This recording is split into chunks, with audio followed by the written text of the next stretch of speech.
YouTube. Chat, if anyone wants to be a lad. Are we hitting 5,000 kilometers today? Oh, yeah. Again, that is the last thing we did on, I believe, on Friday. We made a rocket that could go 5,000 kilometers, and today, hopefully, we're going to go farther. Okay, someone in chat said to check out this mod. Clockheed Martin. Conditional staging and action group triggers. Fuel flow breakers and controllers, fuel valves, radio remote control. The timer is triggered by an action group and fires the next stage after a countdown. Interesting.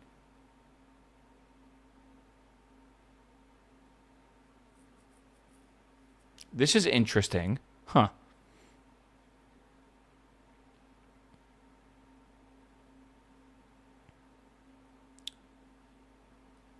Auto-staging device that detects empty tanks and SRBs. Timers that trigger stage and action groups after a countdown. Remote controller that triggers actions on nearby vessels. That's pretty interesting, actually.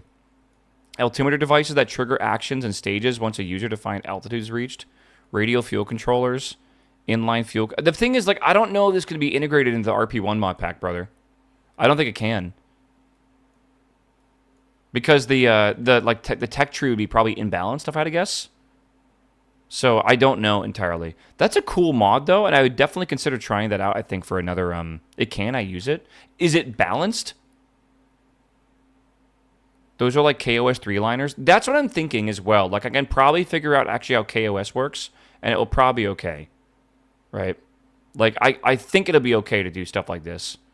I don't know. There's a couple things I got to figure out with KOS, but... I think it will be very simple once I get going with it. Oh my god. Oh. I love cracking my back and the whole thing just sounds like a fucking, like, a bunch of spaghetti just snapping.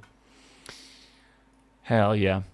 We'll see. Chat, is anyone in my YouTube chat? I might need to reload my YouTube chat. I opened it and I don't know if I have it open anymore. We should be good on YouTube though. I just got to confirm we're good to go. I think we should be. I just need one person to hop over there. We don't get many viewers on YouTube. It's mainly all Twitch, and that's totally fine by me. Again, I'm on YouTube right now, just mainly for the VODs and stuff. It is good on... Okay, good. We're good on YouTube. Good to go. It's just for the VOD. I want to have all the VODs stored, and I want to not worry about it. And YouTube VODs are beautiful. But realistically, there are absolutely tons of games where I think YouTube is going to be supreme. Coming up on... in 2 weeks from now... or I guess 10 days from now, on the 14th, when we get to play Forza Horizon 6, I feel like that game is going to look terrible on Twitch, and it's going to look sexy as fuck on YouTube, because it's going to be a lot of blurry, like, you know, scenery moving by at high speeds, and I just have this feeling that 8,000 bitrate is not enough, right? So if you want to get, like, the full experience, right, you're going to probably want to watch with YouTube, which is going to be like 1440p, 15,000 bitrate. I am not ordering a Steam controller. I have zero reason for it. So, no, that's not part of the plan, at least. Okay. I'm going to show you and mainly just remind myself how this rocket works, all right? I, after a little bit of hair pulling, managed to get this mission working. This is what I call the Sanic Nightmare, which is an evolution of the Sanic Dream. This is a rocket capable of going 5,000 kilometers, by the way. 5,000. I wish I knew how to fix this Z-fighting, by the way. I think maybe when I upgrade the pad, it will fix itself. So the way this works is really cool. We have all of our stuff in here. And I should just let it do its own thing. But, yeah, let's send it. This is a bit of an interesting mission. It's a 3-stage rocket, our first ever 3-stage rocket. And the way this works is it's essentially better and better stages as you go up, right? And the last stage is just like a full send. Now, the problem is this avionics package right here, this one, is capable of moving like a lot of weight. I think it's like 20-something tons. This one up here cannot actually control or gimbal any engines. Remember, we don't have any SAS right now because that's like we're in like real science, like real life kind of stuff. So we have to do everything with engine gimbaling and RCS, but we don't have RCS, okay? So we just have engine gimbaling. So the way this works is once this is not capable of doing that gimbaling, only the first stage. So once we let go of this first stage, we are basically free flying with no control whatsoever. All right? And that comes with a lot of complexities because we don't really have a way to like correct orientation or whatever. So if like we are using a mod that basically makes these engines work extremely realistically. They have different ignition times and sometimes burn intensities and a bunch of stuff like that. And because of that, when we separate here and all 4 of these little separatrons start moving, they straight up will actually... Hold on, I got to lock in. Okay, they straight up will actually ignite at different times, and that will cause, like, really weird, like, rotation to happen. So something happened there, I don't know what it was, but essentially... Did I do that right when this was supposed to ignite? No, I don't think so. I think I was supposed to wait, right? This is why we're doing this again, by the way. I think I was supposed to wait till like 100 and some odd. Yeah. This is why. So this is a simulation, by the way, because we're not.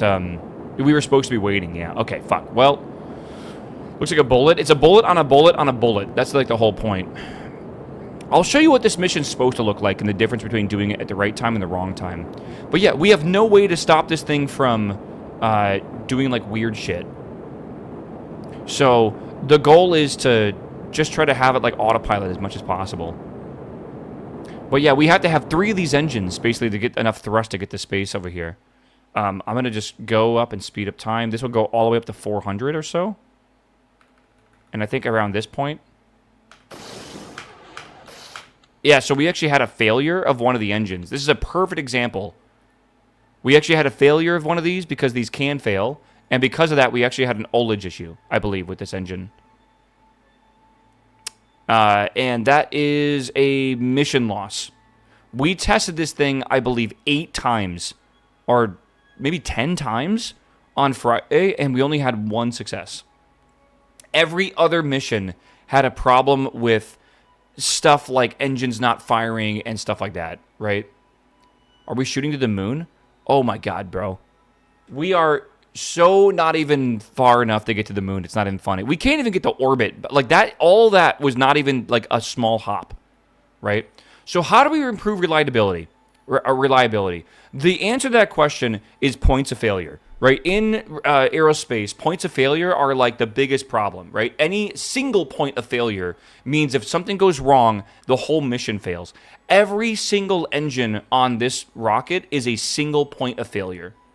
So I have this theory that we could actually get rid of the engines, all these like side engines or whatever. I think we can just do normal spin stabilization, and it could be okay. So I'm going to attempt this and see what happens.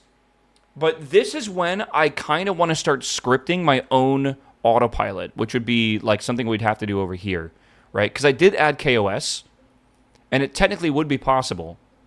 But I think I might have to. I just changed engine and experimented with angles on 3000 downrange rocket, and that worked. Yes. Yeah. What about the ullage problems? That's also a concern. Maybe we just use 2 of the engines? I don't know. Man, you bring up a great point, though. I'm not going to lie. You bring up a really good point. You bring up a really good point with ullage. How do we solve that?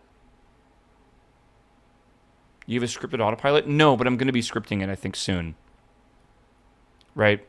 Because we can load a script onto these things, right? So I added this mod on Friday. Right? This one here. And this lets us have like a terminal. And this terminal lets us basically command certain things. So this is the avionics payload. Actually, sorry. This is the terminal here. I can load a script onto this, and I can basically have it run that script. Now, I'm probably going to, if I do that, get rid of, Get rid of my autopilot entirely.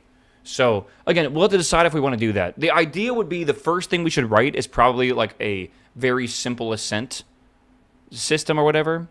Can you skip stages or change them mid-flight? Yeah, with with Kerbal operating system, I think you could literally do the entire mission with no stages. Because what you could do is you can basically take these engines.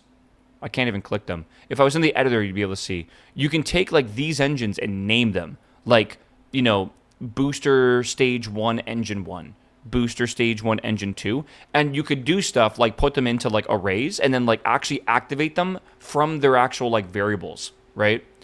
So it's not like you need to make this where you say like wait 5 seconds stage, wait 10 seconds stage. You can actually do things that are much more nuanced. Like for example, I can wait and see the amount of fuel left in a tank, and when it gets below 5%, I could like, you know, do something. Or I could see like the thruster and see the amount of like thrust coming out of this, and when it turns off, I could stage and do stuff like that, right? Oh, whoops, I need to revert that. In that case, bring all the engines and only activate 2 at a time on opposite sides. Well, what if we have a failure? And all of a sudden, only one side activates, and it starts spinning, right? It's still a loss of the mission or whatever, right? How do you hand over the control from first stage CPU to second stage? I think you would activate them both. That's a great question, by the way. And I like, again, that's a complicated thing. But I think what you would do is you would program this one right here on the very top with whatever it should be doing based on altitudes and stuff like that, right? Because it's going to have no control over gimbal or anything. It's just going to be when to activate things. The second one should basically be the booster that has the avionics that can steer. That is what you would load the script on that actually does the gravity churn, right? And then basically this one decides, because this one can look at stuff down here. This can look at when this decouples or whatever. Something I've actually wondered is, can 2 scripts talk to each other? Yeah, you could do hot staging to have not have problems with the ullage. Yes, exactly. That's actually like in my mind as well. Right now, I have to hit space and then space again and hope it works. Imagine if I didn't have to do that, right? If I just make a script for it. I thought that'd be pretty fun, actually. I don't know if you can actually communicate between 2 scripts. Can you have one script activate another script? I don't know. I actually don't know. We just installed KOS. So, you can have boot up scripts, I know that, and I don't know how that works. It's just, like global variables? Yes, like global variables. Can I, as this top payload's avionics, can it access a variable from this avionics script? Right? Or something like that. You can have one script activate another. That means I feel like I put everything on this avionics. By the way, we only have a certain amount of bytes available to program with. And this program right here, if I would save this, would be legitimate. Like, I'm going to save this right now. Save. And then I will go ahead and I will open this. We'll go over here, go to File and Game Directory. We'll go to Ships, and then we'll go to Scripts, and it will be right here. That file is 2,000 kilobytes, right? I have 2,000 bytes. I don't know what I'm saying. It's 2 kilobytes, 2,000 bytes. This avionics package right here has an internal storage of 500 bytes. So this program is, and this is only 40 lines, is already 4 times more complicated than what I'm allowed to basically do. Because we're in 1953, and we basically don't have computers yet. And, like, what you're allowed to do with KOS is extremely limited, which is crazy. Abbreviate the variable name? You're not right. But maybe you're right. So, my theory is that the bytes is actually based on a compiled amount. And it won't matter the length of your variables whatsoever. But right now, I'm just talking about like the size of the actual script here. That is not the same thing, I believe. There's like a KSM compiler. Yeah. So, variable names and stuff like that, the compiler does not give a shit about. You can be as descriptive as you want. So it shouldn't really matter. All right, we're going up to 140. This is how I'm supposed to do this mission, by the way. Supposed to go up pretty high. And we are slowly rotating. I think that's good. We're right at 45 degrees, so here we go. 3, 2, 1, stage and stage. Good. We have 3 engines that have to ignite, and there's about a 7% chance of failure for that to happen in total.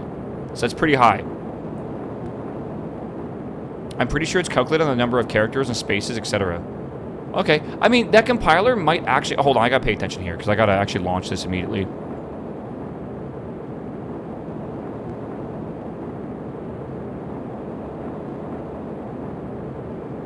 Let's see here. I think you need to call the compiler via compile script on CMD. On the terminal, in-game. Disengage. Oh, right. Which Kerbal's going for a spin? We are so far away from manned spaceflight, it is not even funny. We got to put a satellite in orbit first, and we haven't done that yet. This is a 5,000 kilometer downrange challenge, and like again, this will be a lot easier when we have better engines. We're trying to do this a bit early, but we're researching the technology to get better engines, and it's still like 200 days off. Fuck.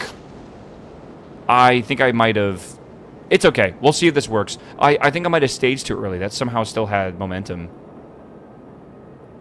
This is why we do spin stabilization, by the way. That way, this is actually semi-salvageable. We'll see.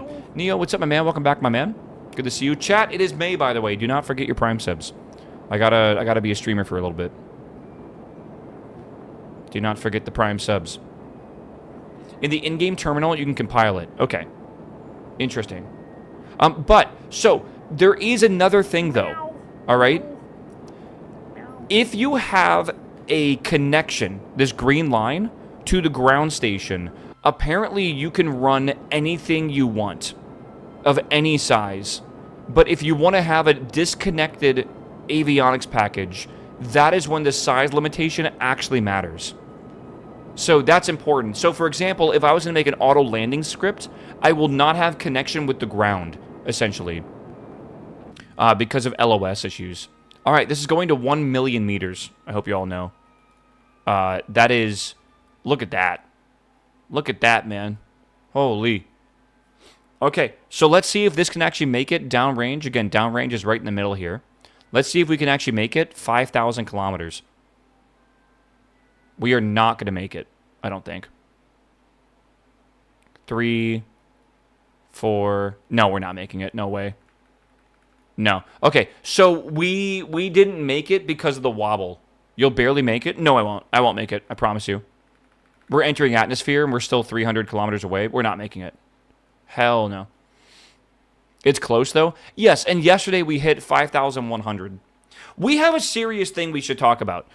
Do we want to risk this mission and the time it takes to build this rocket and all that stuff? Or should we wait for the technology? We probably should not do this mission until we get the next level of rocket engines, in my opinion. There is just way too much potential failure in this mission, man. There's plenty of other stuff that we could do, right? And I can show you what that means, right? We have 2 contracts we need to finish in the next 4 years, right? Or I guess like this isn't contracts, but programs. We need to launch an advanced biological suborbital experiment, and then we also need to do 5,000 kilometers downrange and then a suborbital trajectory plus return, right? Have you tried lowering the turn angle? Yes. Yeah, I have. So we can do those, but we also have a bunch of other missions to do, and these missions are repeatable, but only one at a time. And these missions here, you'll notice, are actually offering like a decent amount of reputation and confidence. Reputation and confidence is actually an important thing to grind because reputation dictates how much money we get per month of our stipend or our subsidy, right? And we do lose it per like day, so like we got to be careful. We got to keep getting more of it. And then the confidence we get to spend on future programs, right? So, like, yeah, I feel like it might be a good idea to do some other missions. We have avionics prototypes, by the way, is coming in 176 days. And then we have early science that comes 315 days after that. And then we have early material science, which is 631 days after that.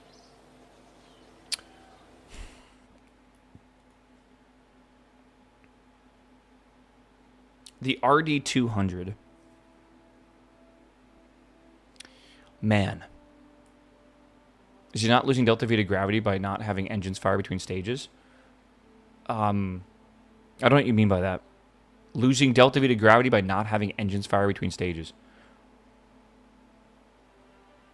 Can you explain what you mean?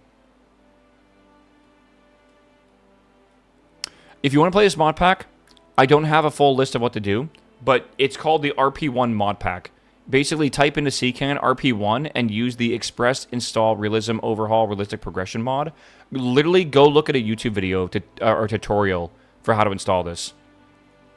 It is a complicated mess. I am wondering what I want to do here. ComSat? Ooh. Single core... Sorry, Science Core Avionics in the payload bus now uses early avionics level wattage. Okay. It's cool.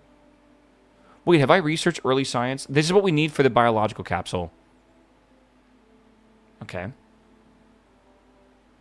Yes, you do lose altitude and atmosphere. That is true. Solar panels. Lunar range communications.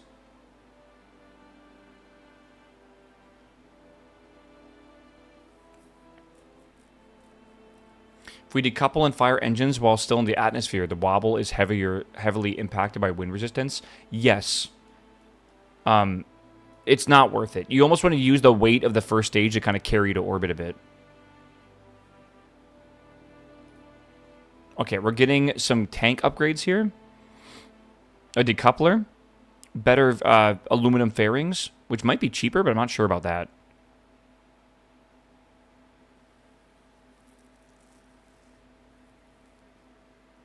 Okay, it is lighter.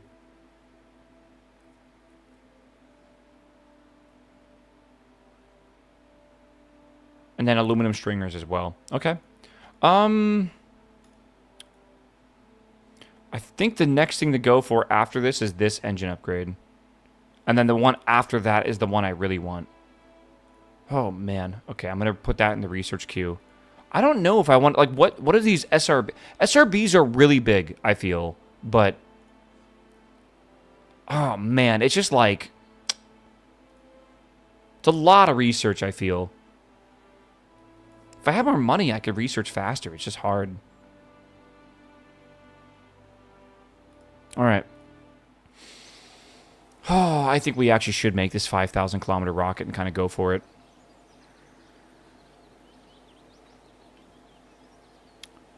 I feel like what we should maybe do is try to do a very, very basic script for this mission, right? If we do a very basic script... Well, I can't open this. Oh, I need to load it on the pad to do this. Really? Okay. Certainly do have the memory, but to just give it some shots. Yeah. At which altitude is the first decoupling? I don't know. 50,000? Something like that. Does anyone know if you can reorder the icons over here? I want the mods I use at the top. I'm not sure if that's a thing you can do. Okay, so if I type in list, like this, you can see the free space remaining and stuff. Someone said you could do a compiling thing. It's a mod that can do that. Is it? Do you know what mod it is? I might need to open up the KOS thing here. So, commands.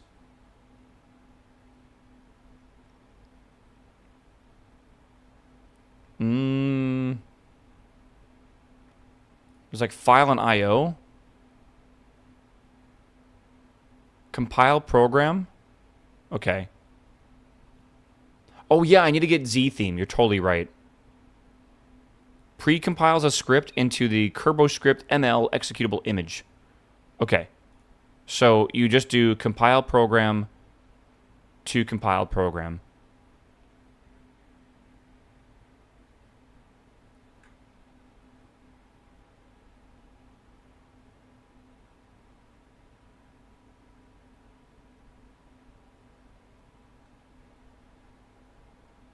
So I do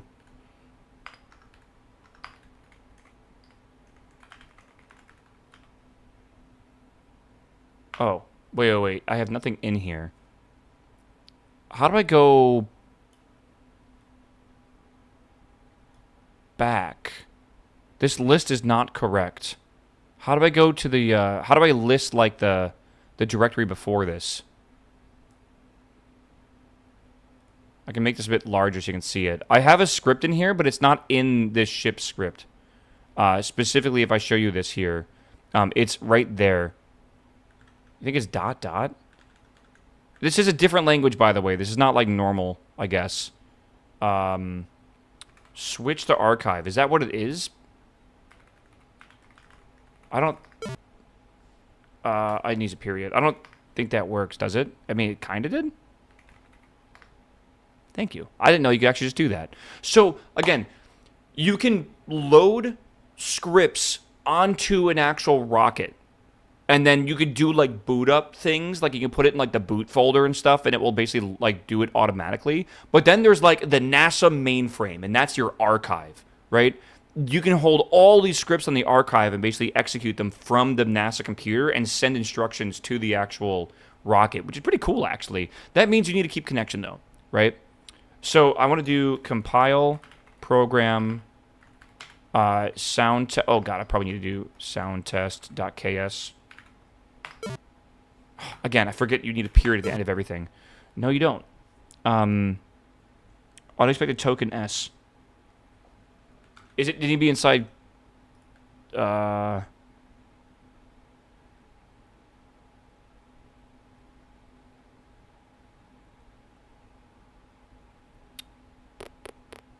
Maybe it's just compile.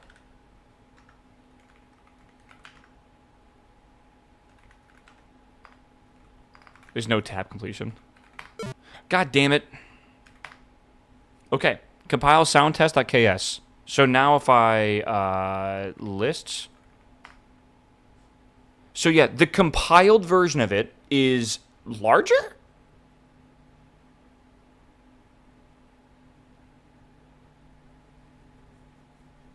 Is that how compilers work?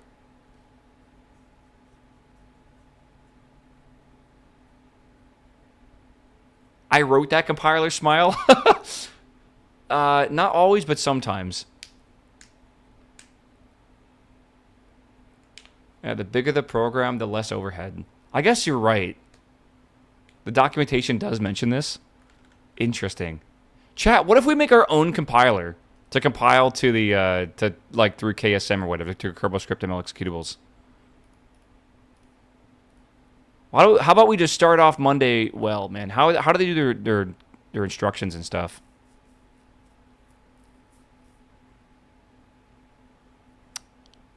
I don't think it really mentions a lot.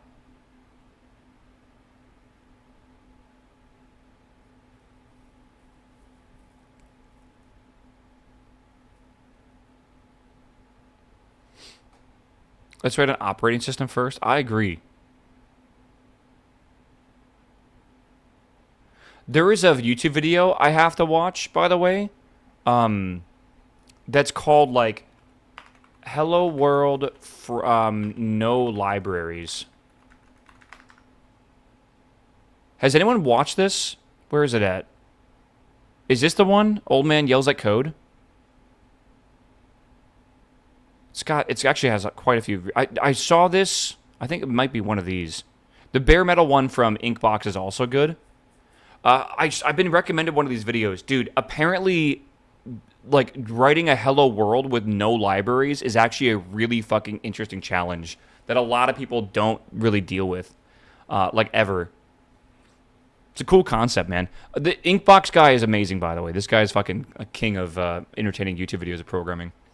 He's I think he does something for a living that's like low level. Like, I'm talking like very, very low level. Because almost all of his videos talk about, like, registers and shit, right? And basically how you interact directly with them, which is, like, it's pretty low level. And it's fun to see him challenge himself to do crazy shit. Yeah. Let's see here.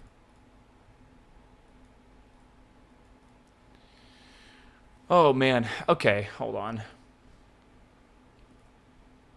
Okay. High-level tools are incredible blessings. Even, like, just basic tools I feel like are incredible blessings. All right, should we just try to figure out how this works a little bit? Should we make a new script? So let's make a new script here. Make a new... Well, hold on. Let's see if I do this right. So I'll make a new script in here. We're going to call this launch test.ks. You got to make sure you put the KS in there. All right. Start typing to dismiss this or don't show this again. Yeah, don't show that again, please. If you guys can't tell, my VS Code, it looks very different than usual. This is not... My normal VS Code looks like this. I'm not a fucking lunatic. All right? I need my proper syntax highlighting with proper colors. And yes, I believe these are the proper colors for syntax highlighting. If you think differently, that's okay. But, like, I do believe that strings should be green and functions should be yellow, stuff like that, right? Like, I feel like there's an important, like, set of rules I've always seemed to follow, and these make the most sense to me. You don't have to agree with me. Just know that, like, you're wrong. But I wanted to make this look like it looks like in-game, right? So I don't have any room on the top to drag this around. This isn't so annoying. I wanted to make this look like it looks like in-game, and I think I got pretty close without it being terrible. I know it's not completely green, but that it is green for a lot of stuff. Like if I type in functions like list or whatever, or like, good example here, right? Like this. Like I have a lot of green stuff over here, but with blue for the important things, right? Colorblind, so thank God for themes. Interesting. What kind of theme do you use if you're colorblind? I guess it depends on the type of colorblind you are. All right, so we're going to load this onto the vessel, right? It's going to load onto this payload up here, right? And what we want to do is basically emulate, I think, very basic things, all right? How do you comment on this? Comments are just // perfect. Okay, so let's just make a simple thing. So first things first, it needs to like record, basically start like live record altitude, right? What else what other variables do we need to start like to have updated in real time?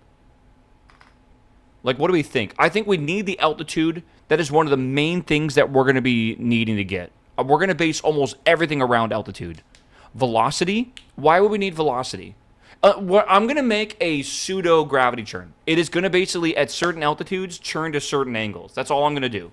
Nothing more complicated than that. TWR, why do we need that? Fuel, why do we need that? I think fuel is misleading. For this script, I am hitting go at the start. Right? I am then releasing the launch clamps like a second later. That's a known time. So maybe I need to get a live updating time. Then at a known altitude, we'll run out, or an altitude, we'll start doing different degrees of turning over, right? Point yourself at 75, point yourself at 50, point yourself at this, at these altitudes. We're going to hard code that for this mission. So this is a repeatable thing, right? Then we're coasting, right, up until a certain altitude. And then at a certain altitude, I am just going to be firing the next stage and then activating the motors after that. So it's going to be like engines activate, basically. Then after that runs out of fuel, then we will need to, I think, wait a second or two, and then we will activate the second separation decoupler, the ullage motors, and then the engine after that. So I feel like a lot of this is hard coded in or whatever. Can you have those? Can you have those turns have a slow adjustment? So it's not sudden. I don't know. I'm going to be honest with you. Yeah, you totally could. I don't want to write that script right now. What you're talking about is making basically this ascent script, right? Like this thing. I'd have to program that in to just basically follow a... well, I mean, we'd have to make the math work, but we could basically just do this ourselves and figure out the parabola and the formula for it we'd follow. But I'm not going to do that right now. I don't think it'll be a problem. Yeah, maybe you should sim one time and write down all the required stats. I agree, but let's get this thing launching first, right? So I think we need the live recorded altitude, and then I think we probably need... I'm trying to think here. It's not that I don't want actual rocket science. I'm just not stupid, and it's a Monday morning at 9 a.m., and I have an IDE open right now with a fucking rocket behind me. I know where this leads to, all right? If we overthink this, we will not launch this rocket until noon, and I want to get this mission at least, like, semi-going here. So it's going to be... We're going to... And also, I don't know how to use this scripting language yet. Like, I'm not really sure, so I want to, like, start simple, right, if possible. Does a script launch the rocket? It will do everything. We will not touch a single thing, and the whole thing will work. Okay, we might need... We might need fuel of a specific stage, and it's this stage. No. Not that. We need thrust of an engine, possibly. Or maybe we just do it like a time. Yeah, we'll just do a time. We know what it should be. I think that's it. Okay, so if I want to grab the live altitude, there's two different things I would use for this. All right? There is a until, lock, and wait. All right? It's a bit confusing. So if you set X to 1 or X to something, what you could do is set an altitude, like a variable, like alt, to the actual altitude, right? The problem is that sets it once and that's forever that way. We want a constantly updating, like every single cycle, I want a constantly updating altitude. So I believe what you're supposed to do is the lock command. A little confusing, but if you use lock and then a variable name, and then you say 2, and then what it's supposed to set to, it will forever stay and update automatically that thing, I think. So we're going to do lock alt. I don't know if that's how you word this. I think so. It's a bit confusing because this lock is in capital. I don't know why. Do I need to declare a parameter? No, because this is lock G to... It's a bit weird the way it works, yeah. I rolled up a whirlwind barb. Oh, it's insanely OP, yeah. Lock to... Maybe the whole thing needs to be written. Lock alt to... And then I got to figure out how to figure out the ship's... Like, whatever. So, let me do that. How... This is the... Okay, that's not terrible. So this is what I need to know. Bound variables. Named vessel and bodies.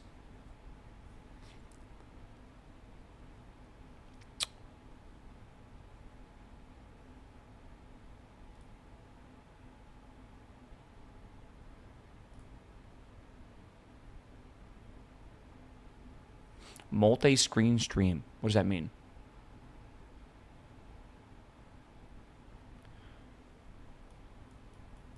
Okay. CPU vessel is whichever the vessel happens to currently contain the CPU in which the executing code is running. Okay. So my curiosity, do I need this to run a script to steer? I think I do. Because this avionics actually has control over gimbaling. This one does not. But they're part of the same ship right now. Maybe I can test it to see if this one could technically steer the other one, because we do have an avionics package that can do that. I don't know. I feel like I need to find a tutorial for something here. So lock steering to heading. That's going to be an important thing. Ship altitude. Okay, that's what I'm waiting for right now, or like looking for. Interesting. So I don't need to make a variable called ship altitude. It's just ship altitude, mainly. So I guess that makes sense. Yeah, so we can... I guess we'll start with the throttle then, if that makes sense. So lock throttle to... Oh my god, it's all caps, isn't it? Lock throttle to 1. All right, first thing we do... And that's going to be default anyways, but it either is on or off. So this is going to be the launch sequence, I guess.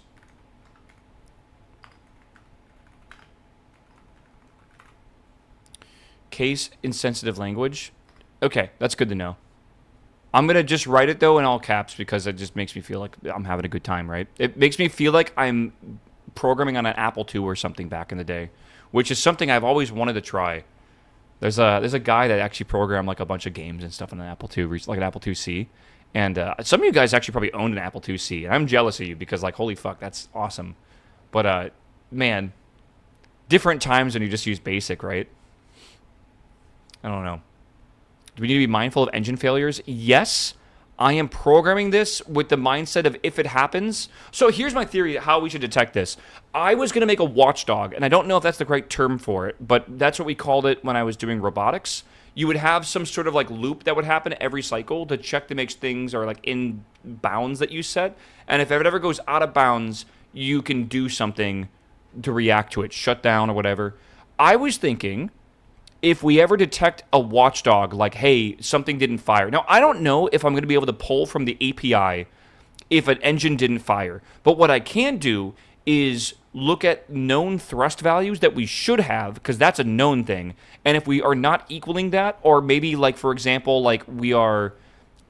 Like, I think thrust values are probably the best thing, though. Like, but while it's in, like, an area where it should be burning, and it, for some reason it's not, we could trigger the flight destruction system if it falls outside of a parameter range we set.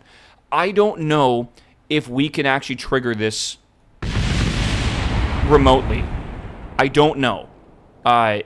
We have a lot of control over what our ship is doing with KOS, but that is like a different mod that allows us to blow it up, and I'm not sure if I can figure out what that range safety thing is with KOS. That might be a Google question. Like, can you trigger range safety with KOS? Either way, what we could do is have like a beeping alarm go off. I made a beeping script that basically goes like beep, beep, beep, beep. We could have that go off to warn us that something's out of line and that we might need to trigger the range safety ourselves. Either way, it doesn't really matter, right? Action groups can generally bridge across the gaps. Can I put range safety? That's a great idea. Let's find out. What's the advantage of blowing it up instead of just crashing? Not killing people? It's usually an important one. Let's see here. Action group custom 1. Range safety. Yeah.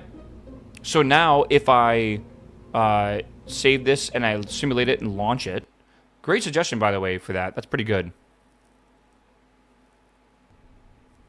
Yeah. Get RS mod to avian get module range safety. Get RS mod? Or set RS mod. So like range safety mod to avian get module. Okay. So if I hit control 1 and I can activate a control group. By the way, fun fact, you can set the abort system to a group, which this is actually what I wanted. And now that I'm thinking about this, this is cool. So I could go into the action group, and I can go to the abort action group, and I could click this, and then click range safety. And now, if I save this and simulate it, this is cool. This is really cool. I don't get to use this that often. But let's say something goes wrong over here, right? I can go up to the very top, and this abort action group comes out the side like an emergency button. I can click it, and it explodes. I'm going to do that for every single rocket, I think. That's really cool, actually. Damn. Okay. That is way cooler. It is pretty cool. I think what we should do is not have it abort automatically, like explode the rocket. I think it should warn us to do it. I think we should get like a... Because I can imagine like the fucking alarms going off and us freaking out. Seeing if we can save it being kind of fun. Okay, so we have throttle locking the 1. We need to stage, or maybe we should activate engines. Again, I'm thinking of not using stages. I'm thinking that we should probably get a... If we're going to start programming, we need to think of our rocket as every device that we want to use being part of it. Staging doesn't really make a lot of sense to me. Make the beep script trigger for more immersion. Yeah, and that's what we did on Saturday to even see what that would do. May the 4th be with you, sexy people. Yes, what's up, Big Daddy? What's up, baby? Good morning. Happy May the 4th. All right. So this, I am going to change the name tag of this engine to engine main. Well, we should make a naming convention. E for engine, 1 for the stage, and 1 for the engine number. So the next 3 engines are going to be E21 and E2, sorry, E22 and E23, right? Or maybe we do, like, engine S1 E1 or something? Or maybe, like, ENG S1 E1? I don't want to do alpha, beta, Charlie. I don't want to do that because I want to have room to be able to expand it.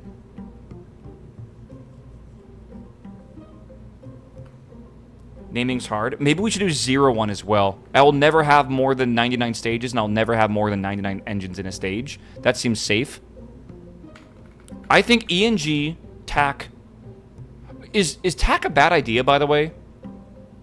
I like using TAC a lot in programming. I don't know, kebab case or whatever. I think it's just, in my opinion, it's better.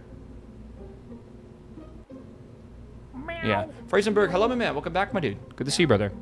Drags, welcome back as well, my man. Good to see you. Okay, we're going to name this the naming convention. All right, chat? So we have a standardization. ENG for engine. We're going to name everything as a 3-letter acronym we come up with, or a shorthand version of what we want for everything we integrate with the program. Okay?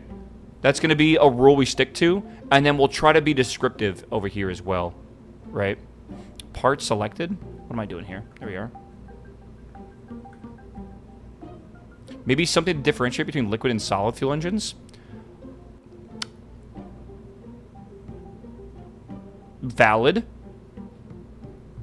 Valid. Because we do have these ullage motors. A lot of languages don't like kebab case because minus of variables. I agree. I understand, but I like kebab case. Maybe like LNG, LENG, or SENG.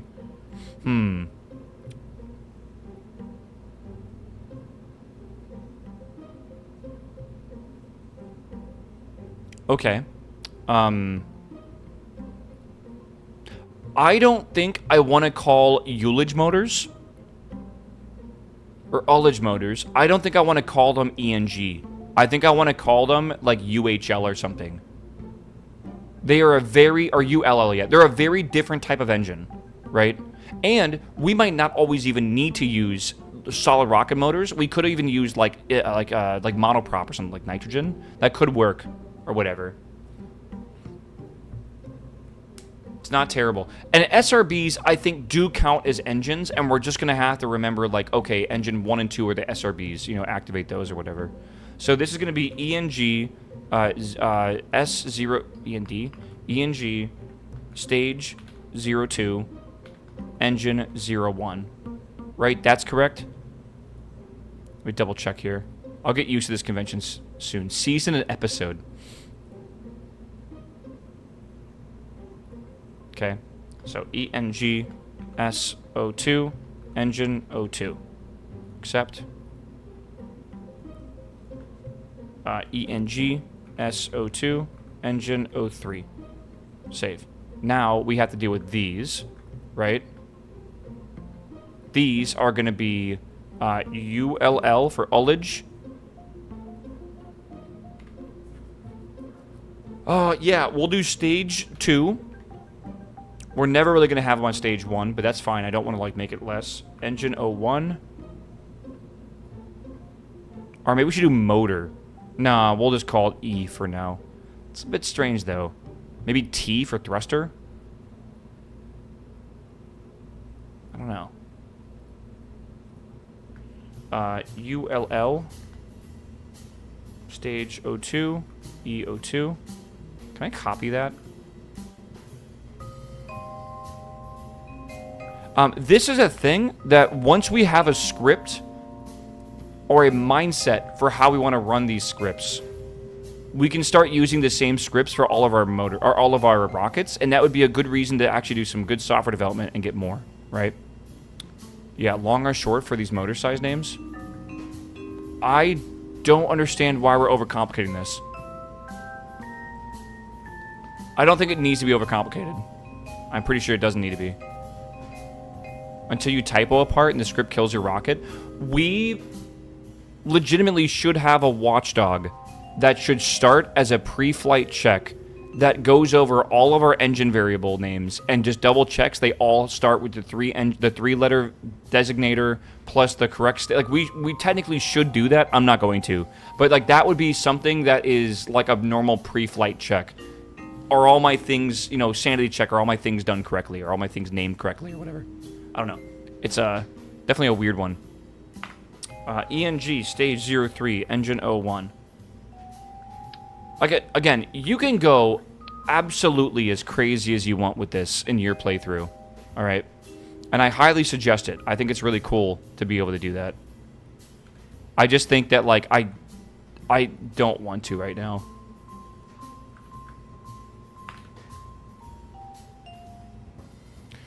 I think this mod pack is absolutely lovely if you just take it as slow as you want to go. Right? Really put the love and care into every rocket design and everything, man. Like, there is, like, everything you do is great. You reference everything as a string anyway, so it doesn't matter if you kebab case. Okay. Something like set first stage engines to ship parts dubbed pattern ENG1. Can you do that, Deadbringer? Can you do a wildcard in a string? There's no way you can, I feel.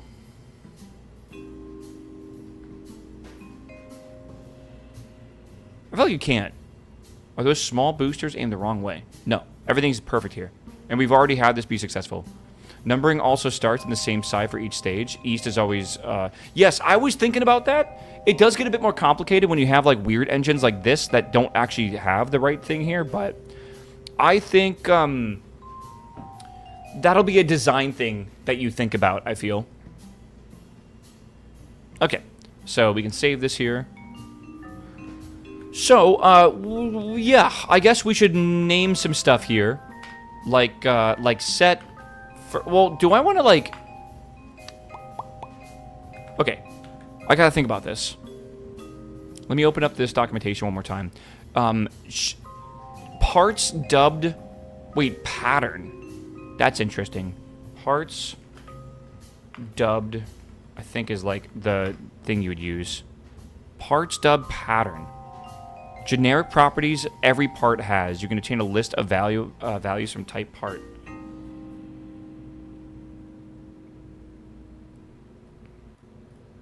That's if they have the same name, maybe?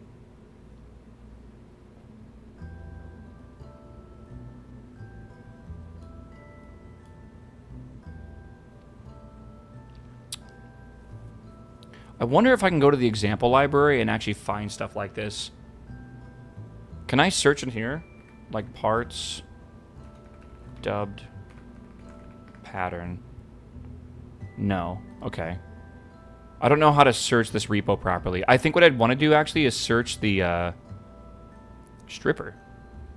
Examples one here. PIDs like number dialogue.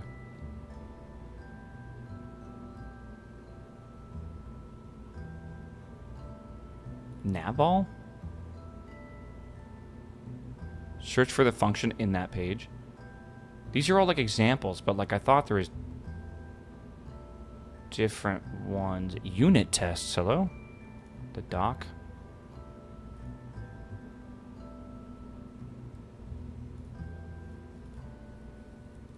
It's in the part? Yeah. Search for the function in that page. Okay, so you're saying in this...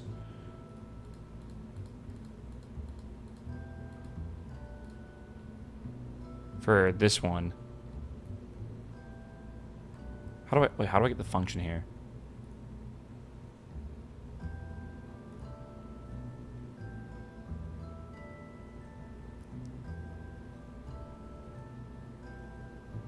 I feel like I'm... Yeah. Search for pattern. Okay. Is this not what you wanted? Oh, do you mean on the GitHub? Ship parts and part modules. Okay, hold on. It's a lot of documentation. Yeah, welcome to KSP, bro. Okay. Set part list to some vessel, parts dubbed any of the above. Okay.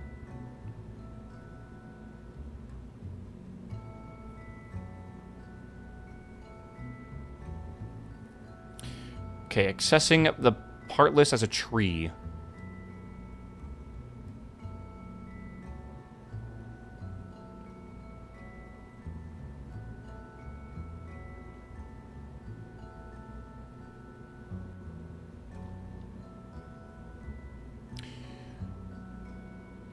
Twitch chat doing okay? I don't know. What do you think?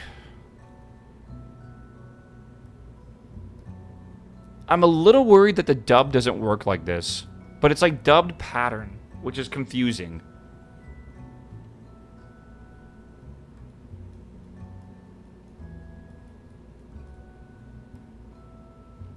Maybe we could just try it, right? And we could just log whatever they are or whatever. I don't know. Basically, the pattern variants allow you to use a regex to match multiple parts. Yeah, that's what it seems like. So it's like stage 1 engines, 2, and then like parts dubbed pattern, and then like ENG. Hold on, this is a string. ENG stage 01, and then like that pretty much is what I'm thinking about. I don't know if it's complaining about stuff. Symbol part may not exist in KOS language. I don't think I'm doing that right. Some vessel. So we need some vessel. What are we naming this actually? Should we just go off this here? This thing has a name, surely. Change name tag. Right now it's payload av. We should change this to something different. I think ship should be the main thing here. Ship, like ship av. Well, yeah, maybe we should do av, and then ship. Nah, this makes sense, right? Because this is an avionics, so we should name it av or something. Right? We don't care if it's a ship or not. I think it's like Sanic Nightmare. Yeah, but we can name it something else, right? That way we know which is which. So this will be AV001.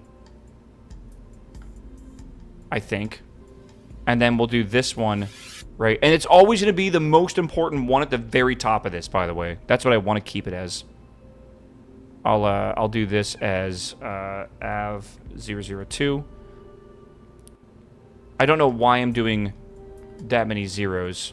I think I will change that to, because we're not going to have over 99 of these in one stage, right? Did you name the engines from the bottom? That's stages, because that's how you make a rocket. There's stages you think about. Stage 1, Stage 2, Stage 3. These avionics are not based on the stages. They're based on the most important to the least important, right? We're not going to have avionics on every single stage, and it's weird to do that, I feel. Like, for example, AV1 is probably going to call a script on AV2, right? So I feel like it would be weird to do it the opposite way. I don't think it matters, right? I don't think I can do this, can I? I need to set...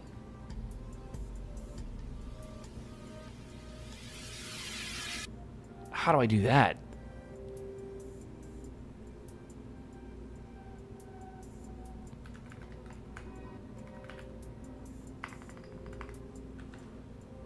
I mean, that's itself, right? So that's confusing. Can I, like, just reference self? Is that a thing?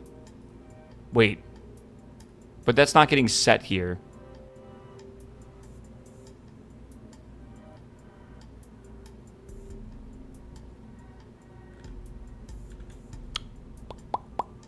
Some vessel to ship.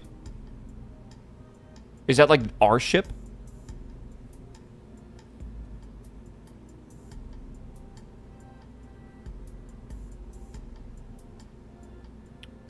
Finds all partial matching strings in a naming scheme without caring the kind of naming. Ship is the active KOS CPU.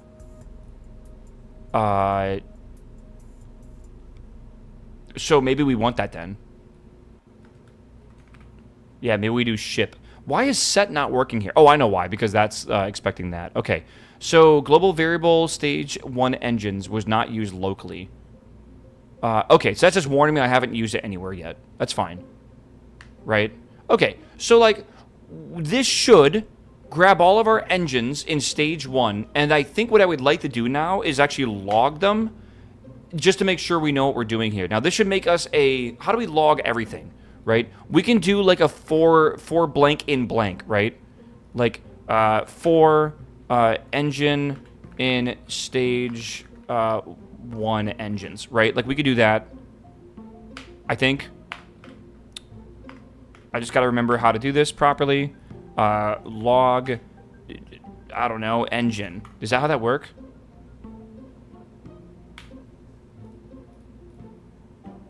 Expected to print? I thought it was log. Oh, is it print? You can actually log the files in this. Okay, print engine.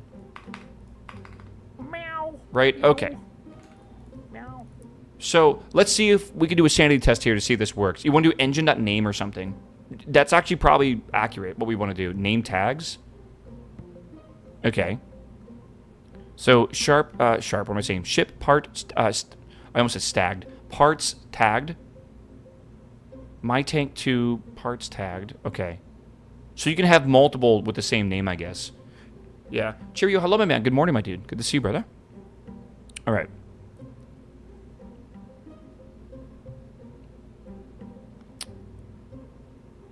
In is capitalized. Okay. It's capitalization doesn't matter here, chat. It's just for our own sanity, I feel. Print stage 1 engines. Shouldn't that just return return an object? Or will it return the array? I'm super used now to doing stuff like in JavaScript where everything's objects and you have to specify what you want. If you try to like print something that's an object, it will just basically say this is an object. It won't tell you like this is an array or whatever. Just try it. Yeah, why not?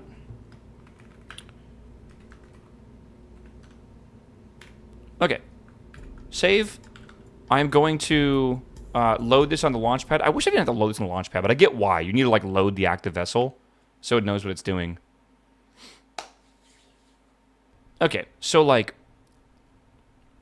fun stuff now. Again, I am going to do the scary thing of basically turning off the what it's called, ascent guidance. We pretty much no longer need it.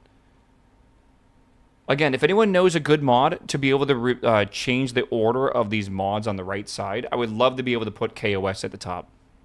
So this is going to be AV1 over here. So here is this. I wonder if I can by default make this larger so chat can read it. So we need a list, and we will have this on a boot sequence, I believe. We need to go to switch to archive. Period. So on this archive, we have a launch test.ks, right? Hold right click on it and try to move it. No. Does not work that way. Some languages prints it's toString. Okay. So I know it's launch test. So I think I need to do like run launch test. Wasn't there an option somewhere that always start on the archive? If there is, let me know. I would love to know what that is. I don't know if we want to do that, though. Yeah, so how do I run launch test? There's a tutorial that can teach me this, I guess. Right? So yada, yada, yada. That looks great. Print a whole bunch of stuff. And it's just run. Okay, so run. Launch. Oh. And again, you cannot just tab complete this, which sucks. All right. God damn it. Okay. So if we run a print, right, it is listing one item. So this is the script we wrote here, right? Print stage 1 engines. It actually returns a part. And it only returns...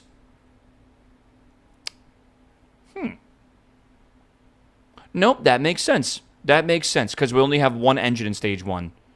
And this returns an array with 0. I wonder if it would do, like, if we had a whole bunch, like, 3 different lines. I wonder if it would.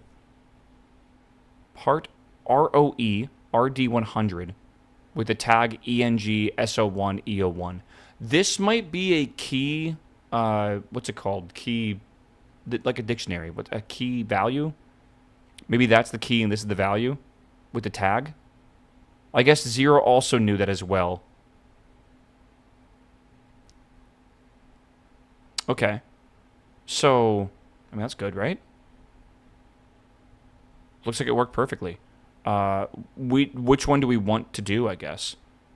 I guess we'll keep it like this. So stage 1 engines. So let's do set stage 2 engines. I guess the first thing we should do, right? And we could just copy this. Honestly, I wonder if we can go through like all the stages. This is something that I guess will be a by mission design. We can't like automate that, I guess. Like this, like every rocket will need a slightly different script, I guess.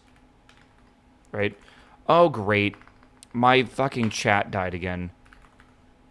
This happened right at the start of stream. Okay. And then we're going to have... that's all the main engines, right? Meow. Meow. All right. Meow. Ugh. What am I saying? Ullage. And I believe this will be set stage 2 ullage to basically this, but this will be ULL stage 2. And then basically the same exact thing for this one. Thank you for the subs. I cannot, again, it sucks, but I can't see chat right now. I think I'm having a DNS issue. It happened earlier too, which was super annoying. I don't know why this is happening. It's super weird. So we have ullage for 2 and 3. Okay. So I'm happy with that. We don't need a live record altitude unless you, I guess, want to do something weird with it. Maybe we do. Something we can do, though, is it's called clear screen. And that's the first command we should probably always run just to clear this up. Okay, so yeah, that's good. Let me try the stage 2 engines thing. I'm kind of curious what this looks like. So I'll save this, and then let's rerun that. Yeah, and there you go. So now we get engine 1, 2, and 3. Very interesting that it grabbed 2 before 3. That's weird. It's doing a regex and finding anything that starts with this. And I guess... I don't understand regex enough to know how that would work. Huh. I don't know. I wish I could see my Twitch chat right now. I really wish I could. Chat, I can't see you, but I love you, all right? My DNS is having really weird problems right now, I guess. I need to flush it, but if I do that, I think my stream will go offline. Possibly. The way I fixed this was opening up Brave earlier, but I don't... No, it's actually... Yeah, Brave's not going to fix it. What is... That's such a weird thing. I don't know. It's so strange. Oh, it's so... I gotta program without chat backseating me. What am I gonna do, man? Okay, let's start this then. All right, so this will be like launch procedure. Okay, so first things first, lock throttle to 1. Okay. Secondly, I think we will basically ignite stage 1. So how do I do that? How do I like basically activate stage 1?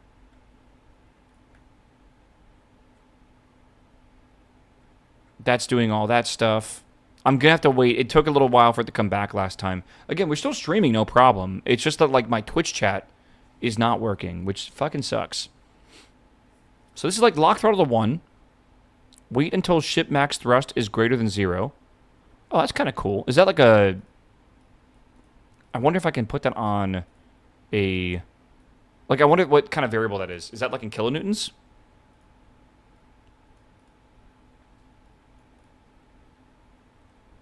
This isn't doing stage. What if I didn't run stage? Run hello launch. Yeah, okay. Lock steering to up. Okay, that sounds like a good idea.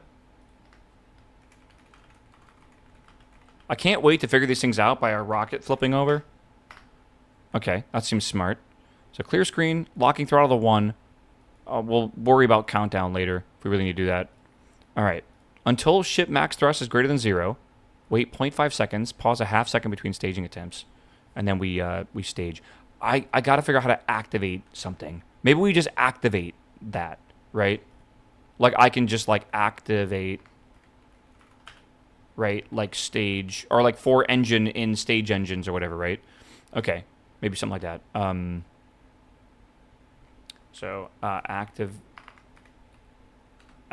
ship, no, activate.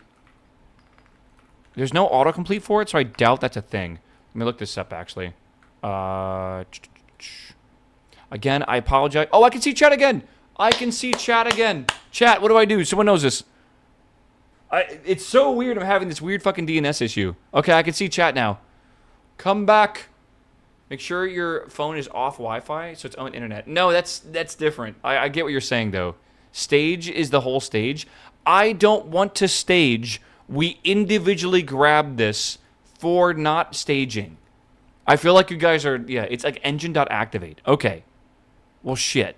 So, for engine in stage 1 engines, engine.activate.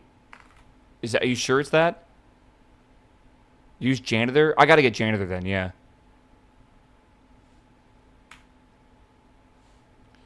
Engine do event activate.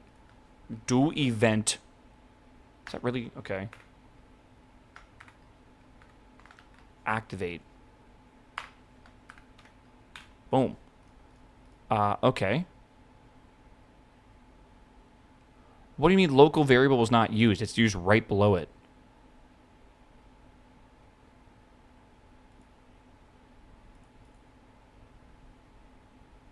God damn it. There you go. Okay. Okay, so very first thing, we're going to activate all these engines. And then we're going to...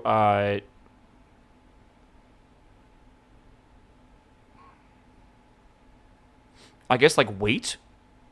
Wait. I should wait till, like, a thrust value. Right? So maybe I should go into a loop. Right? So, like, until, maybe? Because they were using until as well. Until ship thrust. And then could I just, like... Oh, isn't that weird? Couldn't it get stuck in this? Like, until ship thrust... greater than... I don't know. 150? I don't know if that's right. I think that's correct because we have to wait for kilonewtons. So we want most of this to be up. Like, and then wait, I don't know, like 0.5. Yeah, this is auto-completing is not... It doesn't matter again, by the way. So this will wait half a second between trying to activate. Maybe we just do, you know, a tenth of a second so it just goes over and over again. We'll see. Zip Zap, what's up, my man? Welcome back, my dude. That was not a recent sub, was it? Converted prime to tier 1. Thrust. Alright, so again, activate engines. Wait till thrust is up a certain amount, and then, oh, I need to name decouplers. Okay, good to know. Revert back to the VAB. Couple more things we got to put in here. Shouldn't be too bad. Wait until engine off or something. We should always be checking thrust, I feel. So, name tag. Nope, that's the wrong thing. This name tag will be... maybe decoupler will be deck. Ground, maybe? Okay. Okay, now this is a weird one. The fairing has a decoupler and fairing staging.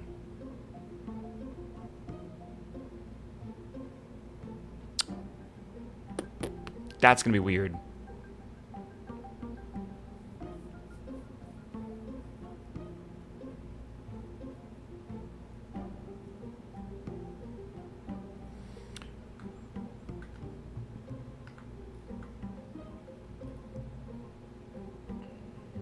Decoupler enabled. Oh, the fairing has a decoupler. The bobtail, the interstage adapter has a D. Okay, okay, okay. So this will be decoupler stage 01. I guess we go DO1, right? Decoupler 01. Because E and G also had E in it, so that makes sense. Except. Okay. And then this also be the same thing. Right? So this would be decoupler stage 02, decoupler 01. Save. Okay, that should be the last thing we need to do here. I'm trying to think if we need anything else, but probably not. Okay, so, we want to... We don't need to worry about this. That's fine. I think we just look for state... Oh, God, maybe we do, actually.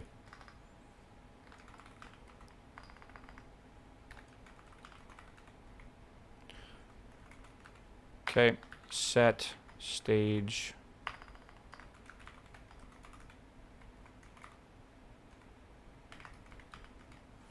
Oh, yeah, dude. Try flame out. Did my chat die again, bro? What is going on with my internet right now? This is so annoying. I wish I had a solution for this, man. We're just silent? Okay. Well, maybe don't do that. Maybe I'm freaking out here. Stage 1.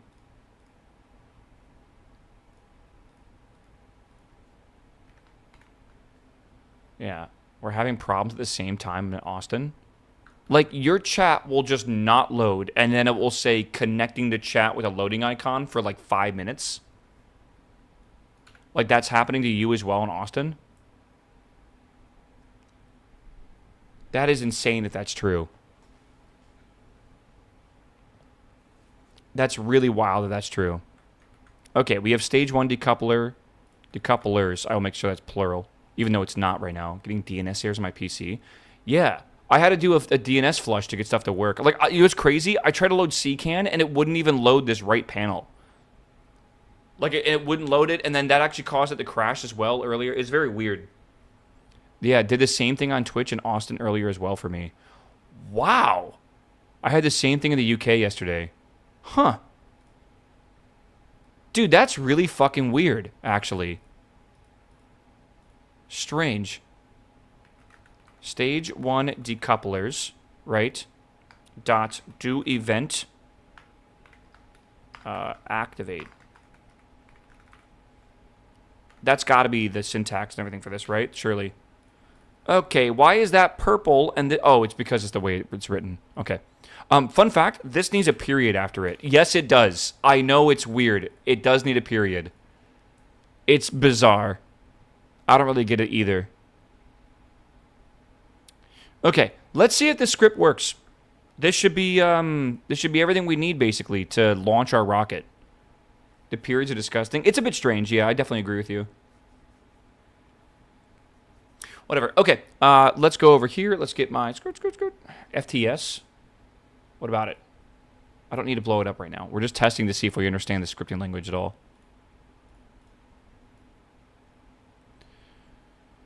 All right, so let's see here.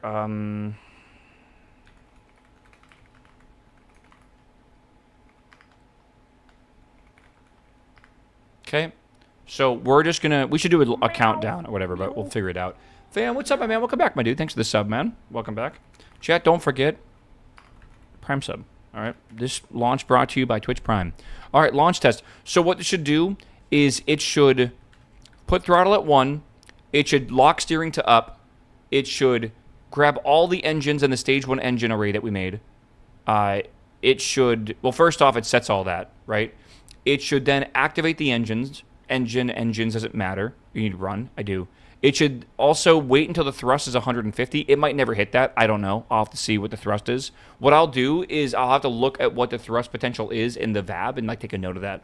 It will wait 0.1 seconds until that happens, basically. It basically will run that loop over and over again.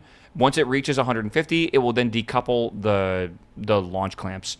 Now, something I did not do is I need to do set stage ground decouplers to ship part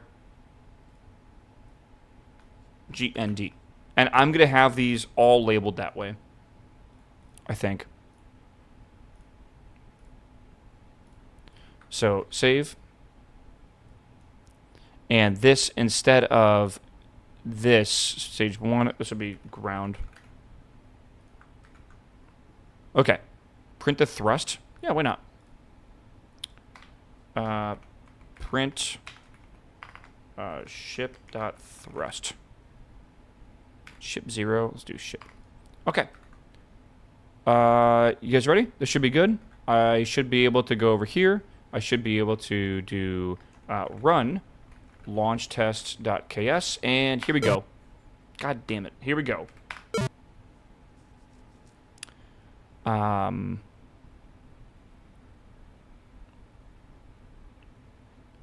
You cannot do event on object part okay, so where'd you get do event from? Who in chat said that?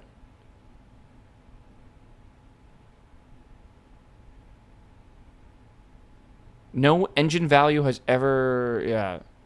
Did he use AI and try to vibe code this in my chat? Try ENG activate?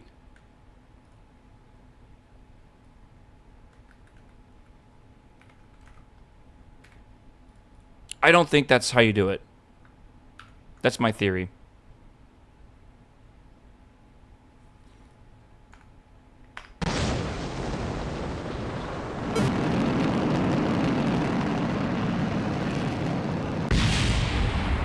It worked.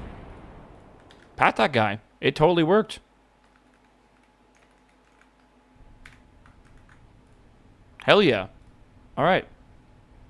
Again, every time we want to do this, we got to go back here. I got to go here, right? And then I got to go, you know, switch to archive. Which I don't like doing this. There's got to be a better way to do this, right? Like, I wish I could set this up by default. What's it called again? Run launch test .ks. I know it's not capitalized, but whatever. Okay, here we go.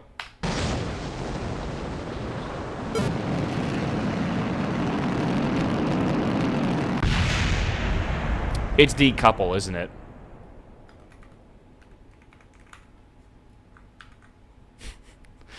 This is why we simulate. Make a boot file. Decouplers 0. You sure? There is a boot feature in which you can set up the commands on load. Okay. I thought that was for this specific avionic package here. So you're saying I can make a boot file that just goes back to archive every time? Simulate. Switch to archive. Yeah, like honestly, switching to archive and then just doing a list every time we boot would be good. I believe it's here in this folder. I would have to figure this out how this works. Boot. Boot files are a system here. Okay. So wait until ship unpacked. Clear screen, print, hello, I am boot file. Okay, so yeah, we could do something like that. Whenever a KOS computer is turned on or after being turned off. Okay, it's interesting.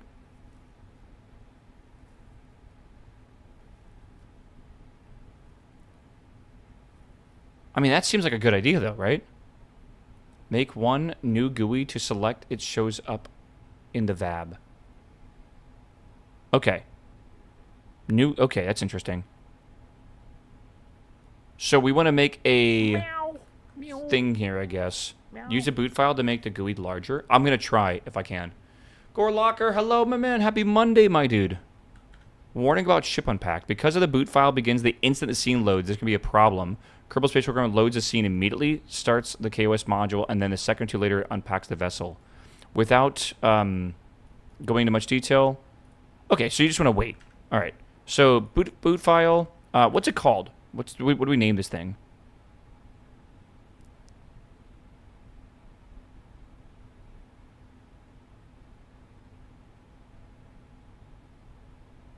You may select a boot file from the vehicle assembly building. Okay. So we should name this Do we dare name it boot? Oh, yeah, probably boot.ks if I had to guess. Myboot.ks. Rename boot.ks. Okay. Okay. Das Boot. Okay. And then very first thing I do is switch to archive. List. How do we make the GUI larger? Can we actually do that? Can I actually control this and make it the 18-point font? That seems like something I would be able to do, but I don't know.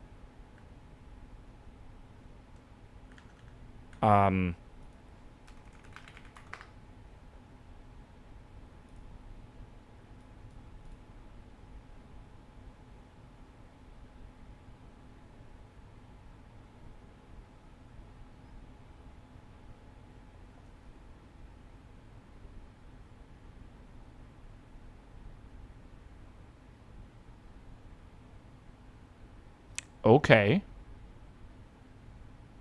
So I can just go to the config file and change this. Hold on, we're cooking. Game data. KOS. Plugins. Plugin data. KOS. Config XML. Open with. Let me just change this. I'm surprised I don't have like a default text editor that this wants to open with. Open with another app. I guess I'll just use Sublime, right? I don't know. I do love me some Sublime, right? And then default font will be 18 here. And I'm going to save this. And now the next time I launch my game, that should work. Okay, and that way I don't got to click that twice or whatever. Make a suffix on the terminal structure. Using a suffix on the terminal. What are you guys talking about? What? Okay. So we should be able to go here, revert flight to vab, and then I could make this my boot file and be good. Okay, so now on KOS, well, fuck me. Reread boot folder. There are either no KOS CPUs in this universe or they're on Rails. If you add a new file to the archive boot folder after entering this editor scene, they most likely won't show up. They're already there, though. Right? They're under saves. Sorry, they're under ships and scripts and boot. It should be there already. Wrong GUI? What? Oh, is it like here? Boot file, boot.ks. Thank you. Appreciate it. All right, save, simulate, simulate. Hell yeah, bro. Oh, you're a GUI, man. Okay. Can we have it automatically open the terminal? Is that a thing we can do? Oh, surely we can. Surely we can, right?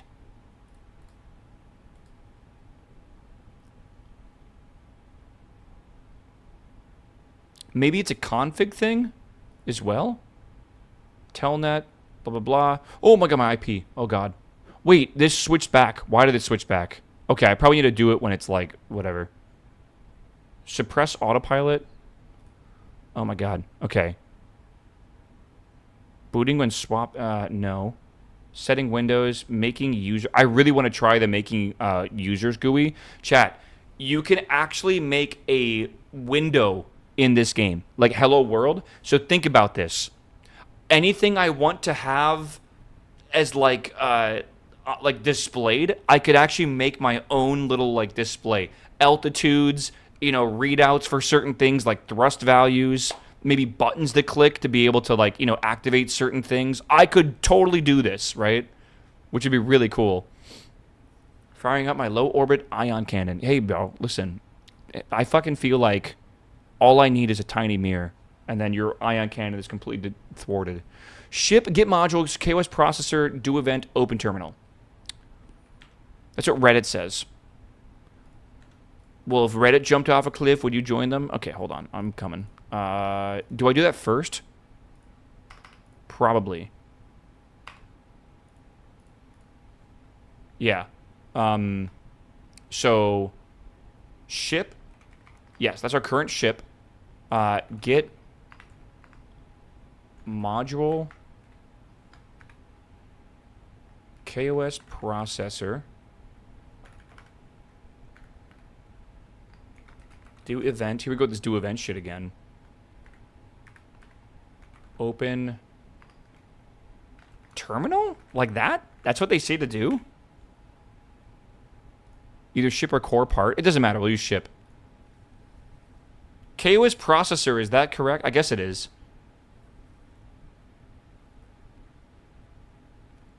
They say that's correct. Okay. Dot clear screen. I don't know why I'm putting the dot before that. Okay. All right, we're good. We're good. I am currently playing on Xbox. Just got back from the slingshotting around the moon. This dude's a giga chat in my YouTube chat. Playing this game on console is another level. Not case sensitive. This is a non-case sensitive language. I am using case at times because it looks cool. I totally think this should be Git module. Gert. Save. Okay. Yeah. I like to do things in capital letters. Like this print should be like print, right? This wait should be like wait. Wait until? Wow, I thought it was just until. Meow. Meow. Wait until. I didn't know that was like a syntax you could use. Because I'm using until and then wait. Wait until. Okay. That's a good one to remember, chat. Because it's gonna, I guess, like, wait, like, true, false. I guess you could throw a Boolean in there. I don't know. It's weird. Okay. Well, again, double check we have the right boot file in here. We do. We can save this now. And now if we simulate this, it should automatically open the terminal, clear it, and all that. Wait. We're doing this wrong. Okay, we're doing this wrong. We need the ship to even unpack to begin with. So I think we need to do it in this order. Because if the ship's not unpacked, we don't have the ship. Right?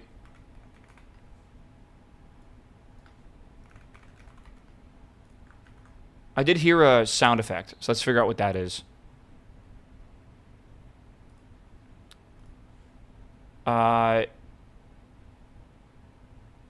Git module, open event, open terminal. It did not understand the N in terminal. Why?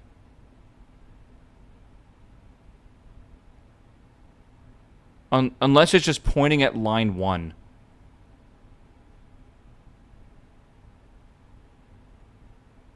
Yeah, do core part Git module?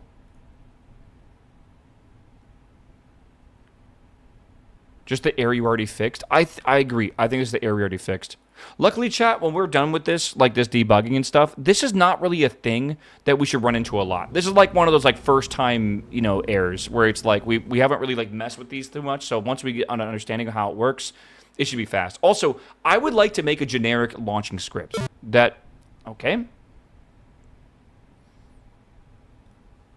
What did I do? Same problem. Line 1 is not correct. Something's wrong with that. Do event is not a thing. Well, I don't know, because you guys have told me do event twice and it's been wrong. So, like, what's going on, man? What's happening?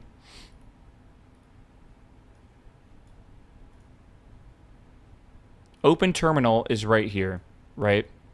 I think listen, I'm going to try something crazy. All right? All right? I'll trust chat one more time. Core part. I don't know why we need to do core part. But hey, sometimes chat's right. A lot of times they're wrong. Let's see.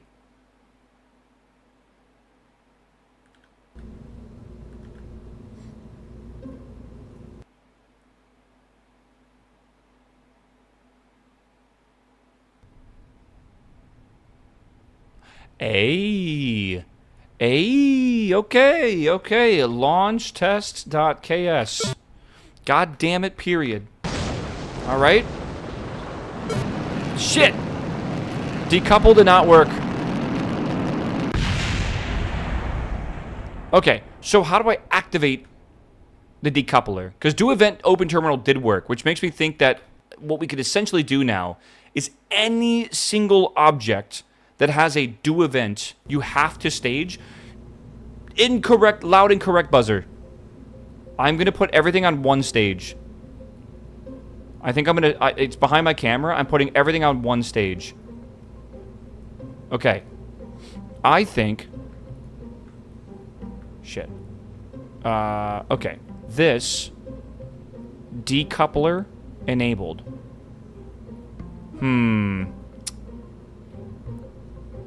I think I need to do event decouple. I think that's what I need to do. So, this is stage group decouplers. Okay. So, for deck in stage 1 decouplers, deck.do event. We might have multiple ground clamps. That's what I'm thinking of right now. Right? Decouple. Also, like, is that actually how this works? Air resource pump running and running. Oh, that's cool. Stage ground. Thank you.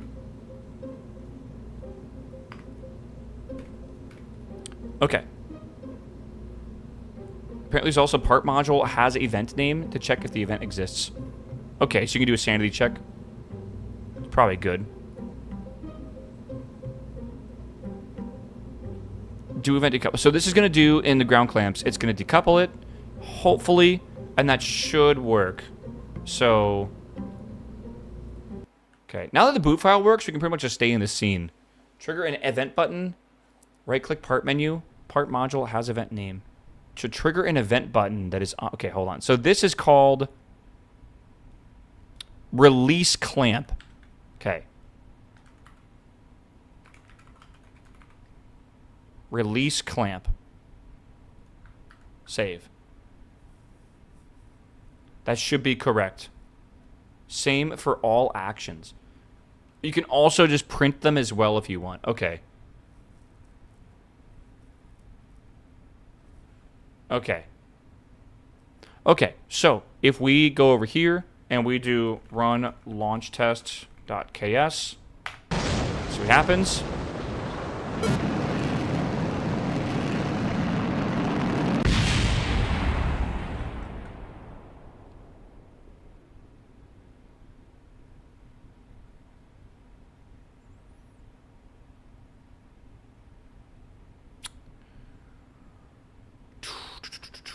Do event not found on object part ROE medium LC. Tag DEC ground.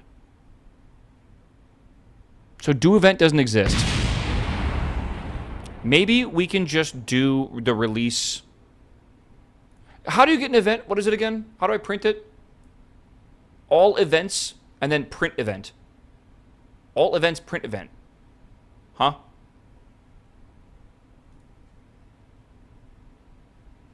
Is the release case sensitive? There is no case sensitivity in this language. I don't think so. Even in strings, I don't think. So you're saying I can do D. Let's just do. You know what? Yeah. Okay. Hold on. Stage 1 decoupler. Stage ground decoupler. Sorry. We'll grab the Z. I know it's only one. We'll grab that. Ew, the brackets are awful. Okay. You said to run something called all events. Are you sure it's dot? And not like something else? Print?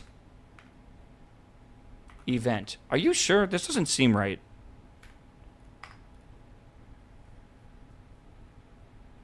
You sure it's not like this? No. He said for. Oh god. For event in. Okay, so for event in. Okay.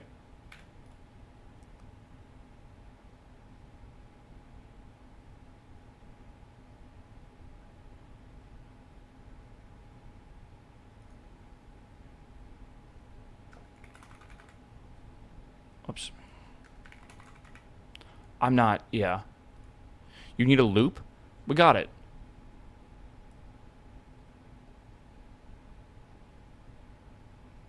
Again, I'm not really seeing... I don't know. I'm not really seeing this here. You want a colon on all events.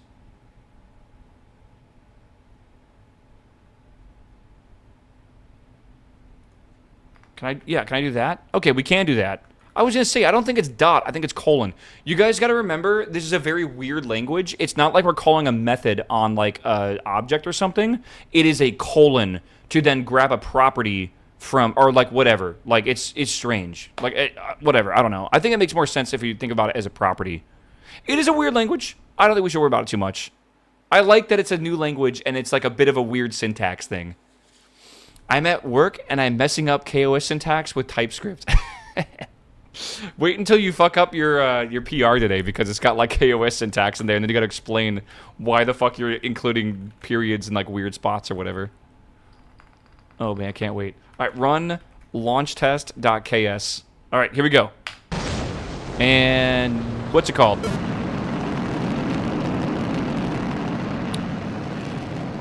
All events not found on object. Well, if chat wasn't incorrect Googling again. You guys are really, like, you're like 0 for 3 today, man. So, how do I get the events on an object? You should be able to, because, like, these events all have, like, this here. I can't really do that. I'll revert over here, I think. Yeah. I know you can do stuff like grab, like, actual, like, launch clamps specifically. But surely there is a way for us to grab an event that is like a button you can click on every single one of these objects. Surely that's possible, right? Like over here on this, I should be able to, on part, not part. Okay, it's good to go, actually. Yeah, I should be able to, like, release clamp. It's literally the wiki page for part module all events. Part module all events. Well, let's see what you guys got wrong when you backseated me. Surely it's something here, right? So, structure, part module, it's part of the struct for it. Okay.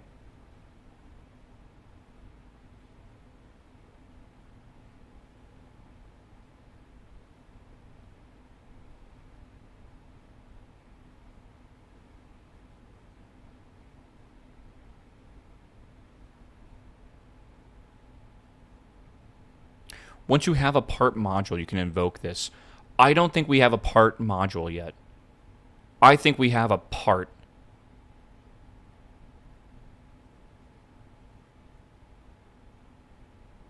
I think that might be the issue, right?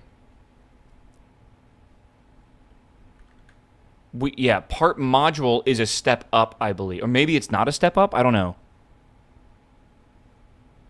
It's just part module part. Get the part for this part module.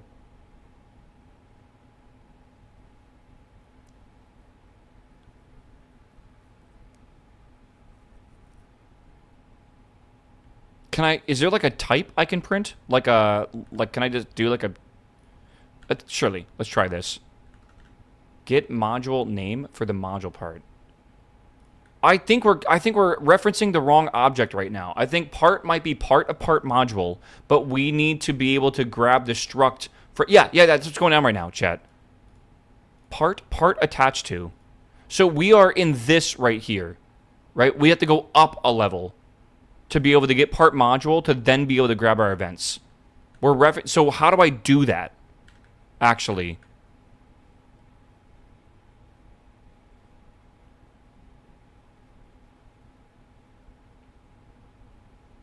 I'm not sure you can. I'm not sure if it even knows. It's a reference.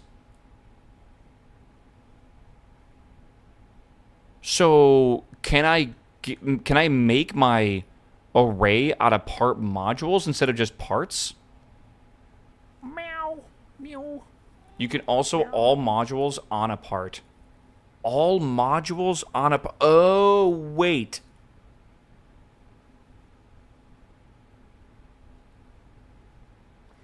You're saying, like, launch clamps have part KOS, command, and process. Are we thinking that a part module, this would be part modules part modules KOS, part modules command, is that what we're thinking? Maybe? Print ship all modules? Oh lord, that sounds scary.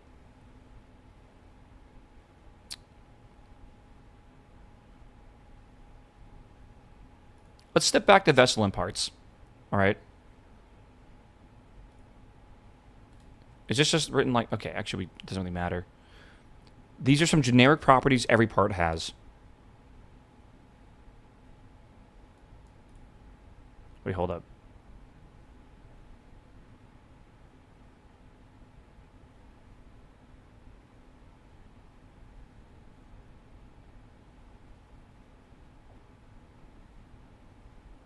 Search the branch from here down for modules named, titled, or tagged this. Interesting. Interesting. So maybe we want modules named.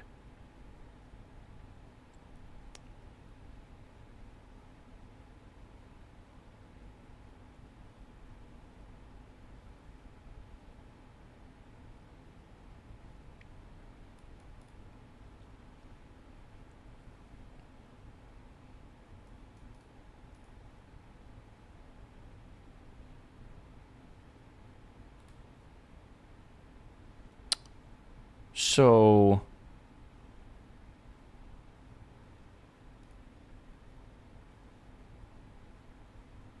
separator parts. I'm trying to see if this is a bit more if there's another generic way to do this.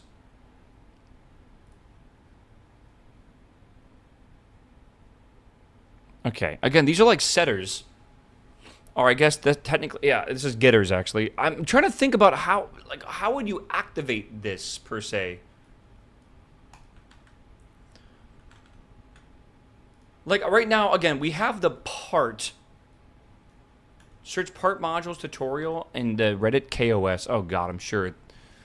Hold on. There's a okay. We gotta hold on. There's a thing here as well. I love programming with Twitch chat. It's always so much fucking fun. Okay. Accessing the parts by various naming systems. We already did this before. So we have a parts list. All right.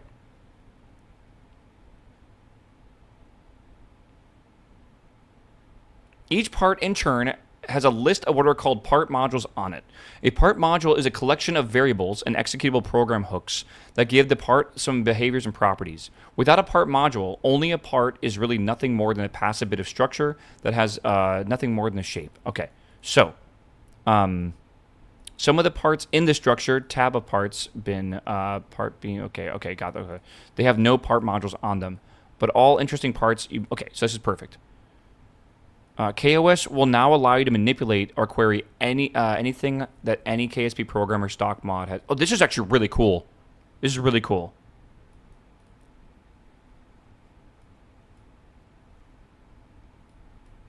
There are 3 ways you can interface with it. Okay. So it's part module get field set field, KSP events, like part module do event. Okay. And there's also part module do action. What is the difference here? So this is like the right mouse button context menu. That's good. It does not work via the right mouse button context menu. Okay, that's cool. So we're going to want to do event. So part module do event. But how do we get that? So P in ship parts. Module for part named P name to mod list. Okay. So that's getting all the modules.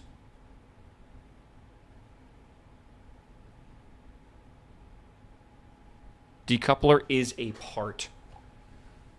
Yes. And on that part, there is a part module. And that part module, I think, is called part. I'm pretty sure. Some module do event activate. Names are able to dynamically change. Oh, that's fun. So let's do this real fast. Let's get the, let's like go find the part, set mod to p module, some name here. This will tell you everything a part module can do. Okay. Use module suffix of part. The part CFG.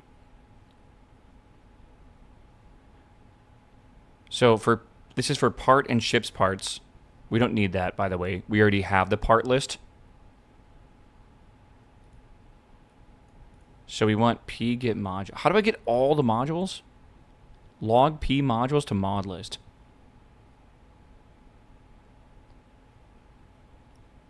Run the ship parts first so you know the module names. But isn't this your whole ship and all the parts on the ship? We don't need that. We already have our list of parts. Now that we have our list of parts, now we just need to go through the modules for each part. So what? What do you mean, so what? Why would we do it twice? What? Print. Stage. Ground decouplers. Right? And we want to do modules.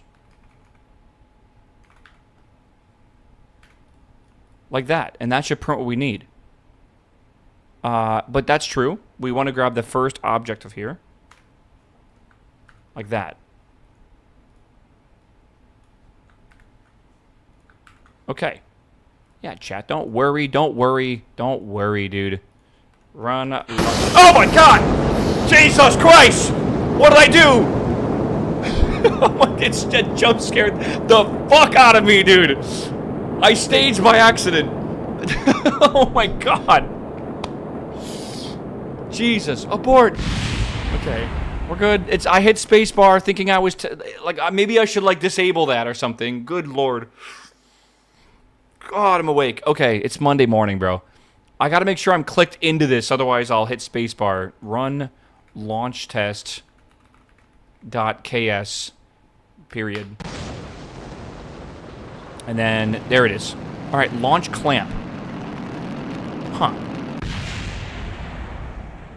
So the first one I think is its name, maybe. Process controller, KOS name tag, far part module, and launch clamp. Huh. So maybe we should do like the fields on each of these as well. So we can see which of these do what. Yeah, let's do that. Okay. So for mod, oh god, it's so weird.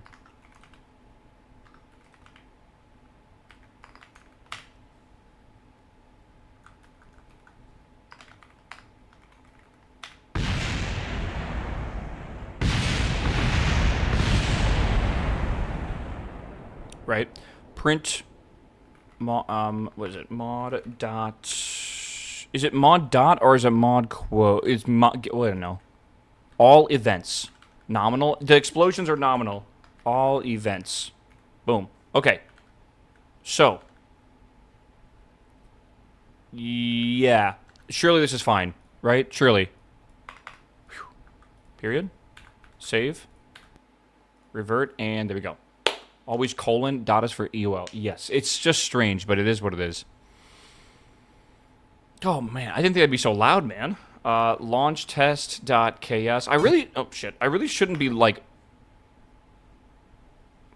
Run launch test. It's fine. Okay, so that's a bit weird.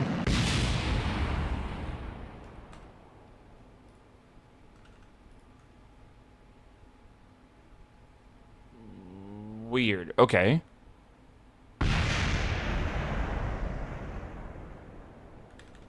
Isn't that literally what it says to do?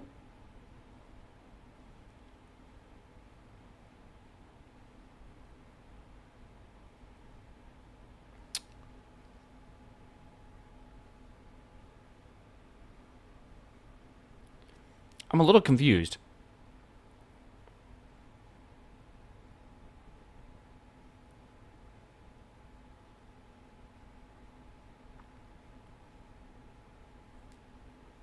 Like, once you have a module, you should be able to print all events to it.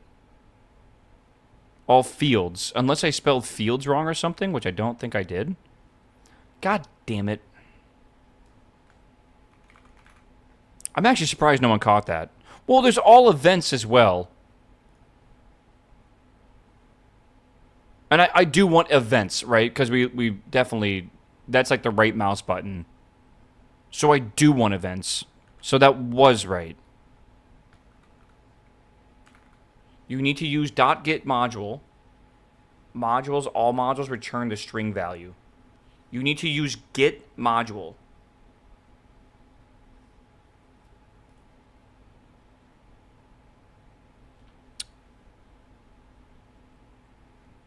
Try get module, module name, all event names. Get module, module name. So even though I have an object that is the module,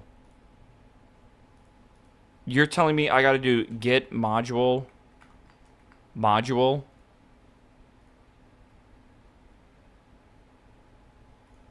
I need to get the event name. What?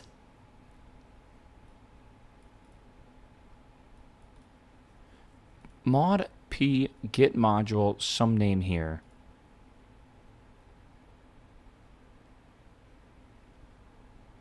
But like, it isn't the module yet. It's a string description of it. But like, okay, hold on. If I just do this, correct, and I just run it. Hello? I hit Control C. Oh. The rocket's in pieces.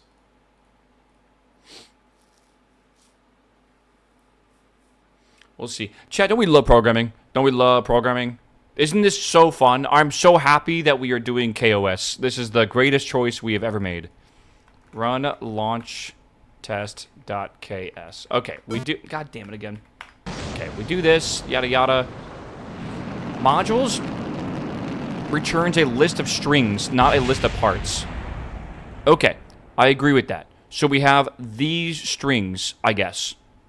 Right? Launch clamp, far part module, whatever. So what we want to do then is treat module like a string. Right? So we are going to do get module and then that string, I guess.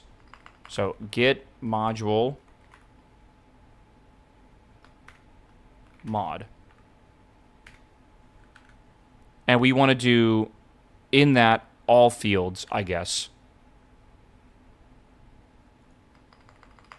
So like for, do we need a double for loop here? For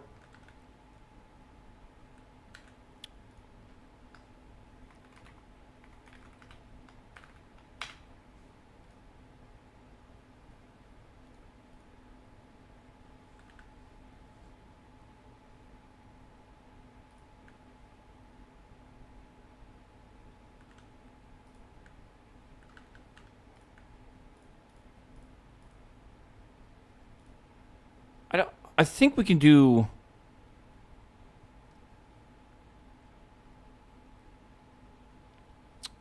Do we need to be like... Do we need to say like stage ground decoupler 0 dot get module and then the name here? Like stage 1 stage ground decouplers dot get... It's not get, is it? It's get module... Maybe it is dot. Maybe not. Get module mod. And then we maybe just print this. Maybe we do that? I'm not entirely sure. If we do it this way...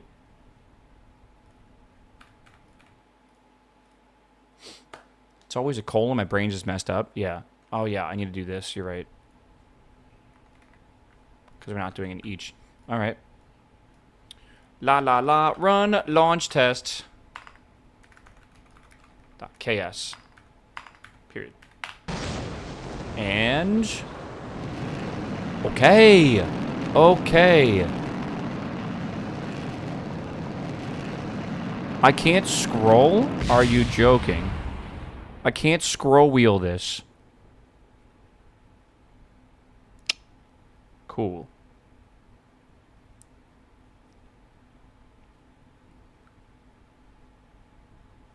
No, don't fall over. Now do all events behind that.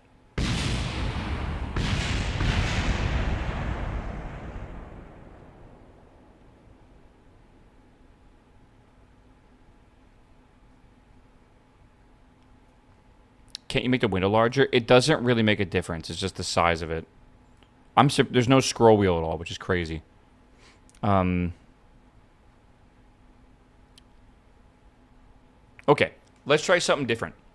A little bit, right? I just want to, well, just do this real fast. I'm going to try to, like, single one out here, because I think I know what it's supposed to be in. But I kind of get what it's getting at, right? At least, right? So print mod is what I want to currently do, all right? Also, I'm going to just not activate.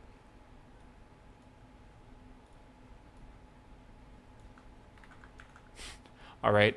That way. Oh, what did I just hit? Space Center. Can you scroll with the arrow keys? I don't think so. I didn't try that, though. We'll see. Oh, we're going to figure this out, and this is going to be fucking cool. But it's a little bit of growing pains, man. I'm going to be honest with y'all. It has been 3.5 hours, and I've not stood up once yet. I need to really stop doing that, man. I got to pay my fucking mortgage, dude. Shit is rough right now. Why do I, like, literally one of the easiest things to do is just stand up every 2 hours, and I still just don't do it. Just to play 1 minute of ads. 1:29 till first launch. I think the noon thing was actually probably pretty accurate. I wasn't even really joking about that. I think this will take a while. Okay, so we have launch clamp. So what I want to do now is I want to print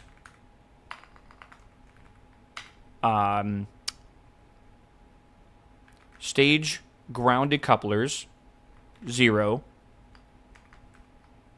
get module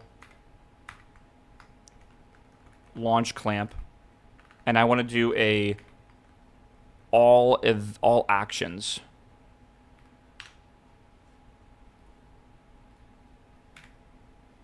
And I want to see what that does for us, if I can. All events.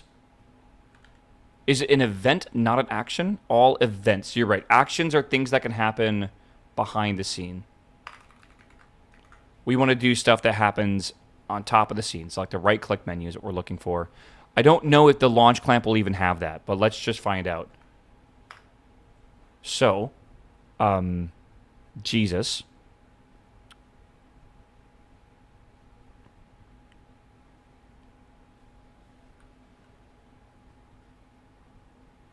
Release clamp. Okay, so this is process controller, module show info. You called it in the for loop. You are correct. This is just to show all the parts, I guess. And then I guess I'll also just print. I think I might do too many, actually. It says how many lines there are, but whatever. Oh, period. See, okay.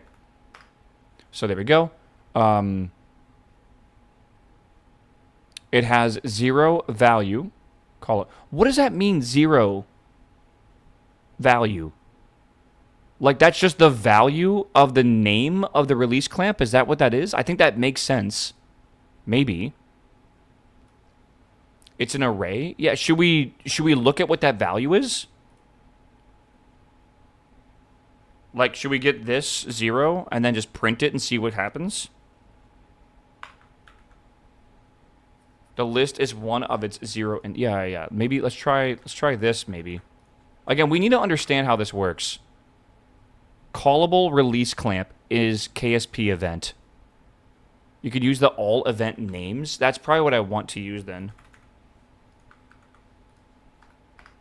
Oh Jesus. I don't think that's correct, brother. All event names not found. I don't know you're seeing that command without the S. All event name? Really? Oh, all event names. Gotcha. Okay, it looks like it was good there too. Okay, release clamp is the event name. So can I call release clamp? That is what I want.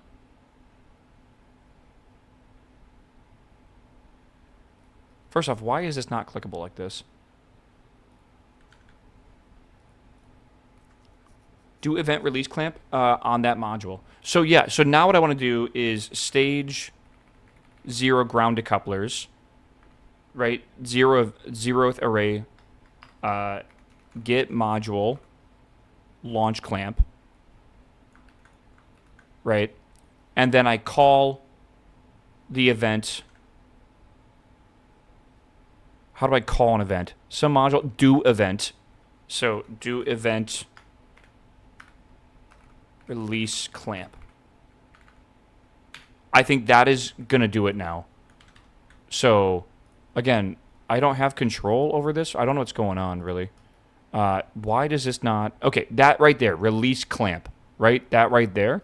So, if I open this up again, this should release the rocket, if it works correctly. We're cooking! We are fucking cooking, chat! We're good. Okay, that is incredibly complicated. And something I need to do is probably make a library, or a function to do this easier, right?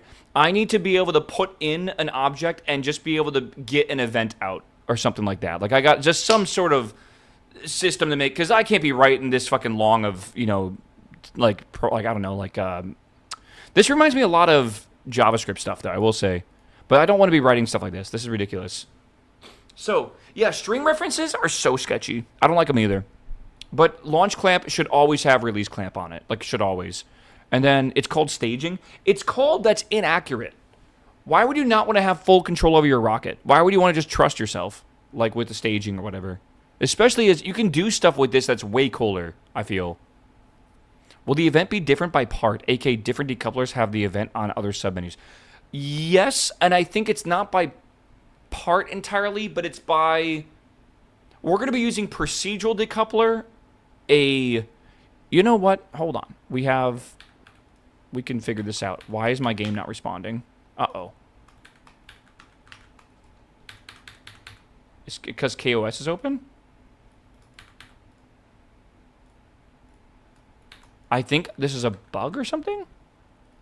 So I think what happened is I had the context menu open for KOS, correct? And no, oh, there it is. It is a bug. I had the context window, the little terminal open for my, the top part, and because it blew up, it shut the window, but when that window's open, you can't move anything around. So I had to click this to close it, even though it's invisible. Or whatever, right? Hence all the string references. Yeah, well, again, what the string references are technically letting you do is reference any button on this right-click menu. Any single one of them. That seems to me extremely useful. And, like, I gotta close this to be able to get this back up. But, yeah. That's an interesting thought. Can it access this before hold on, I gotta try.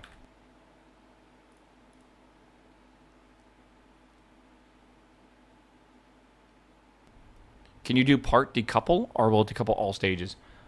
I tried and it wouldn't work. Let's see if this works, actually. I have a theory it won't. Never mind, we're good. I was just worried because, again, you need to not have that window open for it to load. So to give you a reverse screen. Oh, God. So to give you some sort of like key clicker, maybe that's it. I don't know. To give you some sort of reference, if I right-click this, this is the information currently available, right? It's not much.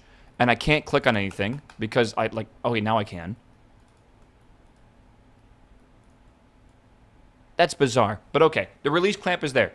All right, chat, I'm going to stand up. It's been fucking 4 hours. Give me a second. I'm going to stand up. I'll be right back. I'm going to go pee. I'm going to play an ad. I will see you guys soon. All right, I love you. Don't forget you can Prime sub if you don't want to watch an ad. Otherwise, I don't know, cry. It's fine. It's been 4 hours. You can accept one ad. All right, I believe in you. Good. I'll BRB. Go walk around my house, bro.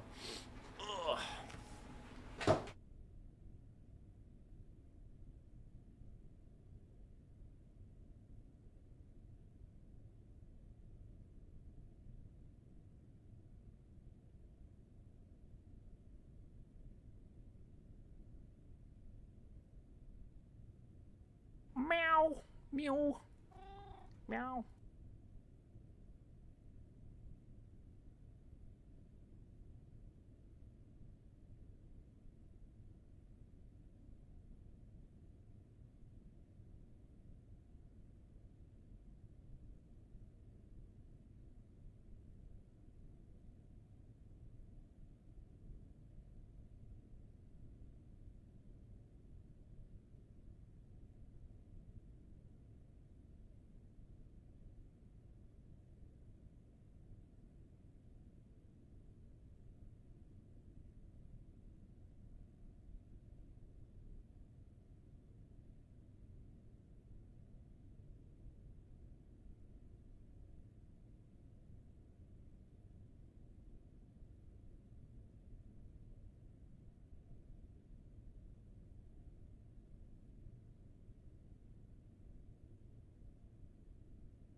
Okay, dude. Oh my god.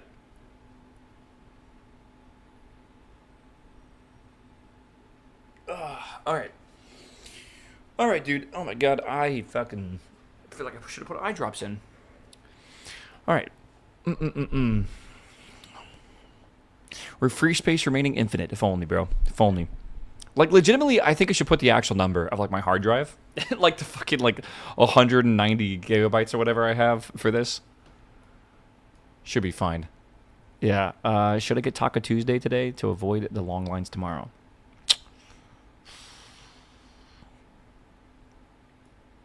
I'm not going to say no. But, like, that means you're not doing Taco Tuesday tomorrow, are you? Which doesn't feel allowed. I wonder how I'm gonna, like, this is clamped. I can't see.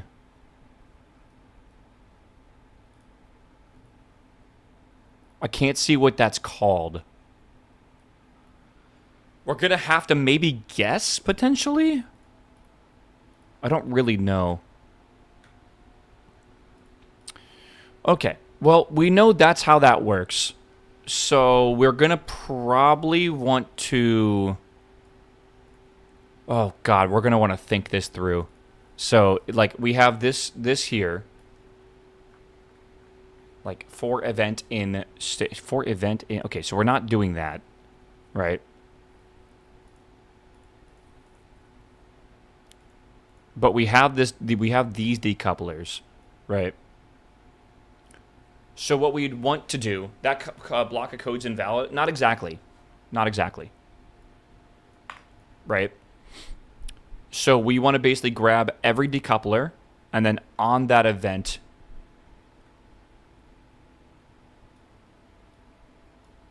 so on that,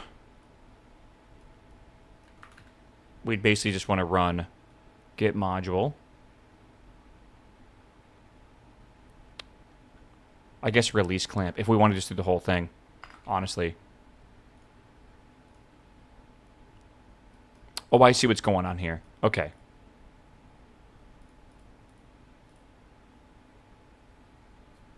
Yeah. Okay, so basically we're going to get the decoupler, and again, I feel like we should make a function just called, like, decouple or something, and it should... You just insert an object into it, a part, and it will just do it for you. Right? I think that's probably what we should do. Because this is pretty unreadable. Like, it's just kind of fucking weird how it works. But I would have to figure out how functions work, because I'm not really sure. And also, there's different types of decouplers. I guess what we could do is, like, make, like, an if statement. Like, if it is a launch clamp, then we'll do this. If it's a, you know... Like, again, like, I actually want to go back here real fast. If it is a inner stage, we'll do this, and, like, etc., right? Because this one here, right, is an inner stage, and it also has decoupler. So, like, I kind of wish... Can I leave these open? Does that work? If I simulate that, what happens? I don't know. Your decouplers have different stages with different variable names. That's why we need to figure it out. And the stages should not matter. Right? Okay, that did not stay there. Let me go back real fast and see if I can put on decoupling on those real fast. And this could also, like I guess, figure out other things too, right? So I want to turn on fairing decoupler and fairing decoupler, right? Remember, like, Sadie said to do the math because you want to wait for an hour? Age like milk. I need you to stop talking. Just stop talking. I'm not even upset at you, but your like the gotcha isn't even a gotcha, because I'm not, like, sitting here trying to do some complicated fucking, like, what's it called, like, gravity turn. I'm trying to understand this entirely. I can't program if I don't understand how this shit works, bro. So this is jettison fairing, and that is from procedural fairings. I have a feeling that I could probably figure out how to get that. Right? This doesn't have a name tag. Oh, God. Come on. Get out of the way. Okay, I can see this here. So this is DEC SO1 DO1, and it is decouple top node. So I bet... Let's make a function. Let's figure out how functions work. I told you if we added KOS, it was going to be a bit of a learning experience. But once we get this done... It's like we go back to our normal routine, but now we have much more control over everything we want to do. So it's up to us to decide if it's worth it or not. I think it is, because I'm not trying to go to the moon, right? I'm just trying to have, like, literally the most realistic rocket experience you could ever have in a game. And being able to fully program every single part about your ship sounds pretty damn awesome, actually.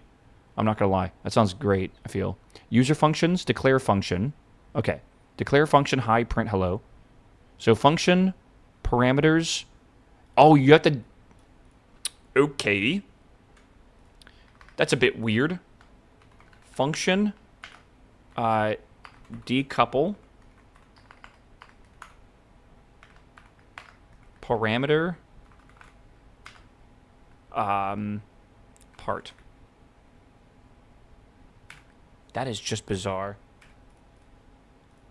So now that we have part, now we want to do... yeah, it's a bit weird, right? We want to print... Not print. We want to take part.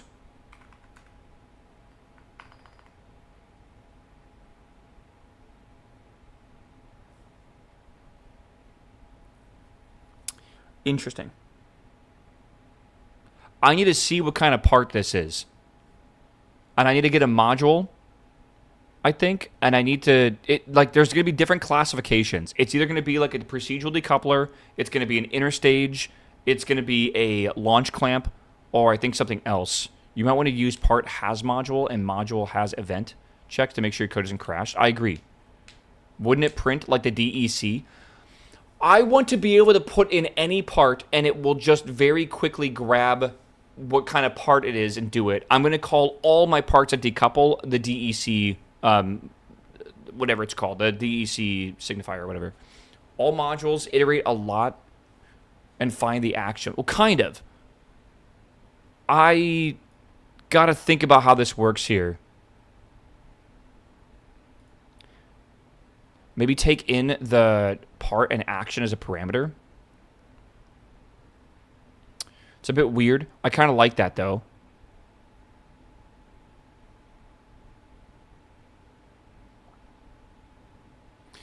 Yeah. The thing is, like, I don't know. Find actions for each module. Run action for a module. But, like, we're a step deeper, right? Like, we have the part. Then we have to have all the, like, all the events it can do. No. We have a part. Okay, I got to draw this out so you kind of understand it, right? Like, you have a part here. That part is made up of modules, right? Like this. Each of these modules has its own tree of events that it can run. Right? So this is part module, and this is event. So you need a list of module events. So I need to know what the event is on. The problem is, that is the weird, obscure part of this that you don't really... It's not self-explanatory, and honestly, it's kind of weird, the way they explain it. Right? Like, the way that things are, like, broken up and stuff. That is one that it literally helps just to kind of, like, do a bunch of print statements to figure it out. So what I like to do is simplify this by me knowing already all launch clamps will look like this. All interstage nodes will look like this. All fairings will look like this. And yada, yada, yada, right? So I think what I would like to do now is take it apart, figure out what kind of part it is, and then whatever part it is, then find whatever module is supposed to be doing the decoupling or whatever, find that module, and then activate that event, if that makes sense. Right? Sushi, what's up, my man? Welcome back, my dude. Set X to ship part name DEC. We don't need that. We're going to be inputting the actual part here, right? We'll do the... Like, if I have, like, 5 decouplers and I want to decouple them all at the same time, in the staging spot where I'll be doing that, I'll just call decouple with, you know, in, like, a for loop like this. So, like, 4 decouplers in whatever, like, stage 1 decouplers. We're going to have, like, 4 boosters around our rocket. It will then send each of those parts into decouple. I don't want to tell it to do anything else. It should just... If I run decouple with that part, it should decouple it. The decoupler should be the one part thinking about this, I feel. But now I got to figure out, how do I get the name for this? Right? So I need to do part, and I need to get module. I can do modules, right? And I could try to figure this out, I think.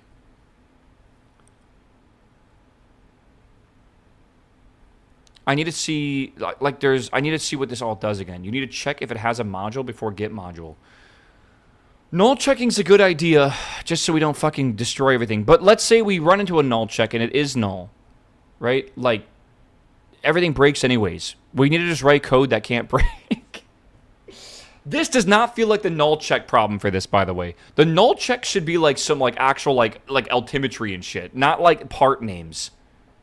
We should, like, I don't know, catch and exceptions does not, like, if there's a problem with something not existing, I think we have bigger problems. Like, I don't know. Like, I feel like that's like already like a mission failure.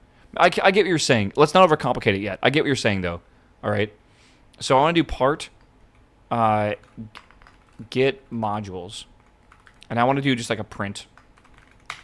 Right? Like this. I want to keep it as simple as this for now. And what I would like to do is... Right? We're getting somewhere. Let's do... decouple. Wait, how do you run a function? Function F1, and then you just do F. Okay, so same thing. So decouple dec. Okay, cool. It's modules. Thank you. That's YouTube chat, by the way. Pog YouTube chat. Look at you. Who would have thought? Okay, so let's run this real fast and let's see what the output is again, right? Yeah. Okay. Boom, boom. All right. So if we do a run launch test.ks. By the way, I will try to release all this code I'm making in case you're doing a playthrough as well and you want to look at it. I will try to put it on the GitHub, but let's worry about that later. All right. Okay, so line 2, it doesn't like for interpreter. Why? Launch test KS not found. Now that's weird. It's right there.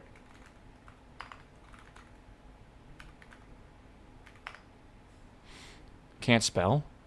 I don't see it. What are you guys talking about, right? Spell check. Okay. Launch clamp. So there's like KOS name tag. Okay, so that's good, right? We have that. But what if we input something else, right? Like this is dec here. What if we do like decouple,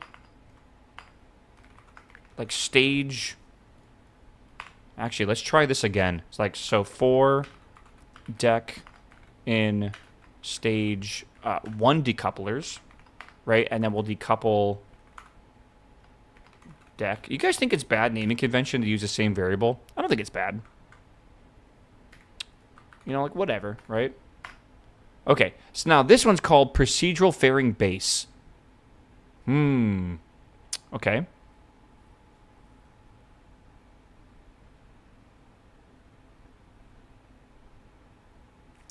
Okay. Module decouple. Yes.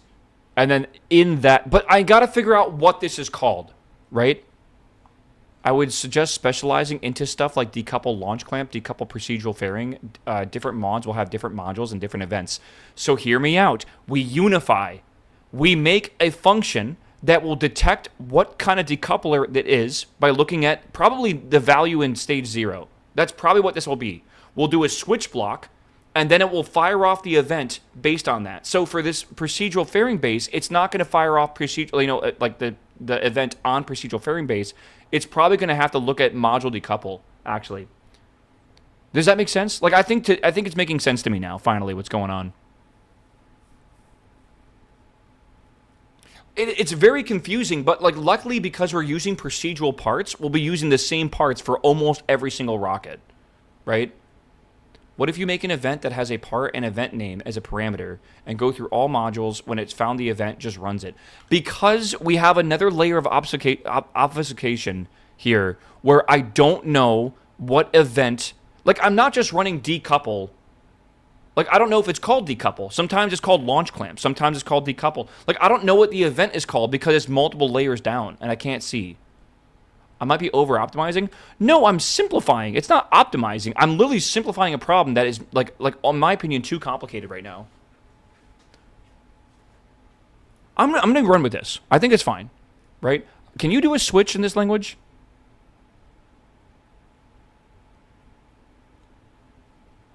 I want to just be able to call decouple anytime I would decouple, right? It's as simple as that. Switch. Well, shit. I guess we'll be doing if statements, chat. Okay. Look for else. I will be doing else ifs. Look for case. I mean, wouldn't it?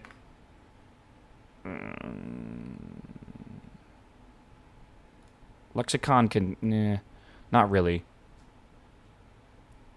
Nah. Oh, all right.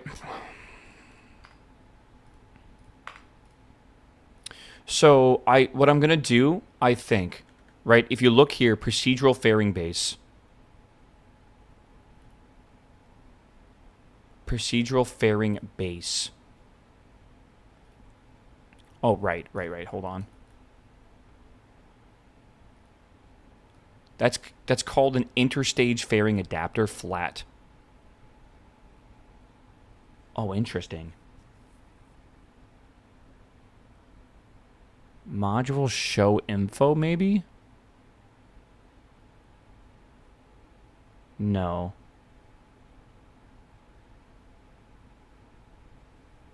How do I know this is an interstage?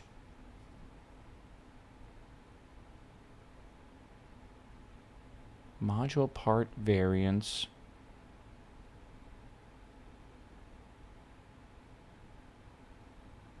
Maybe module show info? Potentially? Maybe.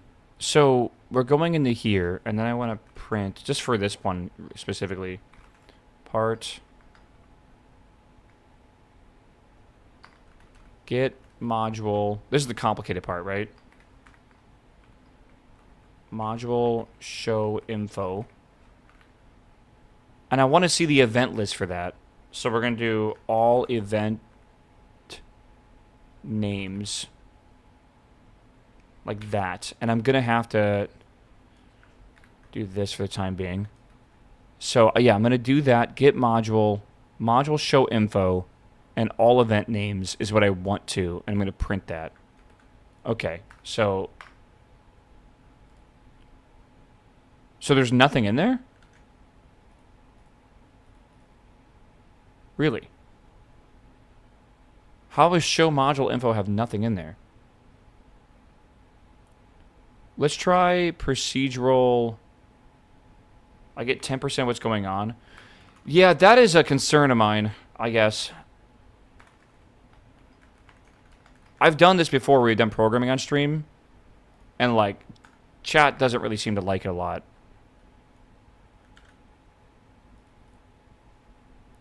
Yeah, it only has fields, likely no events. Yeah, let's try to get...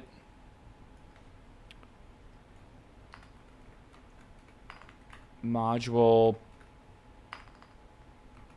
decouple. Let's try this one, see what that's up to. So this has decouple top node. Okay, cool. 5 people love programming, the rest is lost. Is it unenjoyable to watch? I think the very beginning of this is going to be a struggle. Because like I don't know how this language works, and I'm trying to figure out really weird nuanced shit like this. I don't know. The second I understand what I am looking for and how to easily do this, it really will just be setting up the rocket for, okay, what altitude do I want to churn here? Okay, run this decoupler program I already made, like, a stream ago. Yada, yada, it should be fine. Right? And it should be, again, we don't really ever have control over the rocket with MechJeb like we will with this. MechJeb's really good for basic shit, but like for example, if I want the rocket to roll to induce like a stabilization roll before it decouples, I can't really do that with MechJeb. This would allow me to do that, right? Which is really cool. I made a fully working shuttle with KOS at one point, 3 KOS CPUs, self-steering, parachuting boosters. That sounds awesome, actually. Yeah, it sounds really cool. Yeah. Okay, so we know this is going to be called decouple top node, and it's part of module decouple. So that's good. So just real fast, what I'll do is okay, I need to get the name for this part, and I think that is possible, right? Like, I think it is possible. The name, my part shipped, blah, blah, blah, blah, blah, parts and part modules.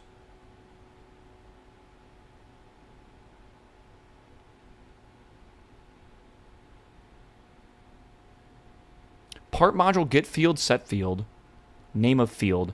I need to get the name of a part. And I think that's actually on part, not part module. Name tags? No, we know that.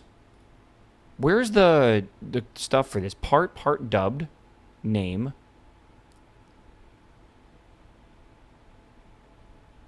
Parameter? Hold on. I just gotta try this, I guess. Print part. Name. Let's see if that works. Tag is the name tag. I don't actually want to do it via name tag. Weirdly enough. I want the name tag. Okay, so when I'm building my rocket, I want the name tags up here to be used to make a list of all those things in that list of decouplers, okay? So what if we have different decouplers? What if I have like a fairing decoupler and the stage side decouplers, like radio decouplers, and maybe a radial decoupler, right? They are all going to have different events because they're different modules on those. It's a little bit weird, but they're all different, like they're differently programmed, but they do essentially the same thing. But I can't just call like decouple or undock or whatever, right? Or something like that, right? What I need to do is add each individual part into a function that will then figure out what kind of part it is. Okay, this is a ground clamp. Okay, this is a radial decoupler. Okay, this is a an inline decoupler, and then activate the actual decoupling function that's built into it by itself based on the context. So I need to know. I got to figure out names first. So this is not working. Have them use different letters with their final name tag? No, I'm going to do something a lot safer than that. I'm actually surprised you guys are suggesting stuff like that, right?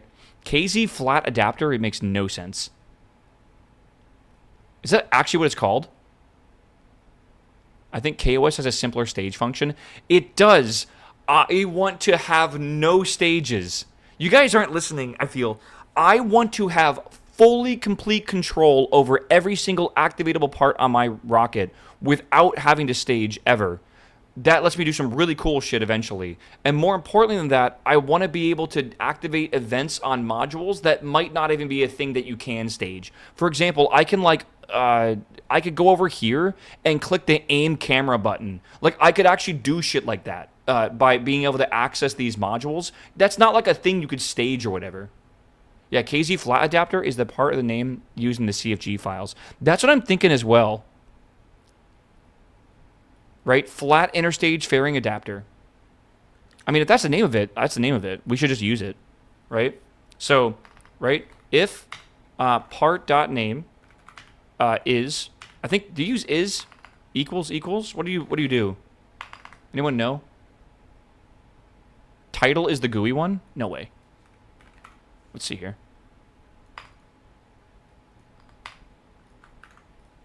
Hold.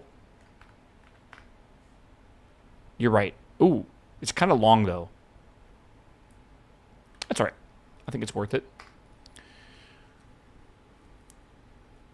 There's no reason at all. Have you tried MechJeb? Okay, dude. I will ban you. I don't care if it's a joke. Do you intend a hardcode East decoupler type module and event? Yes, but I'm only using inner stages, boat tails, the procedural decouplers, and ground clamps. It's really not hard, I feel. I feel like it's really not hard. If part.title equals B. Okay, so string interstage fairing adapter flat.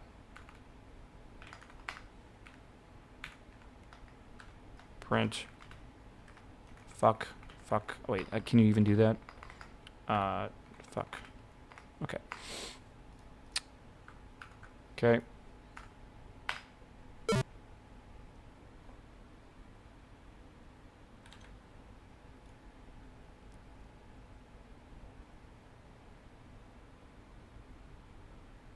Unironically, I should be able to remove MechJeb from this playthrough at one point. I'm not even joking. Okay, we didn't get a fuck, so that's bad. So interstage fairing adapter flat is the name of this title. I'm not calling the property. Man, I love this language. We gotta fuck, chat. We gotta fuck. That's good. We gotta fuck. Fucks have been given. True. Okay, so now we know, because of this fuck, that we're in this kind. So what I want to do now is grab a part.getModule, right? And then we want to grab module decouple, like this. And then the event we want to run is called do event, right? Decouple top node, just like that. As a string, obviously. Okay. Part get module.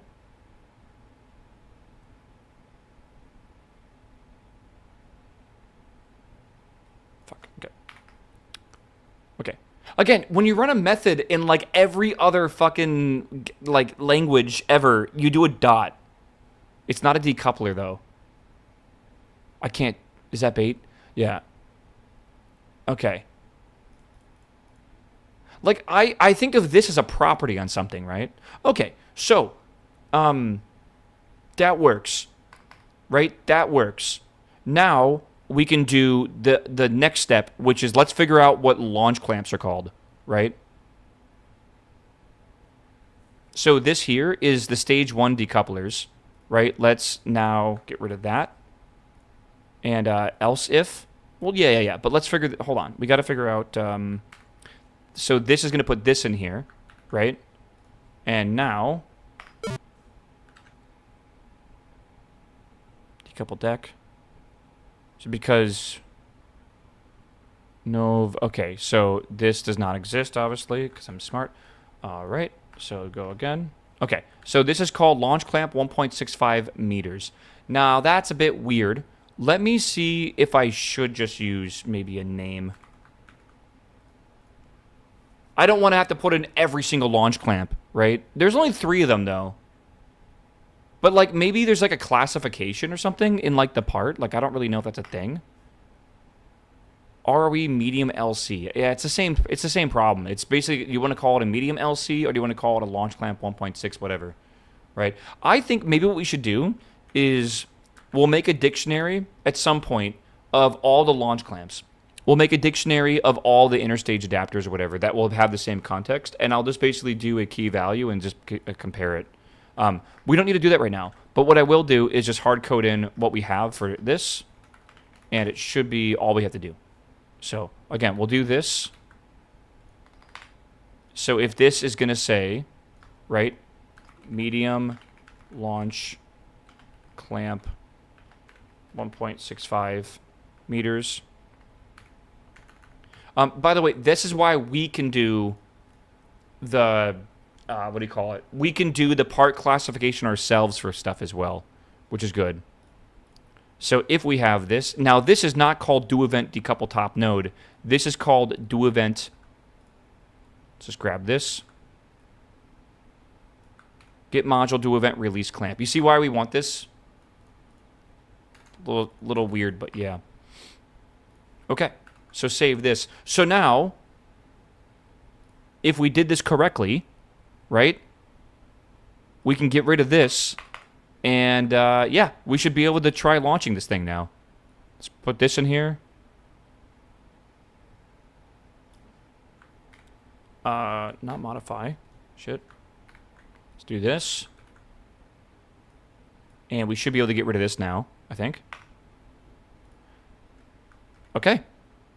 Oh, where are functions supposed to go? Can you make a library? Is that a thing we can do? And I don't think you can. I think every function you use has to be in this library. You actually can make a library? Or like, can I make classes or whatever? Or like, I don't know how you want to, you can declare them? Okay. Should probably figure out how to do that. It's a collection. Not what I'm looking for. Generic structure.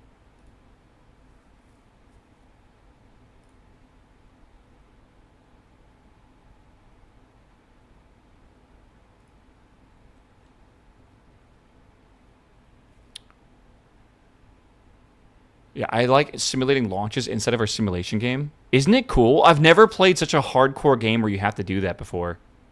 Again, I think this is like really fucking fun because this, yeah, declare parameter. Oh, that's something different, right? Maybe it's really cool because it's like straight up. I can't think of a better way to emulate real life than what we're doing right now. Run once path, function file.ks. Run once path. Okay, hold up. That sounds correct.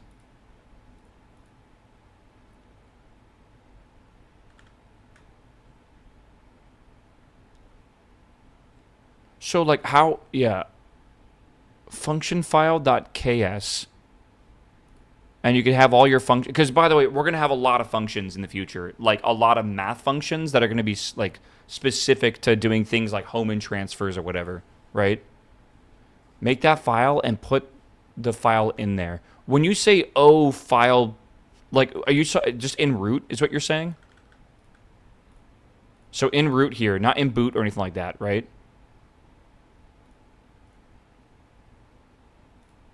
Wouldn't it be cool if we were doing all this cool shit in KSP2? Hear me out. Hear me out.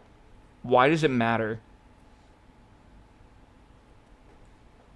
First, I don't think KSP2 ever would have gone to this point. Like this is a very niche thing right now.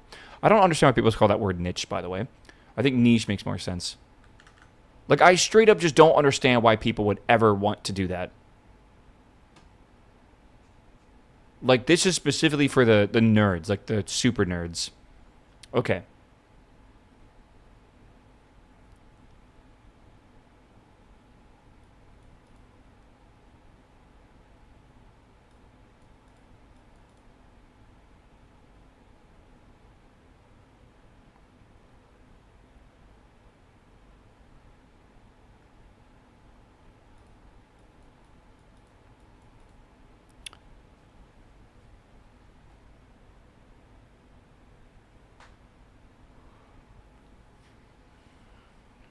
I'll figure this out later. I'm going to be honest.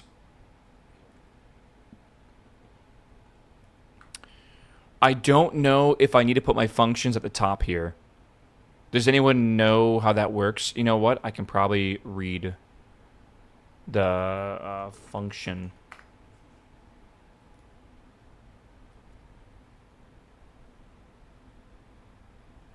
I actually believe KSA will let you do this. I think with the way they're developing this game, they're going to have a whole scripting language and everything built into the game, which would be really cool. Kind of like Juno. If you guys ever played that game, that'll be pretty neat. They have to be declared before the first use. Okay.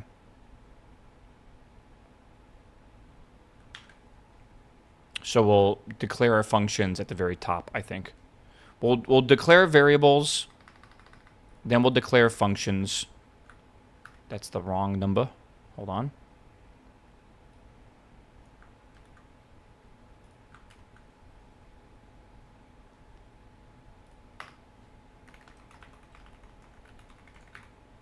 Okay.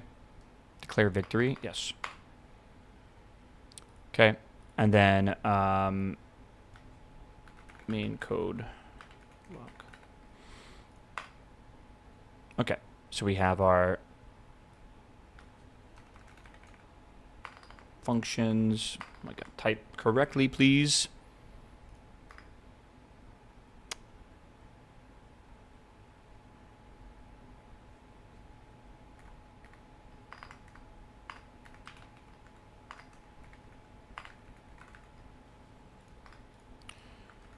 Oh, I'm still not showing the KSA name. Yeah, I know. I agree. Okay. So, throttle up to 1, steering lock to up, engines on in the stage 1 engines. Ship thrust, once it reaches 150, we will go to the next stage. Yes, we can print the thrust right now. We don't need to, though, and I found a new way to do this. It's called wait until. And then 4, and then, yeah, we're going for the ground decouplers, and we'll decouple. All right, so let's send it and see what happens. I think we just need to revert this to launch real quick. So revert to launch. I don't know if we saved that. We'll see what happens. Okay. We got to just pay attention to some things in here, like altitudes and all. So, okay. We have this over here. And then we should just be able to do run launch test dot ks. So here we go. 3, 2, 1. Good. And peak. And then if I try to steer this to the right, oh, I can't even steer at all. Oh wait, I'm typing. How do I stop typing that? There we go. Yeah, I can't steer at all. I don't think. Maybe I can actually. I don't know. I can't really tell. It's like wobbling a bit.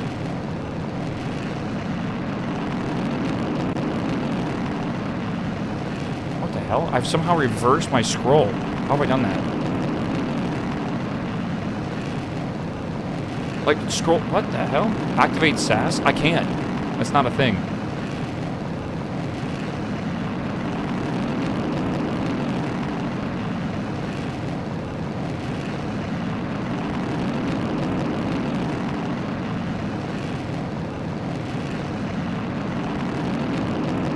Is the gimbal locked in the main engine? I think so.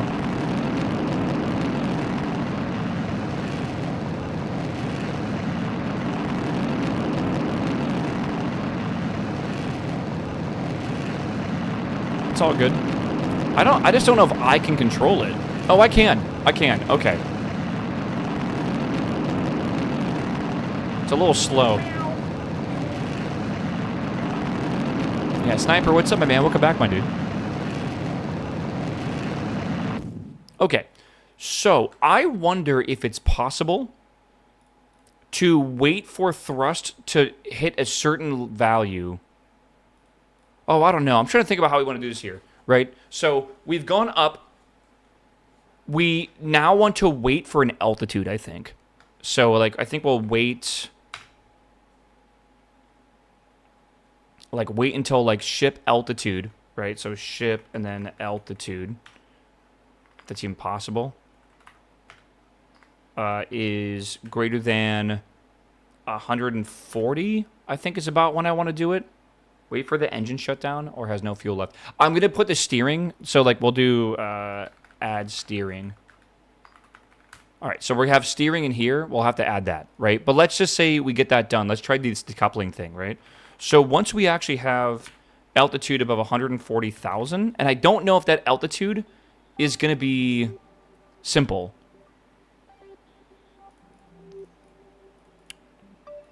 No, we don't. We want the thrust to be shut off, but like it's like the thrust will shut off, and then we'll get the altitude. Does it make sense? Like it's going to take us time to float up here. There's some complicated stuff with, like, if the gravity turn doesn't go right, but it should go pretty well, I think. Expected?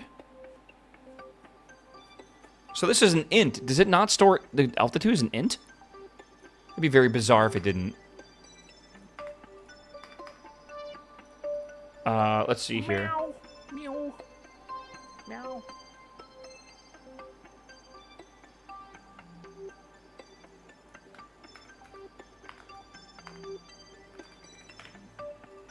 Again, well, let's do this again. Ship. Altitude. Right. Wait, 0.1. Do something like that. Adeline, thank you for the sub. Welcome back. Thank you, thank you. Good to see you. We have to make a second program because this terminal is done. You need the next one to start engines and decouple. No, we're going to have a running loop for this, basically. Right? Wait until. I could. Yeah, that's the new way to do this, right? We learned that. We don't need to put that in there. I wonder if that's going to be really inefficient to do. Right? Like, I wonder if that's going to be, like, looping, like, 1,000 times a fucking frame or whatever. I don't really know for sure. Okay, we'll try this again. So, launch test. Whoops.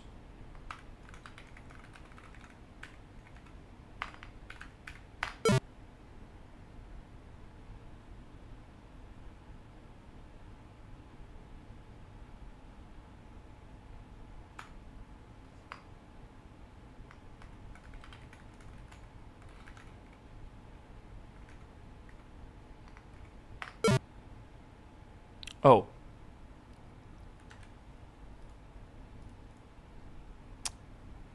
Unknown statement found.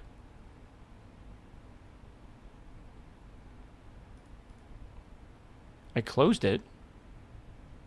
Does it not understand to wait until? Didn't it tell me to do that? Is it a float value? Am I supposed to put it like that? No? Not yet. I'm supposed to put 0.0 in here?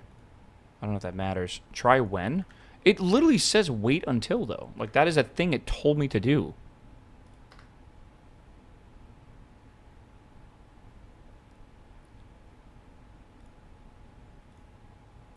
Wait until time seconds greater than blank. Oh. Oh. Like, I would need to put a period here. That's not like a... Okay.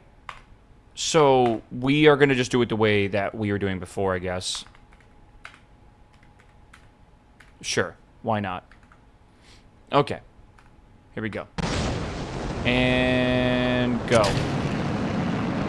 So we have our altitude, and the altitude's in meters, it seems. That's good. Right? Okay. So then we want to, for the decouplers...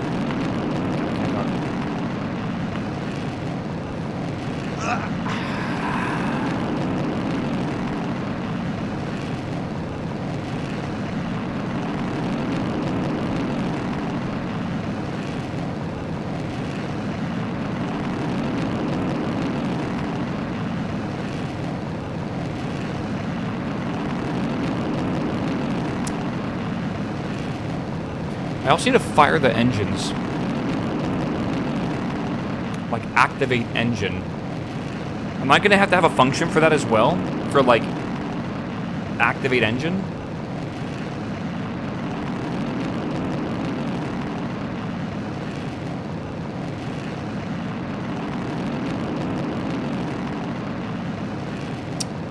I might have to. Right. So we go to a certain altitude. We need to activate...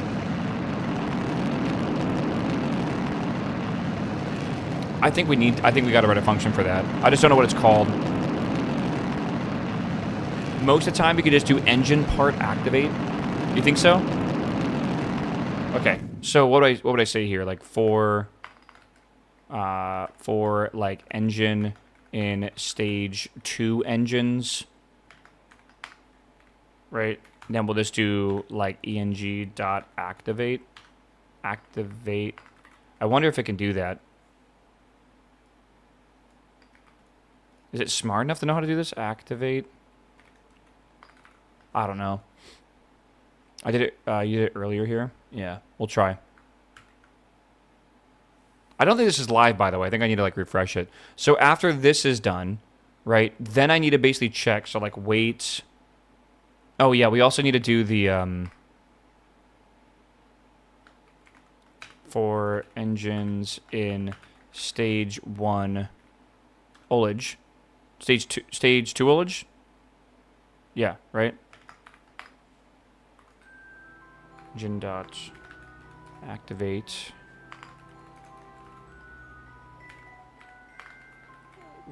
Wait 0.5. Just stepping through this right now. Okay. Then we activate these. I don't even know if 0.5 is good. We'll try this. Did it decouple? No. Different program, bro. Again, like, once I loaded the program and started running it, my changes weren't... It's not like it's running in real time. It's got to be compiled.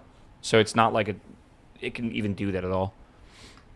Okay. But I can probably do this. So activate these. So, wait until... How do I get, like, thrust again? Ship thrust? Yeah, like, ship thrust...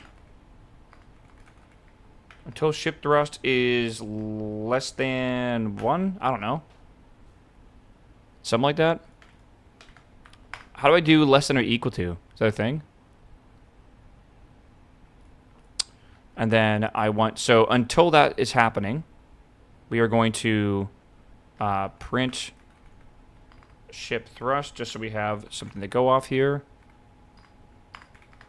Weight 0.51. I don't know if it really matters. Then I want to, for decoupler in stage 2 decouplers, decouple deck, missing periods here, for engine in stage 3 engines. I want to engine.act, oh, not dot, but activate. Okay.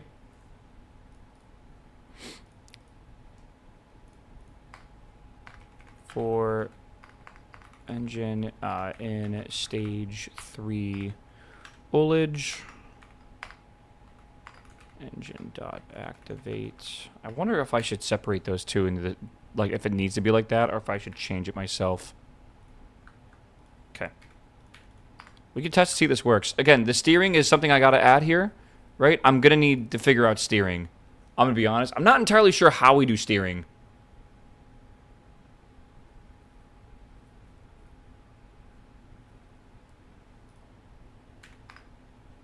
Fins? Well, how do I, like, again, this is like running and then waiting and running and waiting and running and waiting. How do I, like, let it do, like, it almost needs another thread for steering. Can you do that? I mean, you can. Literally, you can. I have another motor here. I have another avionics package that I could have running a different thread, basically. And that can literally just look at the altitude and steer the engine based on that, right? Just lock it to a variable like height. Sure, but like why is that, like what do you mean like lock it to a variable? I'm still like waiting for certain altitudes to be hit or ship thrust or whatever, right? I think I want to try this again though. I want to save this and see what happens. This is run launch tests.ks. Oh shit, I forgot the period.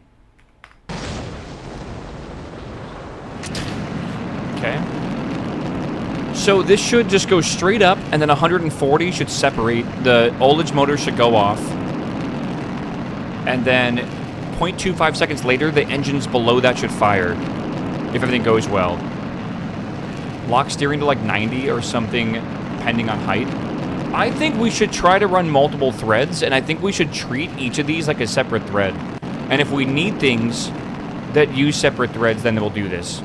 I could eventually try to implement like a multi-threading system that could actually like handle something like that, but that's beyond my understanding of computer science right now. And I think it's a good reason to have multiple avionics packages, right? Like one in charge of the steering, one in charge of the thinking, stuff like that, right? Complicate it more, it's a good idea. I mean, and then down the road, you can do whatever you want, right? Most people use cooked control versus locked variables. I did see that. I'm not entirely sure. I assume one requires constant updating, the other one does not. Right? Like, that's my theory. Honestly, the funny thing is, the steering will only exist during this phase anyways. So, it's like we can almost put the steering inside here. Essentially, right? And I can actually make a steering function that you input altitude, and it should output a value it's trying to point at. And that'll be good enough, right? And we can just make, like, stages or something like that for that. Okay, so now we're going to wait till we go up to 140 and then see if this thing works. The mods for this game make it so you can program the launches are really cool. And, like, again, you don't need to do this kind of complicated stuff, by the way. Like, you don't need to. I am, though. There's a mod that's kind of in the middle of this that someone told me, and it's called Smart Parts. You can actually have one of these activate stages based on altitude. So you could actually just add a part and then say, like, activate the next stage at 140,000, and that would do everything I just did. But this lets me do way more cool shit. Like, way more cool shit. Like, you're going to see here soon, once I start figuring out how to steer, before this undocking phase would happen, I'm going to, like, start rotating this for, like, a second or whatever. What's this one you're using now? This is called KOS, which is the Kerbal operating system. Not kill on sight. All right, it should separate here in a second. Like, tell me that's not cool. So, because I have to worry about fuel sloshing, right? You need to fire, like, ullage motors to get the fuel to go to the bottom of the tank before firing the main engines. Now I've just made a system to do that. And, like, I don't ever need to worry about smashing the spacebar twice and hopefully getting it right, because sometimes it doesn't. Or, like, sometimes I go one stage too far because I don't think it activated, but it did. Which is cool. Are there prepared scripts? There's tons of scripts online. I would suggest taking the time to learn, though, yourself. Look at what people have done for examples, but then, like, I would really do it yourself. That way you know exactly how things work, so when you make things more complicated, you don't have to, like, rely on someone else's weird shit. Why no gravity churn? We're going to do steering next. I'm just figuring out the staging first to make sure that works. Should be good.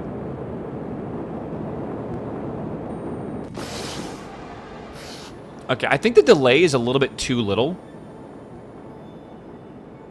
It's not too bad.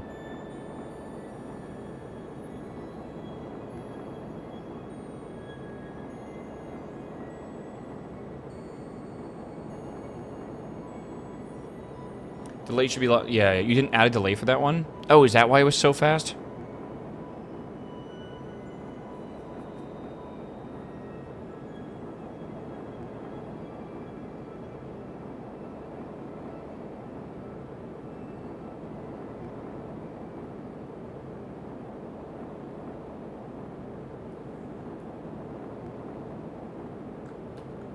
Oops.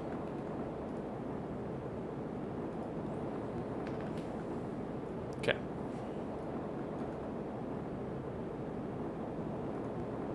One second. I think 0.25 was fine. It seemed really good on this one. That one didn't have a delay. That's why it felt so fast. Right, we're going to 2 million meters straight up, chat. Oh my god. That's crazy. All right. This seemed really good, actually. I like this a lot. So what we want to do now is I want to make a function for steering. All right? And what the steering function is going to do is you're going to input a... I guess we'll input an altitude. Maybe I'll just call it gravity churn or something. It's going to be weird because we're eventually going to decouple with gravity churn. It's going to be really strange. Right now, the way it works, though, is stage 1 is entirely the gravity churn. Everything else will not be, right?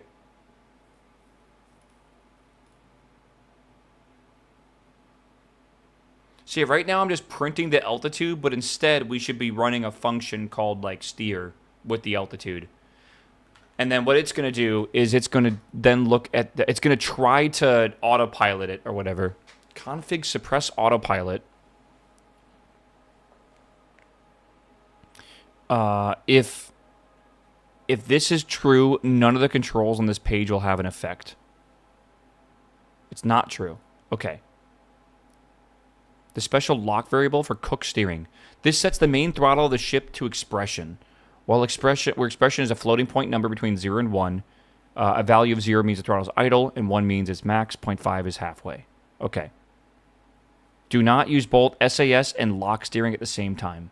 Okay. So lock steering to expression. Pitch, yaw, roll. So we're going to want to basically do a roll program first to align the azimuth of our rocket, or basically where is the rocket facing. Like if I'm a rocket and I'm standing up on the launch pad, my azimuth is straight forward. So if I'm starting this way and I need to like roll that way, we'll basically do that. That way we can the whole thing just becomes a pitch maneuver now, and then it's just one variable changing, which should be good. So we'll do a roll program. Again, right after launch, because this is the launch here, right?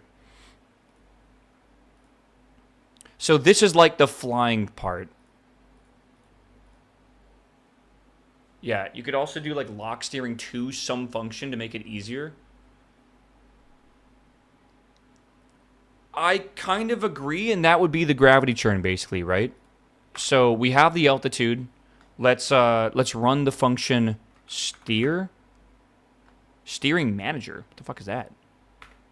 Steer.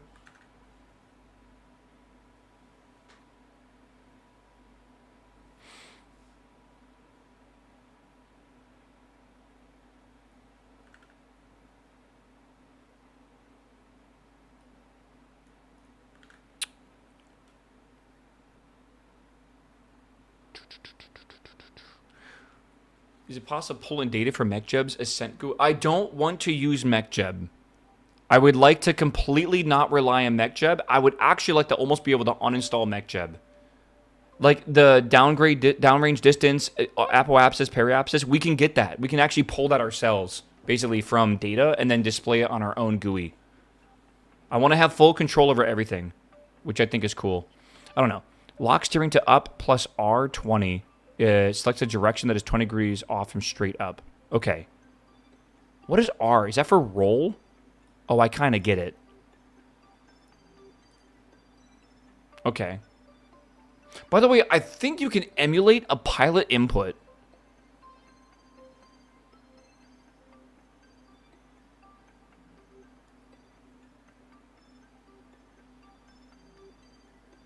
Lock wheel steering.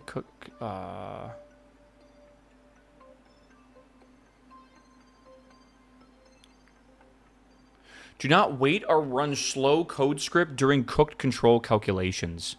What is slow? Oh.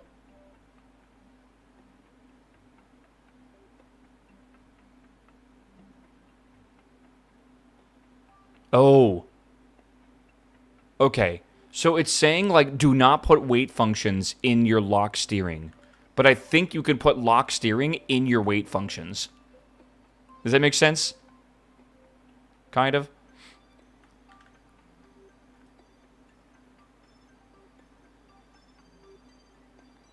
Okay. Okay. I mean, that works, right?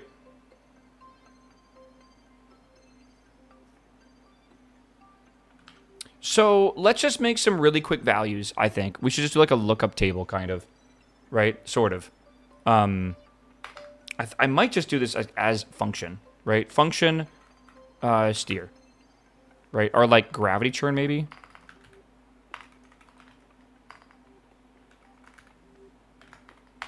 Right? We're going to do a parameter. Do we even need to do a parameter?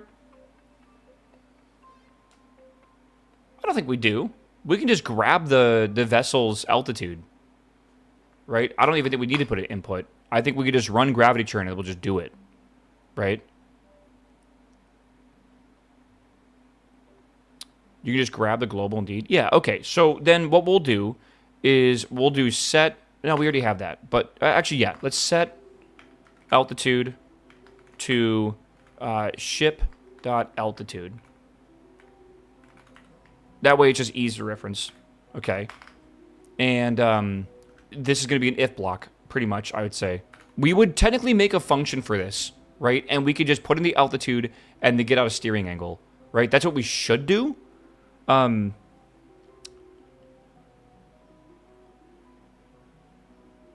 I don't know what I would be aiming for.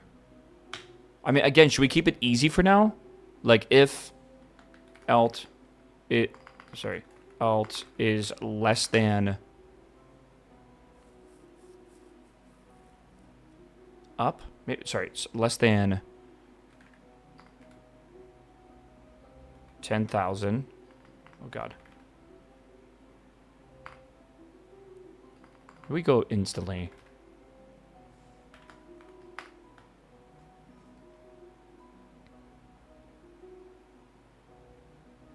So steering lock steering to up. Isn't that what we just want to do?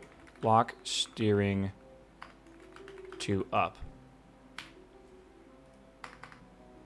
And then we need to figure out the rest of this though. Where's the steering thing? Oh God.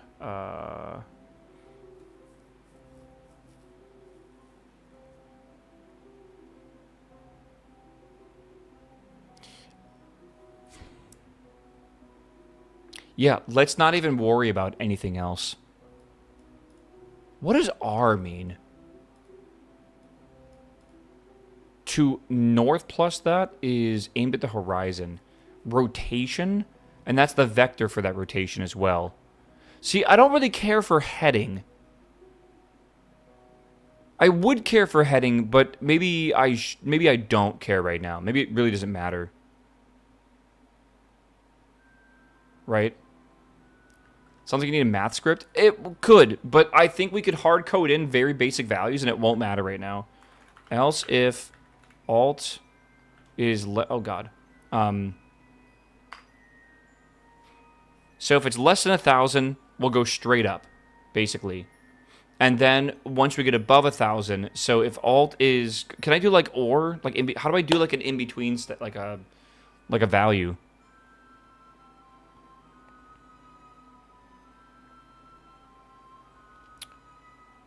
Like, can I do an and with this? Like, can I do a double conditional? Like, if alt is... Can you do a conditional? Maybe I can put one in here. If alt is less than 5,000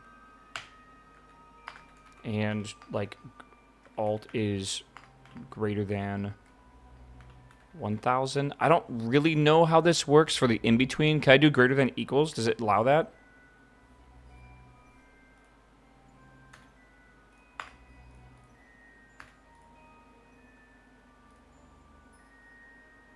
If you get to that line, you already know the alt is greater than 1,000. Is that how that would work? Because of the else if?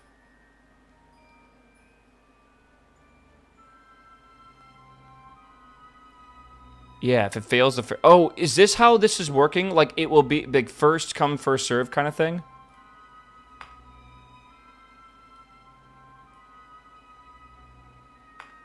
Yeah, because the first conditional was then met, so it goes, looks for another one. Yeah. Okay. And then this is going to be like lock. This is going to take some tweaking, by the way. Steering to up plus rotational 20, 0, 0. That might be wrong. We'll see. We'll have to see. 20 degrees off and straight up. I think I'm going to put a few of these in here. Because I don't know like what level you would typically do this at. Like, maybe we should just try to fly it up manually and see what's required. Maybe. It wouldn't really matter. 45. And then I think we just lock it to 45 and we just kind of stay there. Maybe a little bit more over. Let's do like above 30,000. Let's try to go to like 60 maybe and see what that does. Up times plus heading. This is plus. So it's basically looking at the up vector and then adding a 20-degree rotated vector in the x direction, which is towards east, I guess. Yeah, I think so. I'm going to just try this and see what happens. It might work, it might not work. So what we'll do is we'll run steer here, right? It's not steer, it's gravity churn. Gravity churn. We can print the altitude. We don't even need to print the altitude anymore. Should be fine. And this is going to be 0.1 in between steering checks or whatever, which doesn't really matter, right? Return up in the function, then lock steering to gravity churn outside the function. That way you'll keep calling gravity churn automatically every physics frame. Return up in the function, then lock steering to gravity churn.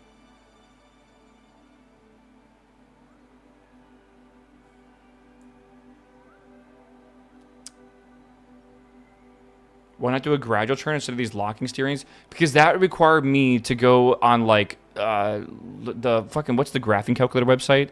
To, like, come up with a parabola that would work for us. And I feel like I just kind of want to see if this works real fast. Desmos, yeah.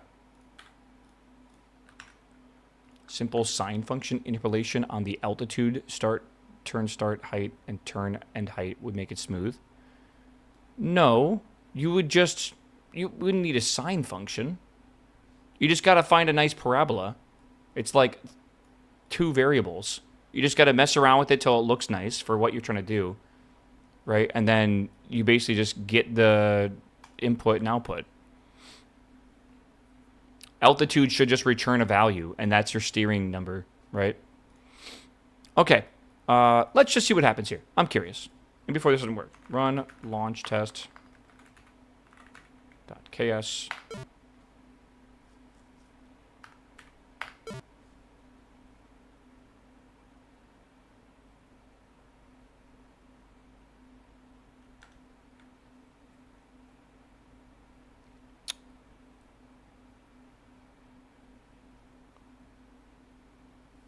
Ah.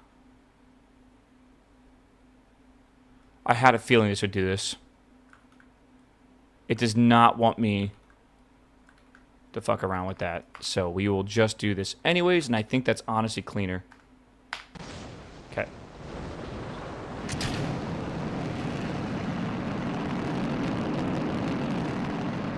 Okay. So at 10,000 meters, or 1,000 meters, it should turn over 20 degrees. And it should go towards 90.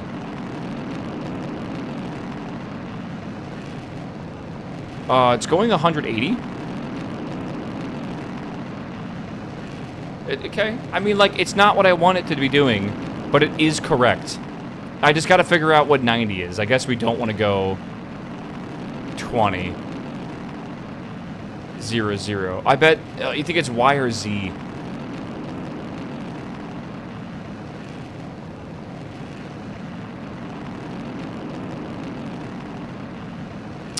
Pitch, yaw, roll. Yeah, I think it's going to be yaw, so I think it's going to be the Y.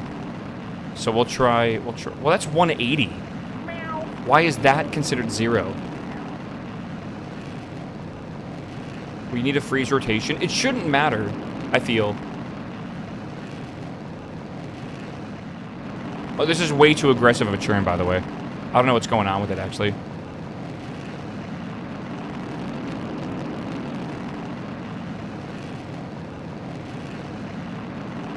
It's over 15K. But that's not 45, dude. It's at fucking... It's... Oh, it just... Well, I don't know if... Huh. It's at the correct amount, I guess. Yeah, it was still way too aggressive, I feel.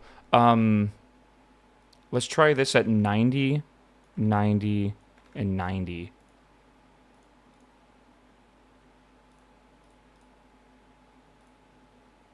Okay, let's try, I actually might want to do this. Plus 0, 90, and 0. That should actually do a steering thing, where it should, like, rotate the whole thing. Shouldn't that rotate it over? I mean, like, heading is going to be weird.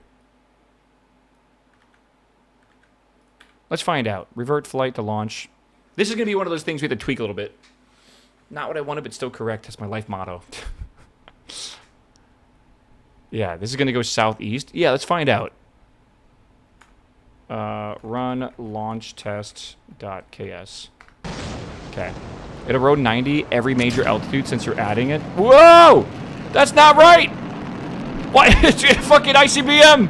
It's like the... What's that missile that does that where it pops up and then goes sideways? Okay, not ideal. So...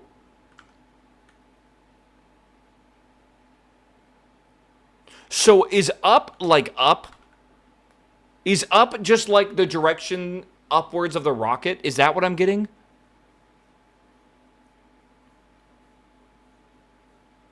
Zero, zero, zero is up.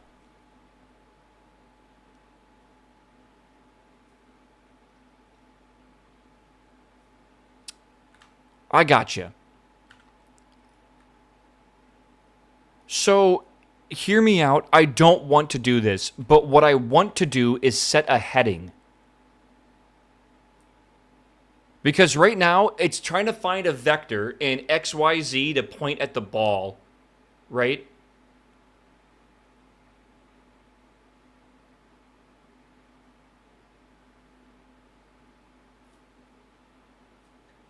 I got you. I understand what you're talking about. I got you. This was correct, I believe.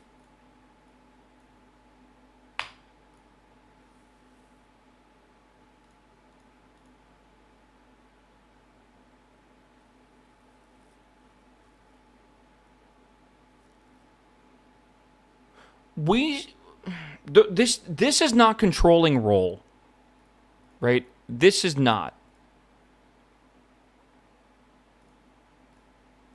I'll control roll in a second here, right? But what we do need to do is make sure this thing is pointed at the right part of the sphere, right? If we have a sphere and we're at the very center, again, X, Y, and Z vector, we need to make sure it's just always pointing eastwards, which is 90, and it's not north. Yeah, no, it is north, not up plus 90. But north is the horizon, correct? This is due east, aimed at the horizon. So we want to do just north, plus 90. So, will that point it straight upwards? Maybe just print the current steering where it's at. Yeah, maybe I should actually.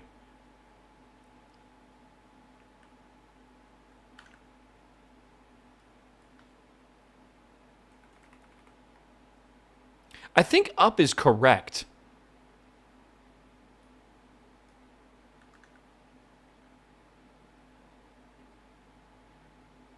Let's print the yeah. Let's just do this. I think it's a little confusing.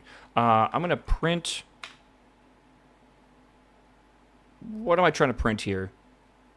How do I get a readout of like our location, direction, rotation, or heading?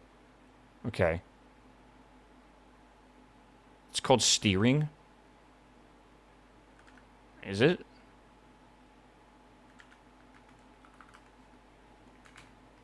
Steering direction? Whatever. We'll figure it out. I'll try this. I'm going to try this as north. Try this as north as well. Okay. Okay. Save this. Oh my god, what happened? Okay. Steering is what you were setting. You know, I know. But that's what I was told to use, so I'll try it. If chat's wrong again. Big surprise, right? Alright. Run launch test dot ks. Okay.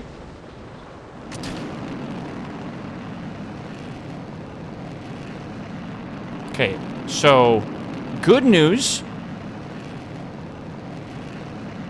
Maybe not good news.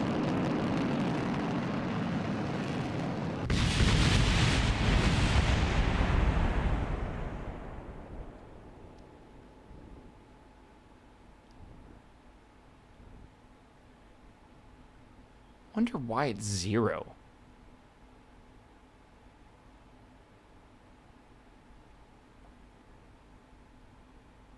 Meow. I don't know. Senfic, what's up, my man? Welcome back, my man. Chat, don't forget your Prime subs. Happy Monday, of course. I am struggling just as hard as you are on this Monday. Do not worry. Did you even read the docs? I don't know. Not really. I feel like steering isn't correct. You want north plus 90, 0. Like then 70, 90. Okay, let's try that. I'm going to believe in you. Then like 70, then like 45, and then like 30 or something like that. Sure. Let's give that a go. North plus 90 will be on the horizon. Yeah, that's what I thought too. It's okay. We'll see. Is this even going to change? Isn't this... Yeah, well, whatever. We'll see. All right, so run launch test .ks. And here we go, chat. Here we go. All right, I want you to know that this failure was brought to you by Deadbringer. All right. That's who got that one. All right. You just cost us $18 million, and we're set back 3 months. They might cancel the program, bro. Try heading. Yeah, what is R again? Is that roll? What is R? Rotation. Or heading. Rotation expression is pitch, yaw, roll. Note that pitch, yaw, and roll are not based on the horizon, but based on the internal coordinate system used by KSP that is hard to use. Thankfully, you can force the rotation into a sensible frame of reference by adding a rotation to it.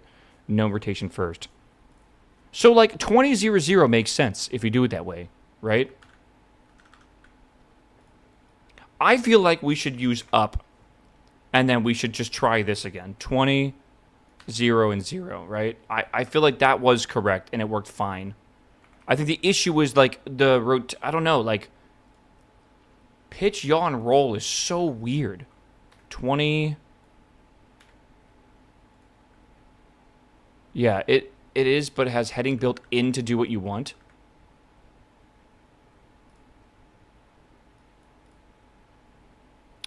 Yeah. Heading expressed by compass and pitch. You know what? That's just even better. That's just what we want to do. We want to do heading and pitch. That's 100% what we want to do. Yeah. To heading. Right. And then we could do compass 90 eastwards and pitch 0. I assume that's the correct pitch. First rotate before you do... Well, yeah. Yeah. That's what this is going to do. That's going to do the roll program. Okay, we went 90. Okay, good. Let's lock this in to numbers we think will be good.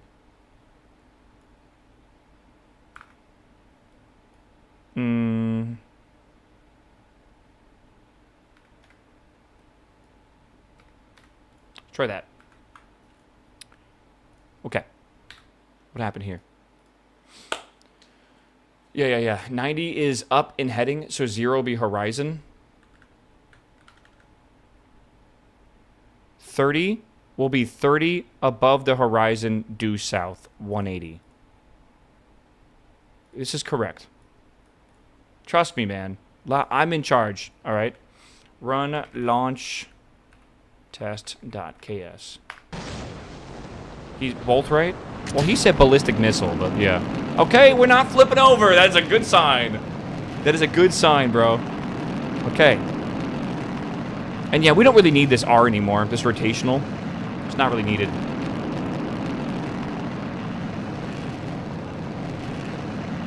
Okay. Again, would like that to be gradual. We'll figure it out. We have to understand how to even steer before we do gravity, or before we do the gradual gravity turn, right? Looks good to me, Chad. Coming, yeah, we'll lerp it, don't worry. Well, lerping will be because we'll have a smooth function. All right, 5,000, we are now tilting over. Good. Notice that steering does not mean our prograde vector is in that direction. That's important to know.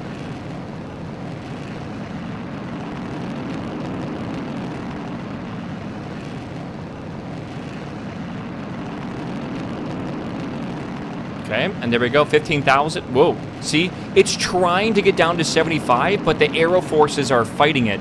This could be a problem for, like, drag and stuff. We are going to fix this.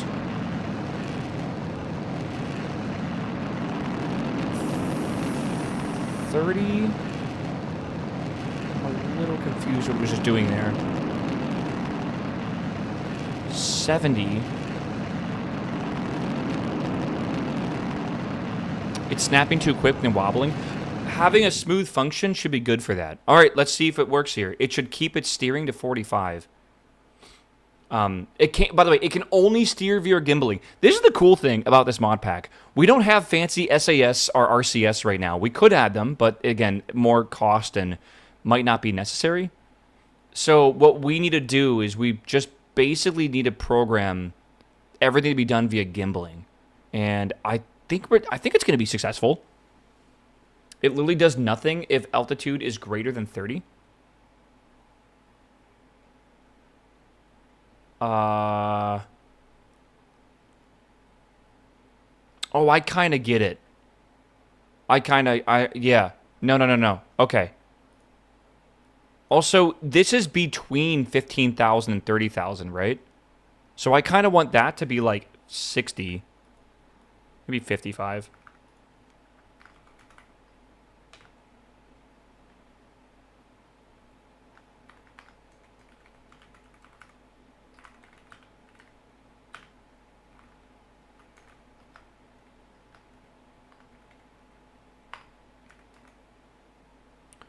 Okay.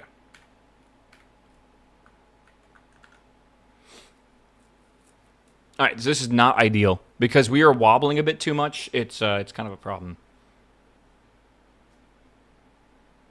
But let's see if it works. In 5,000 meters, we should have a separation event, and it should... I mean, it's not ideal, but it should work. And here we go.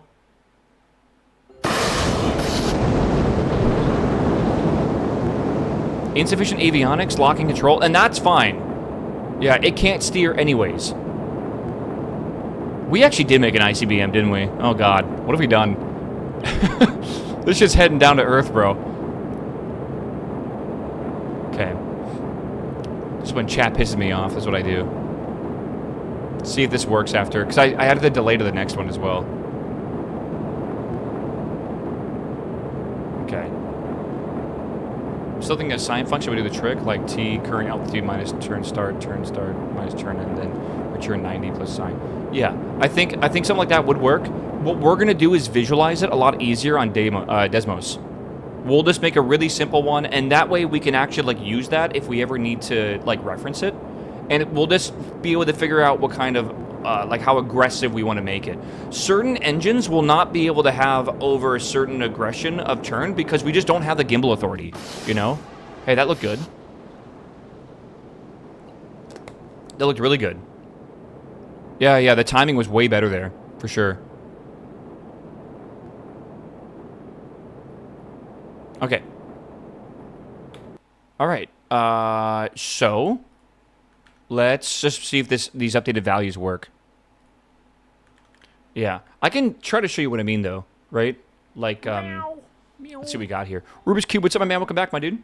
Desmos, or whatever. We love this website. This website is gorgeous. Okay. Best website. Let's figure this out. Thank you for the 33-month sub, by the way. 33.33 repeating, of course. The sole purpose of this game, space. That is the sole purpose, right? All right, chat. Hear me out. Hear me out. X, Y, blue.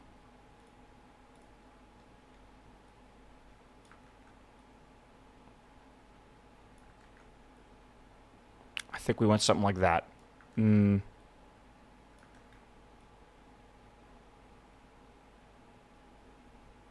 That seems like it might be okay.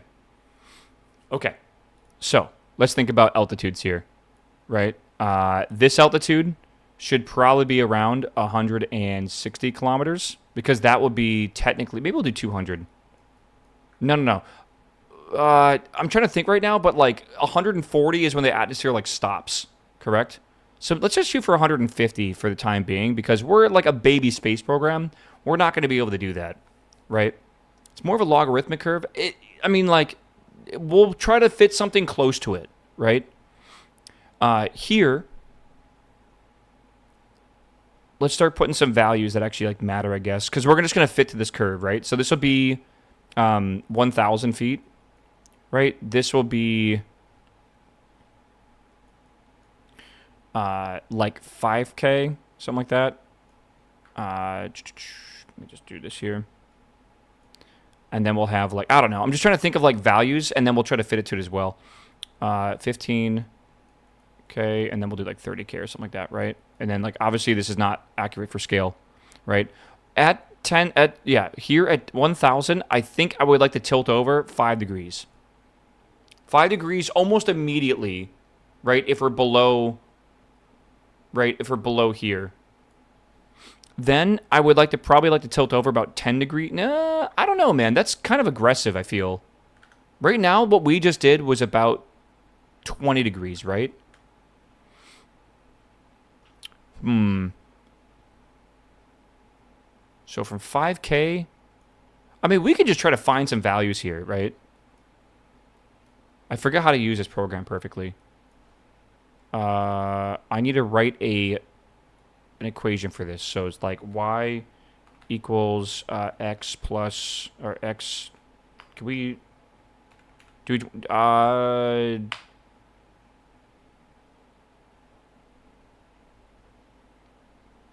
It starts high,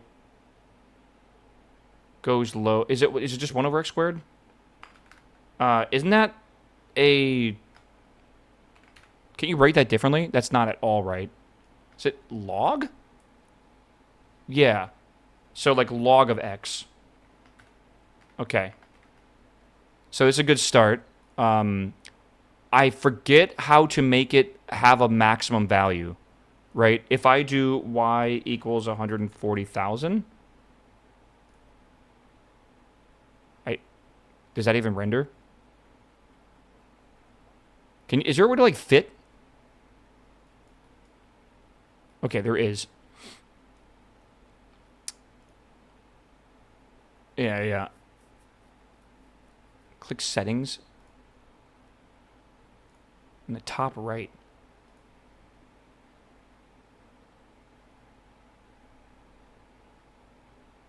Should be okay, right? Surely. So we have a log here. We'll see. So this needs to be like 100 times log of x. I'm trying to remember how to make this go higher. Maybe we do like a fraction.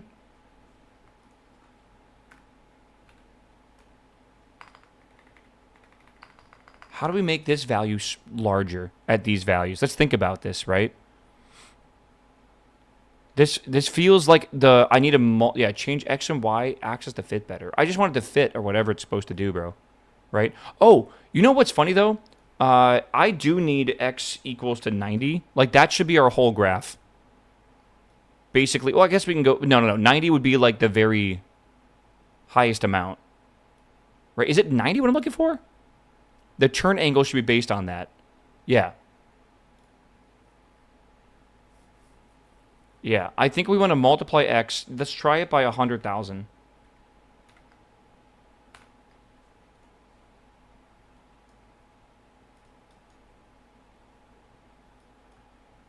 I don't know how log works. I'm literally like, I'm just guessing at this point for how this shit works. I need to fix my coordinates first because this is very weird.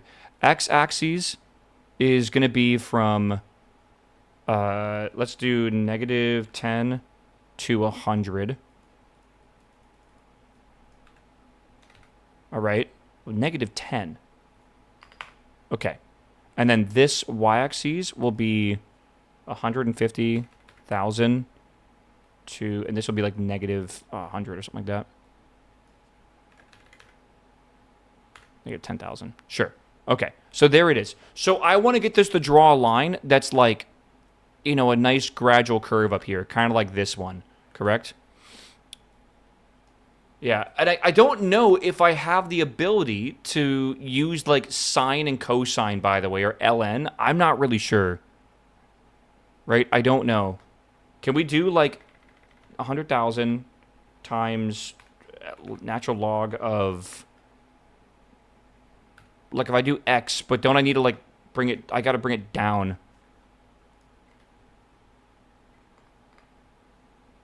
Maybe. By the way, you can actually make this a value and then have it on a slider, which is cool. Like, you can have this be like A, and then you could add a slider for A where it goes from like 10,000 to 30,000. Whoops. And I could like, I can use this and like get a good feeling for it, right? This is why Deimos is fucking amazing, by the way. Something like that. Yeah, the pitch should be your 90-degree angle. Are you saying that... So it should be the opposite. We should start at 90 to begin with and go to 55? I was just going to subtract 90 from it. I guess I shouldn't do that, should I? I don't think so. Yeah, let's try the square root of x. I agree. Square root of x. Right. I'm a little worried about this, though, because I feel like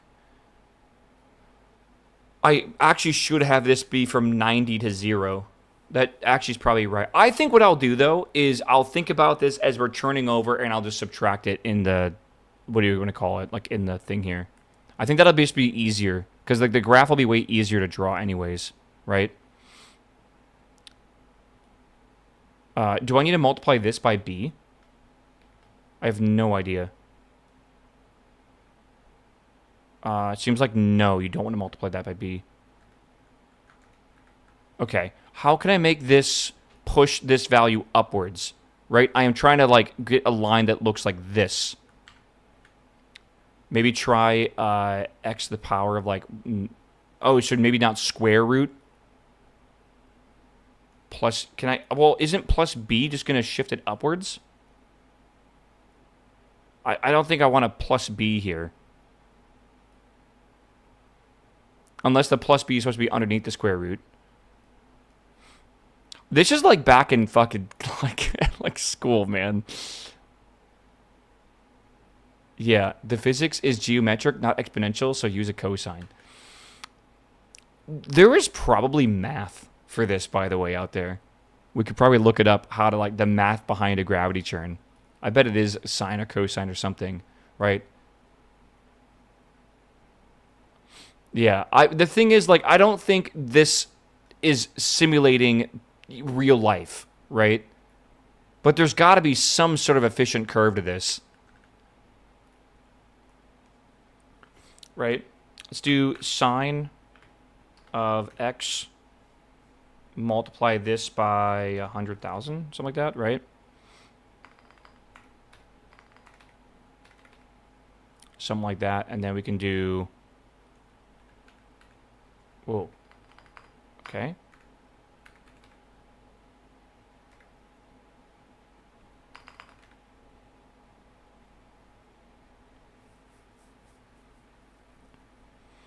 Not really what I'm looking for, though. The curve doesn't feel like a sine curve, right? Like, it just doesn't. Like, even if I clamp it at a certain value, right? Like, it just doesn't seem like that's correct. Maybe it's the sine, but the opposite way. Right? Like, if I... Like, maybe... Meow. Meow. Yeah, here's a paper on it. Is this like a real paper? Like I want this to be fucking excruciatingly boring. Oh, yeah, baby. All right. Yeah. Okay, hold on. Hold on, chat. Okay, we're cooking. Meow. Okay, because we have to worry about gravity loss. To W, Maryland, W. Digipack, just up, my man. Welcome back, my dude. Okay. Drag losses. I don't know the coefficient of drag. I guess we could figure it out, couldn't we? Holy shit. That's actually a variable we can get, I think, by the way, from our ship. We could change the gravity turn based on our coefficient of drag, couldn't we? Oh, holy shit. Okay. Look at these values.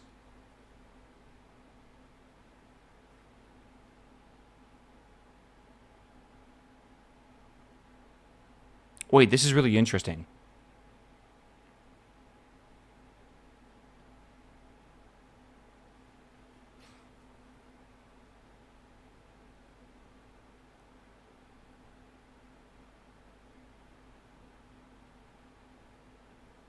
This equation will be numerically integrated throughout the launch trajectory. Okay. But we don't need to worry about that yet. So is this actually approaching the launch trajectory, though? This is calculating delta V for it.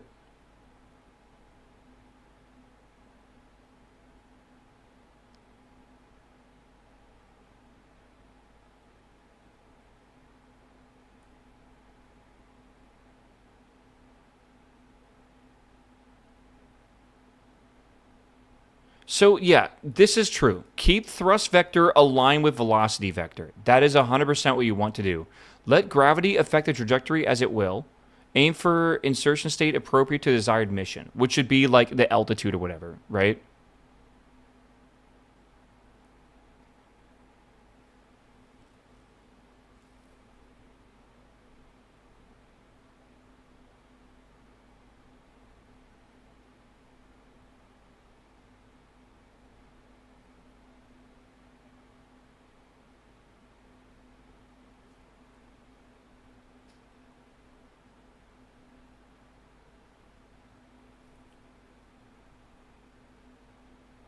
I mean, dx over dt equals v sine of whatever the fuck that symbol is. The weird squiggly. I feel like that is... Like that's what, and then the dh over dt, v sine cosine. So with the change in x over change... okay. So, or like the derivative or whatever. But like gamma, okay. What would cosine gamma be here? The angle to the horizon? So the angle to the horizon, so cosine angle to the horizon times your velocity. And then you also have the velocity times, so that is super crazy.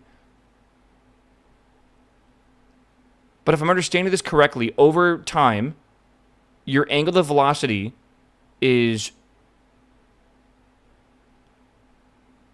your change in height is based on your velocity and your angle to the horizon, which I guess makes sense.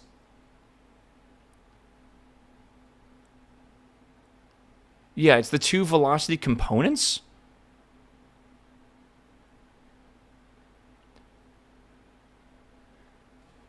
I feel like, again, I get that. I get that. So mass times velocity over change in angle equals mass gravity mx rho plus h cosine of angle. Is this bottom equation what I'm looking for then? Your delta V changes as well as your fuel depletes, and atmosphere density changes as well. Wild to think this through. That's why I'm trying to see if we can maybe ignore mass and ignore velocity. Right? I feel like that is, like again, can we just kind of, because I get that, right? You do have to worry about the fact that you're getting lighter and stuff, and your velocity does change things, but I feel like what we could do is make a function for desired angles at heights based on the like a normal optimal. Again, like I guess that actually matters because like your mass does make a big difference. But in my opinion, it wouldn't, right? Does that mean like lighter masses go up at a better angle than heavier masses, or maybe opposite? It's a bit confusing. I don't really get it. Like a looked-up table almost? Yeah, exactly. Like actually, exactly.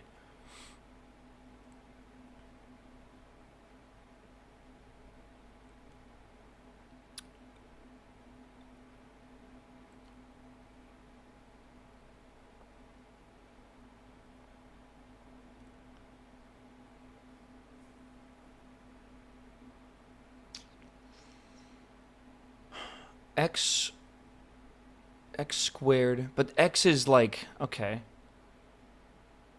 It's complicated, man, because I don't really care about X at all in this situation right here, right? I'm trying to derive mine differently.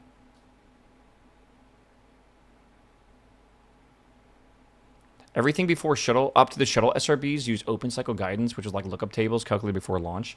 Lookup tables are really smart, man. That's you know, like probably one of the most famous games ever, but Mario 64, right, on the Nintendo 64, they did a bunch of math for the first time ever in 3D space, right? The problem with 3D space is there's a lot of transforms and vectors and stuff like that, right? So a lot of matrixy math. That really includes a lot of sine, cosine, right? Because you just have to understand how to like interpolate the camera position with other like vectors and more importantly, like the geometry you're trying to render. They only used a lookup table for that. They never actually did sine or cosine or whatever on that GPU or that CPU. They just had a reference table for like known values, and it wasn't even that large, but it was still kind of large. And that lookup value for sine, cosine's just shifted off of it, is actually a pretty large portion of the memory, like weirdly enough. Like, I think it's like a good amount. Like, it's like at least 5% or something of the memory is like straight up taken up by a sine lookup table, which is kind of cool, right? So, I don't know. 1990s games are like all fixed point lookup tables. It's cool. It's kind of cool. But like, yeah, they really did a lot of different stuff in the 80s with the 64 because they basically had to figure out how the fuck do we even render 3D polys, right? Like, how do you do that? Really, really sick. Okay, this is not really what I want, but I think I like the direction it's going in, right? So we're looking for some magical values that will give us a chart that looks a bit like this, all right? If we think about it, this, in my opinion, is an exponential or a logarithmic, I guess, right? I think we can do something similar to that, though. Like, we were doing this like ln of x, right? At least I think we were. I don't think we're doing it this large, though. We were doing something like this, right? Where this would be like alpha, right? And alpha is calculatable. Honestly, that looks really nice, but it needs to flatten out more at the top. And it needs to actually hit 0 as well. I'm not... can I do like minus B? Is that like a thing you can do to shift it? I don't even know. It will never flatten. How do we make this flatten? How do we pseudo make this flatten? It's actually okay if it doesn't flatten for us, by the way. It's totally fine.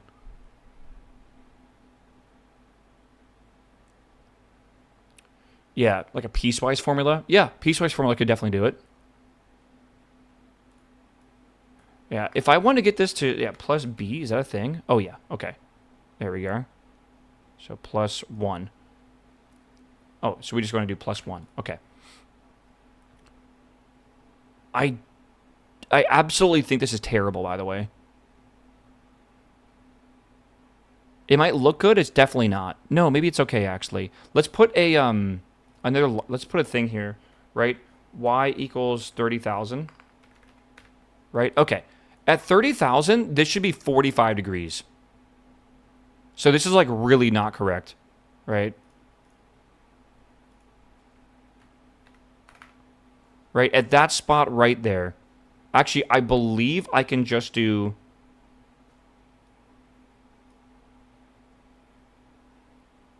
Can I do like 45, 30,000?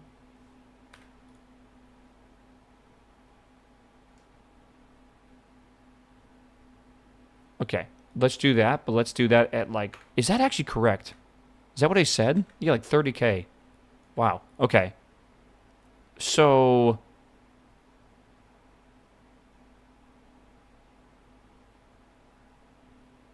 I placed my order for the Steam controller. Oh, nice. Did you, that should be coming out soon, right? Like real soon? Like it's on Steam right now, and then you'll get it, like, you don't have to wait, right? It will just ship today, hopefully, to your door. I hate when products get released, and they're like, get your order in, and it's like a rush, and then it's like, all right, cool, see you in 6 months. 3 to 5 business days? That's fucking sick, bro. That's awesome. I hope it's cool. I hope you like it. All right. I want to be at 90 at 140,000. I want to be, right, 5 at 1,000. I'm just putting in some points right here. I don't know if you can see here, but yeah. Just some points. Again, I'm actually realizing this is an incorrect curve. Maybe like 10 degrees at 5,000? That might even be too much.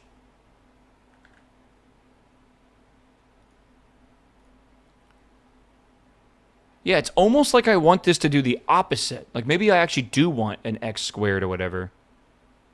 Right?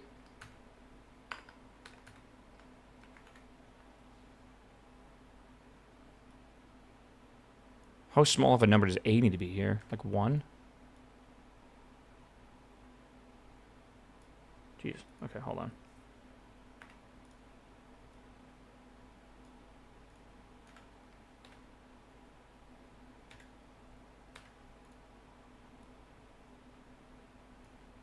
Was it about 20? So let's do... Yeah, yeah. So something like that.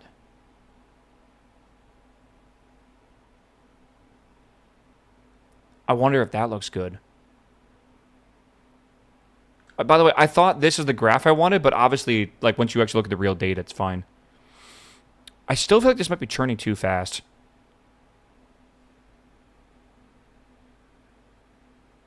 Right? Like, it's got to be at 45, right? 45 needs to happen around 30. Like, that just needs... That's just what needs to happen. Like, 30,000, we should be about 45 degrees. Is that actually too fast? Am I being insane? Maybe I am being insane. Okay, I like these values. I think honestly, AX squared is fine. Where A is 1... A is 17.4 or something. Maybe I can make this better if I, like, find the exact number. Not really. 17.3 or something like that. It really isn't that bad, I feel. Is it height graph or pitch graph? So this is the angles of pitch over from the top. This is the altitude that we're at. Meow. Like, that's basically what I'm looking at right now. Tested, I think it's too much. I think we throw this into some code, yeah. So how do I grab... Actually, squared should be easy enough to do, I feel. So we should do lock steering 2. And then we'll do heading. First one is going to be the... Oh, God, what's the first one? I already forget. I think the first one is... No, 90. That's good. And the second one is going to be the direction that we calculate here real fast. Code Alive, what's up, my man? Welcome back, my dude. Downfall, welcome back as well, man. Thanks for the prime. Welcome, welcome. All right, so let's do angle gamma equals, your altitude should be X. Hold on. Let me just lock in for a second here. 17.3 times altitude, ship altitude squared. Throw that in some parentheses. Okay. Let gamma. Is it not let?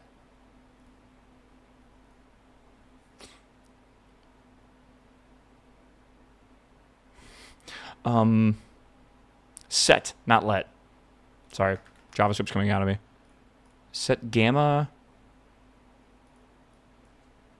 to symbol gamma may not exist.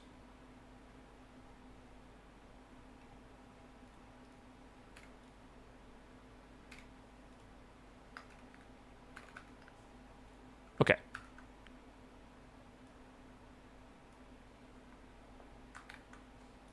I think that's as simple as that gets right now. Let's give it a go. All right. Chat, are we ready? This will go very, very smooth. Wait a second. 90 minus gamma. There we go. Yeah. Good catch. Good catch, me. All right. Launch test. Hold on. Run. Launch test. Dot KS. And go. And go. Okay.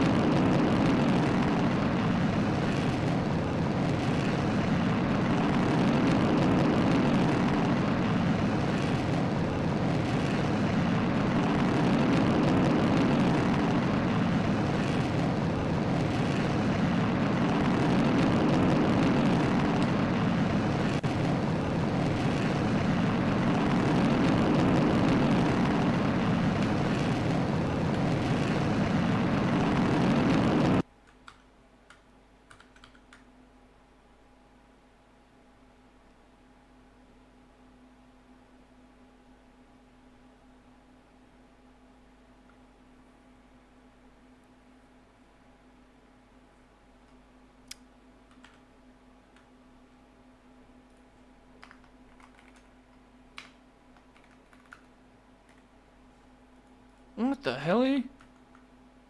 X is your pitch here.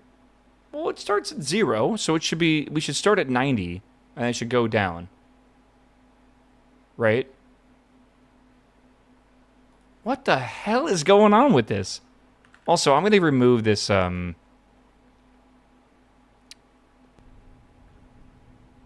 this steering. I don't think we need this right now. X is my pitch. Oh, I need to... Okay. So Y equals 1738. Hold on. Y equals 17.3 times X squared. So Y minus Y over 17.3 equals... So square root of Y... Okay, square root of Y over 17.3. That's the problem. So this is... How do you do square root? I got to figure this out. So we were solving for the opposite thing. X is pitch. We have height. We were using X like it was height or something, right? And that's... Yeah. Is it just square root? Maybe power to 0.5? Yeah, we can maybe do that as well. Okay, so this needs to be... ship altitude. Let's just do this. Ship altitude over 17.3. And then this does not need to be multiplied by anything. That needs to be square rooted. So we'll do this to the power of 0.5. That should be good enough, I think. Okay. And let's try this now. causing it. Can the using a 0.5 cause it to tweak? I don't know. Let's find out. Run launch test.ks. What do you mean it's not found in the archives, bro? Okay. This is the angle it's supposed to be at. What it's printing, that's what it wants to be at. And it should be pointing at 90 east, which is over here, by the way. Like, that's good. You can see it trying to follow that. Okay, let's see if it works. It looks pretty good, bro. It looks, so far, it looks like it's handling itself. Okay.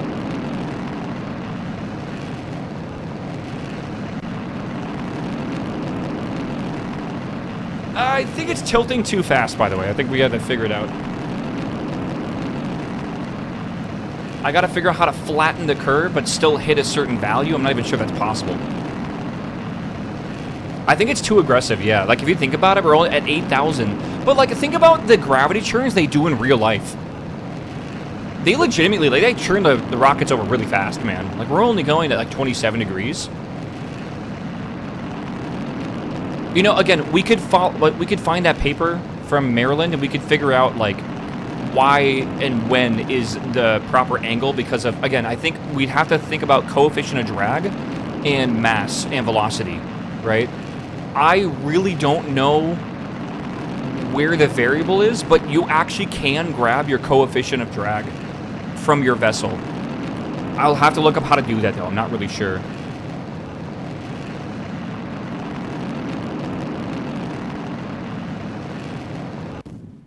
Okay. Again, we have absolutely no control over this at this point, so that's just putting out random information, and there's nothing we can do. In the future, throttle down engines at max Q. You think we can throttle our engines? Our engines can't throttle at all. We have no SAS, we have no RCS, we have none of that stuff. What's our apogee? 152 right now, kilometers, it looks like. Maybe wait to get to a height and then start a churn. We could, yeah, we could put in a wait for that or something. Just an on-off button. We cannot churn this engine off. Once it's ignited, it's burning. I think you can churn it off, but you can't reignite it. It needs a igniter on the ground to do so. All right. Again, I'm just letting it sit here for a bit.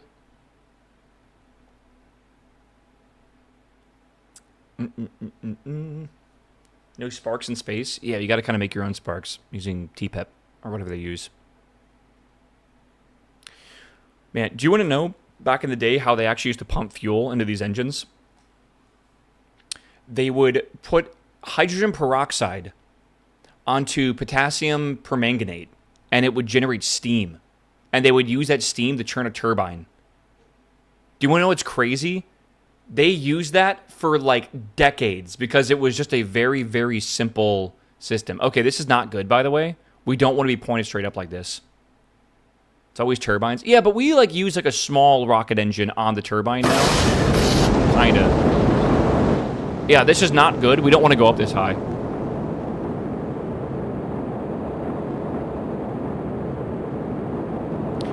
Okay, so what we should probably do is like check our steering angle, and we would want to... Honestly, we just need to do it earlier. That's all we got to do. If it's going to follow that trajectory, it's just got to be earlier. I'm just making sure the staging works, though. It does. You should stop steering as soon as the main engine stops. It can't steer without the main engines. So what it should probably do is like look at the fuel value, and then whenever the fuel value is getting low, it should like stabilize its steering angle so it's not trying to steer while the... Because what's happening is it's trying to steer, it's releasing the... It's causing drag when it can't have any more like thrust correction, and the drag is pushing it back upwards. So it makes it kind of difficult actually to do this. We had a failure of a spin engine, and we've had a failure of the main engine as well. Again, our failures are down here, along with me. All right, let's do a revert real fast. I'm trying to think about the best way to go and fix this. Set heading to prograde when fuel like 2%, possibly something like that. Yeah, I think what we should do is we should separate. Like, the easiest solution right now is just to wait till a better time for this, right? Like, we should just do this at like 100,000 or something. I say that even though the atmosphere starts at 100K. Man, I'm wondering actually if we can just do a different gravity churn and fix this whole problem. We want to do this in space if possible, right? We don't really want to do this while we're in the atmosphere. But 100K is actually pretty high up there, and there's not really much. I'm trying to think. Viv, I swear to God. I'm trying to think about how I would do this. Can I multiply this? B times... flappy, flappy, flappy, flappy. I mean, it's kind of there.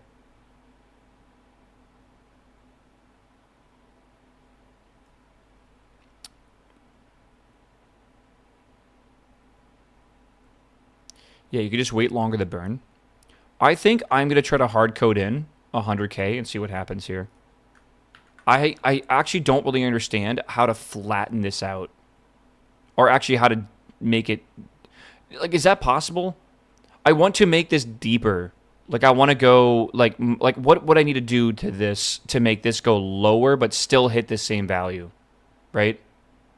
Maybe mess with the exponent? Like, instead of 2, we maybe try something different here? Okay. Okay, I can do that. Well, instead of B here, we'll do... What the helly? Oh.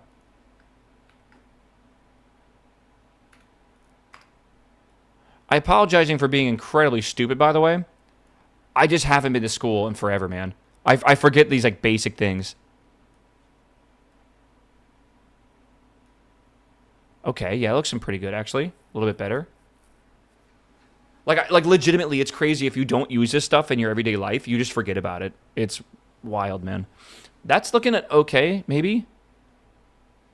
I have not done anything like this since 2006. Gotta appreciate video games making you figure out how to do simple math again, right? I never even took calculus in the first place, ever. Most people take Calc 1 and Calc 2, but a lot stop there. And then if you go to school for, you know, I don't know, like engineering or whatever, or comp sci, you'll do a lot more. Just kind of depends. Okay, let's try this new one here, right? So, again, if we can, that'll be good. So the new steering coordinates are going to be... So we're not doing square root anymore. This is 1 over 2, but in reality, the 2 should be 2.2, right? And then this should be 7. Is that correct, chat?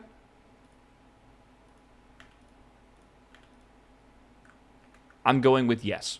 I think that's correct. Okay, so save that. We're on the launch pad. We're ready to go. Let's run launch test.ks. Of course. I need to restart my game at some point. Also, it's been 5, almost 6 hours today, chat. I should probably restart my game so I can just update the config file and then, yeah. Okay. I like that it tilts over slightly at the start, but we might want to delay that a little bit. Like, we might want to delay that just by, like 200 or 300 meters, just so I can go up straight and then start going over. If we ever have a launch tower, we're going to want it to not, like, hit the launch tower, right? So I don't know. Every calc sucks because it's hard to understand the application of it. And then when you do get, like, Calc 3, it starts graphing 3D shit. Dude, I don't know. I just feel like I loved it back in the day. I thought that math was really fun, but I was really bad at studying for tests. Probably because I had ADHD, to be fully real. We also lived in the fucking golden era of video games, where we had, like, Halo 2 and Call of Duty 2 up to Call of Duty 4, and then Blops. And then Halo 2 and 3 came out, obviously. Like, how do you not want to fucking play those games? Like, that, literally, we were in the golden era. All right? Yeah, World of Warcraft, man. Like, what the hell? It is literally peak every single day, man. Okay, this gravity churn's looking a lot better, actually. Just a little bit more flattened. It looks really good. Right? We're running out of fuel here, and we're about to be at 45 degrees. I think that's okay. You need to do absolute value so that it doesn't start at, like, less than 90. Okay. That's probably a good idea, actually. I failed 2 courses in college because of WoW. Yeah, I had friends that dropped out of college because of WoW. So, trust me, man. WoW one-shotted a lot of people in college. I get it. That game, if you were, during Wrath, if you were in college, you were in danger. Okay. See how it's wobbling? That is because of the atmosphere. But now it's coming up. I am thinking what we should do is we should look at the angle right now, right? The angle to the horizon. And if it ever hits 45, we should just like, or like around 45, I think we just send it. Like, I know we're at 90K and not 100K, but like, it's just going to keep going upwards and upwards and upwards. And 45, we should never go higher than that. I'm not even sure if we should. Honestly, I think 45 is fine. Because if we're still in the atmosphere, that'll help us punch out of the atmosphere faster. And it's just like a ballistic trajectory, so it should let us go farther anyways, you know? You want to try to be as close to prograde as possible to Miko so the engine does not shut down. Yeah, slightly less apoapsis. That's okay. We're going to be farther downrange, Volfina. So even though we're not going as high, it is sending us farther because of, like, we still had the same delta V, right? And the same delta V. We're only losing a bit to steering. Well, steering losses is 465, but still, it should be okay. It fuels us in 2%, set heading to prograde. It's going to change based on the atmosphere, so it doesn't matter. What I'm thinking right now is once we're done, right? Once we're done with this and we do this gravity churn, right? I think what we should do is not until the ship altitude is 140K. I think for the gravity turn, we should do thrust until ship thrust is equal to, or like less than or equal to 0. I don't think I can do that, but we should just put less than. Right? I wanted to do the gravity churn. After that, then we're in the coasting phase. So that's when I want to apply. I want to basically release pretty much exactly. So like we until, how do I even calculate this? I can probably get the degree of pitch, which I feel like we were kind of using in some way.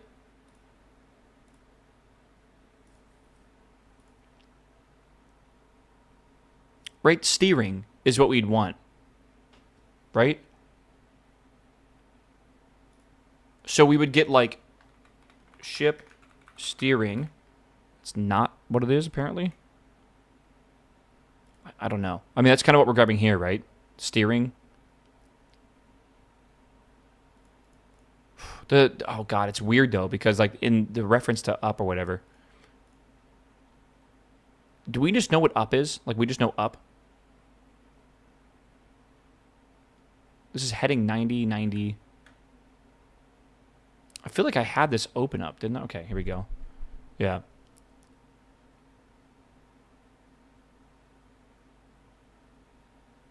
Don't you want prograde?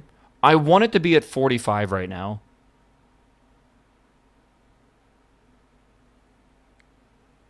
Raw control.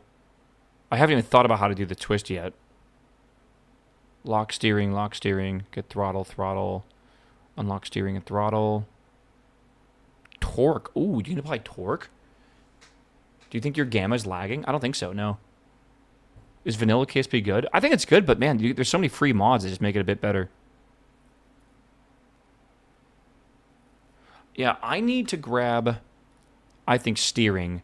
And then I need to interpolate this for when it's 45 degrees. I think what I'll do...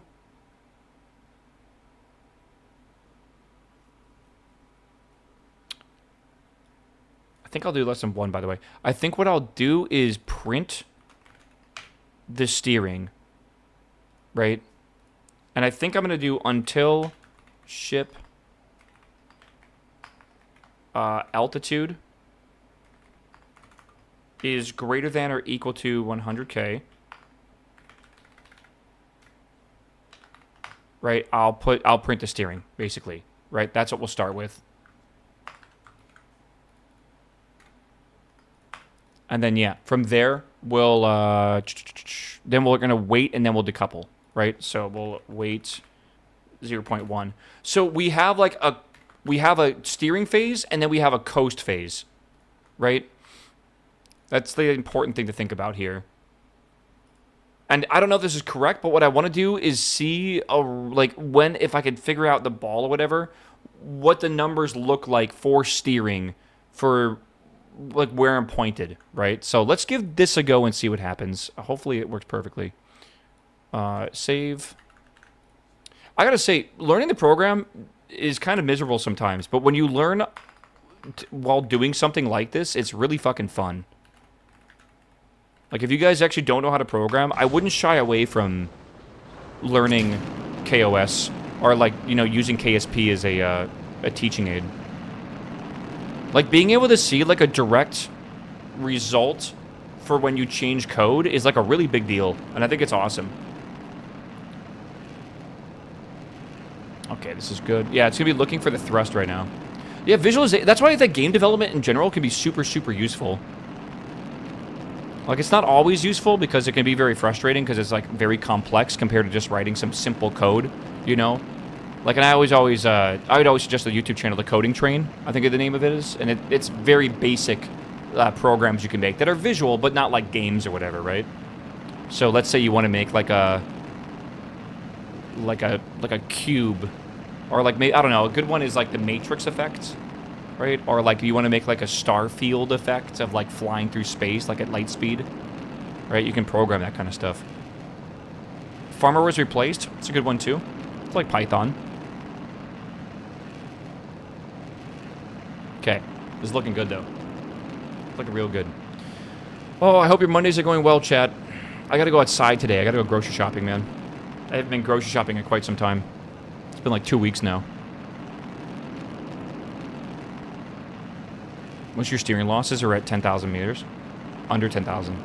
Yeah, it's probably because the gravity turns too quick. To be real here.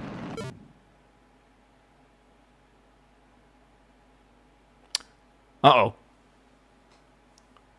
So... it literally is just called steering, I guess. I don't need to do ship steering. Shit. Okay. Wish communities popped up in WoW's main feed. Now it's time I'm seeing your keys message. They do pop up in the feed. They do for me, at least. I'm pretty sure.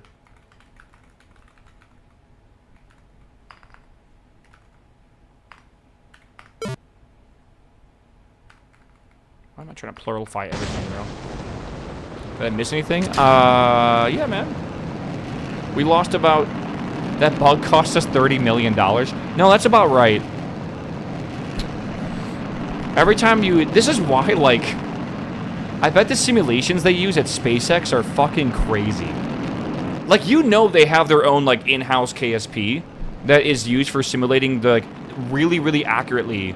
like a ton of stuff on the engineering side of things, especially the full code base for the flight mechanics. Like, I bet it is very extensive, and I bet they run that shit on like the most ridiculous server farm to do like the final testing. I bet it's got like fluid dynamics and like all that kind of complicated shit to really, really push the testing to as much as possible. Because you don't catch a fucking skyscraper out of the sky on like little chopsticks without an enormous amount of testing, right? It's got to be crazy. It probably doesn't even have a UI. It's probably headless. Can you imagine trying to think about this stuff with a headless, like programming? I would need visualizations for everything, man. More than likely. I don't know.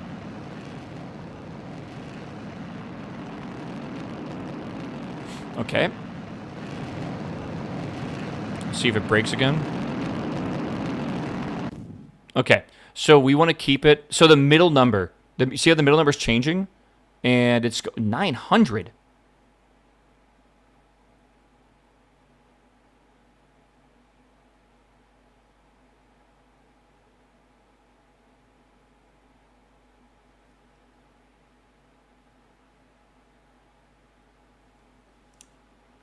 I need the heading, I think. Can I just grab heading? What do those numbers mean? Literally nothing. It's a vector in 3D space. All right? That's what it is. And it's pointing, like, it's changing by a fraction of a number. It doesn't make any sense to me. It's your last steering command? Jesus! Let me see if I can get heading.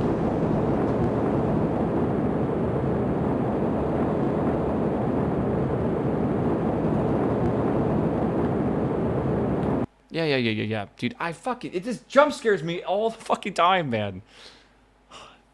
Does your code jump scare you, chat? Like when it works the first time without testing? Run launch test.ks. No? Weak. You're not writing sketchy enough code then, bro. Your code should horrify you that it works without any bugs the first time. This makes me very suspicious. Oh, God.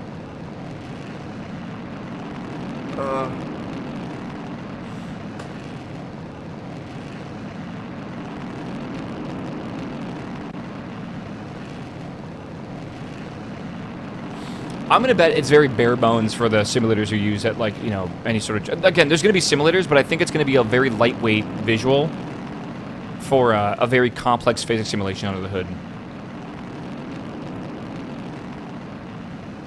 Ship facing is what you need, I think. Let's try heading and see what happens. It might bug out, though.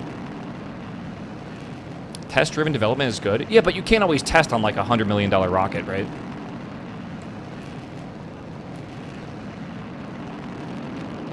Unless that's not what you mean. Like, unless you mean, like, hardware integration or whatever. Heading is 90, you can see at the bottom of the nav ball. Sure. I don't want that. I want my pitch. And I think this heading will give me two numbers. My pitch and then my actual heading. That's my hope.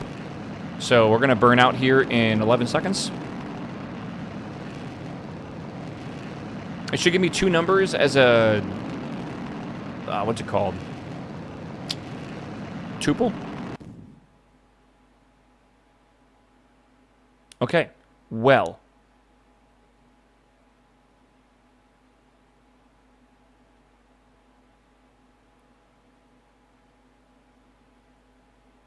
I don't know.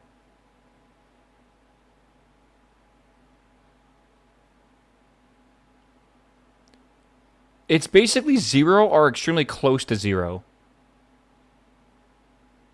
It's not even giving me a tuple at all, just one value. Dude, I actually don't understand. Why does it rotate like that when the flame goes out? Drag. It's fighting the drag, like it's like we're pushing through the atmosphere, and it's fighting that with the gimbaling. The second that the gimbaling stops, the air wins, and it pushes it, and it rocks back and forth. 64? What?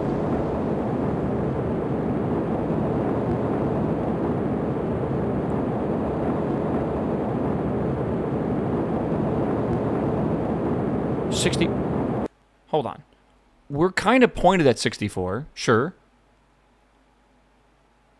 But why was it 0 before? Meow. I don't really understand. Meow. Rocky, what's up, my man? Welcome back, my dude. Thank you for the sub, man. Welcome back 13 months. 64. And again, this can't really steer, so like I don't think this is right. Meow. Different stage, maybe it's a different debug match. Yeah, I think we're looking at the wrong variable here. How do I get where my vessel is pointing? Right? Like, how do I get that? How do I get the vector normalized through the rocket? Like, up, basically. In relation to Earth, I guess. Right? Which is, again, complicated, I think, maybe. I think that's the thing. It's like the reference point is important. Like, up compared to what?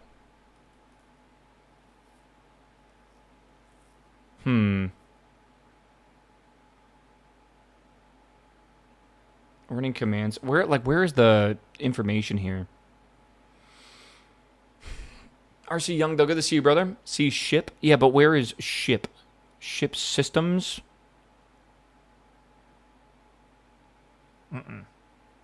Where is general? No. Wait. No. Wait. No. Wait. No. Oh, there is constants for stuff like this.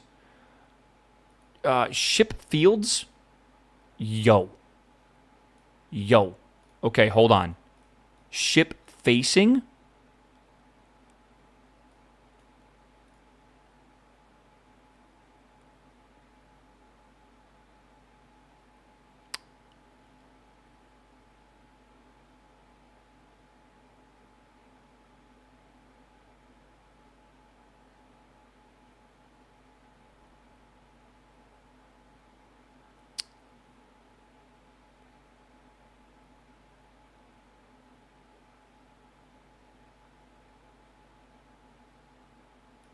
I'm going to try facing, I think.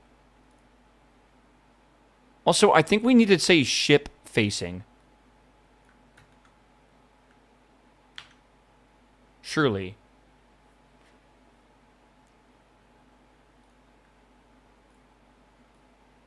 Also, I have a theory that this avionics package almost can't handle this. Facing equals ship face. I mean, I get that, but I want to make sure we're talking about this ship specifically. Right? Like, surely. Last time we did get a bit of a, well, that's because we did steering, but, like, whatever. Meow. Let's see what we get here. It's telling you that those are aliases. Yes. Okay. Fine. Whatever. I get what you're saying. You don't need ship. Whatever. That's the least of my worries right now. Okay. Let's do this. Let's do run launch test.ks. Let's see. I don't know. Yeah. Nerva. Com? Actually, Com, hello. Good morning. Happy Monday. Good morning. Oh my gosh. All right. I am hoping this gives me an XYZ vector or something here. I don't know. The way the vessel is pointing, it's a direction, so it should be a vector. That makes sense.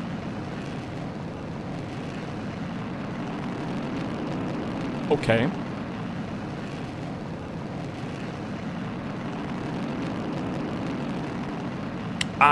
Chat, do you want to know why heading and bearing doesn't matter at all? This is the absolute heading, right?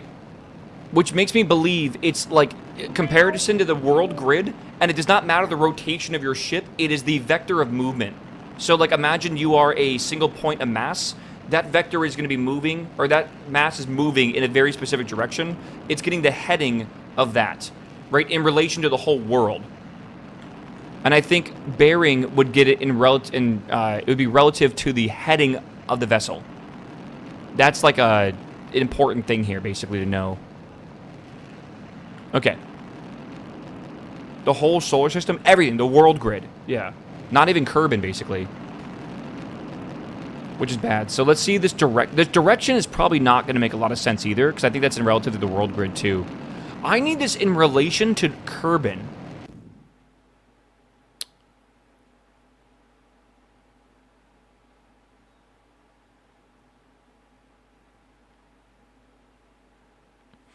Yeah, that's not even what I need.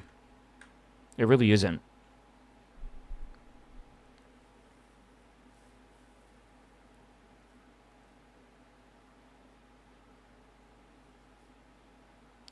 Man. This is a little more complicated than I thought it was going to be.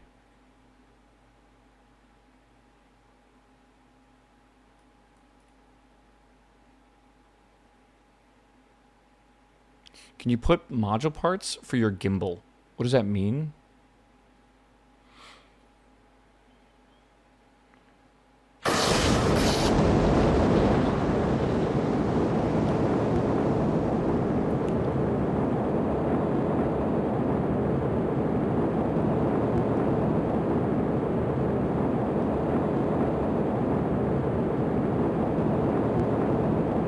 It's a ship's thrust, okay.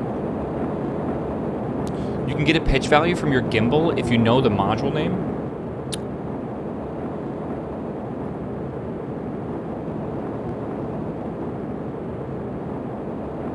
I don't think we could.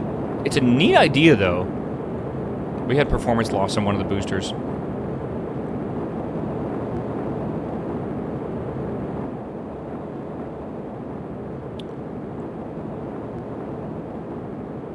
Like, why wouldn't you be able to get the information from a ship?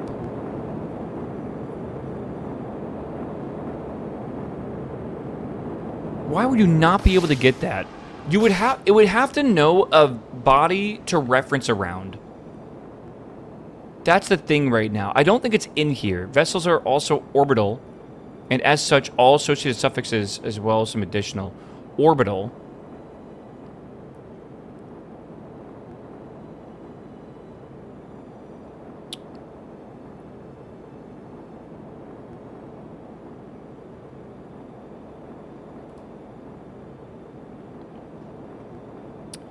You do have the gravity vector, so maybe you can do them. Again, it should. I feel like it should have this by itself.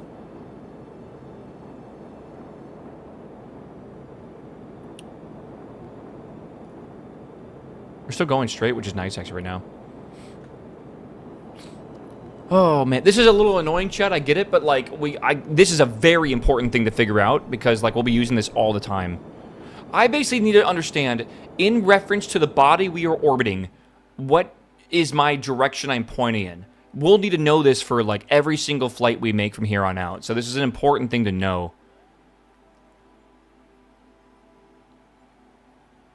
Right? That's important. Like, I need to... It's an angle difference. Yeah.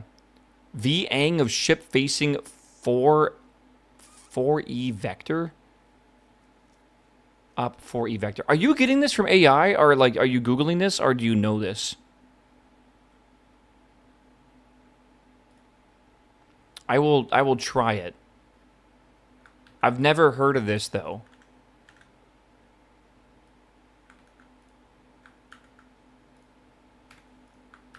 Let's give it a go and see if Will is right. Dude, fuck it, man. If ChatGPT gives us the right answer, I'm fine with that. Hell yeah. Right? I just don't want to, like, think that ChatGPT is right when it's not. This is pretty niche, and I don't think ChatGPT is really going to be able to one-shot a lot of this stuff. Alright, this should give us, hopefully, an angle. Maybe, whatever V-ang is. Vector, scalar? Yeah, V-angle. What does V mean here? Vector angle? Okay. So, how do you... Oh, this is a fun question, chat. How do you get the angle between two vectors? Say it out loud. Dot products. Yay, we love dot products, man. Dot products are awesome. You use them all the time. They're actually one of the most useful matrix maths you could do out there. Yeah, we love it. It's super good. They're awesome. Of all, like, dot products are used, like, in 3D, like, game design stuff, like, just a shit ton. If you deal with, like, the actual, like, the nitty-gritty of it, like, the actual physics part and stuff, you'll use it a lot.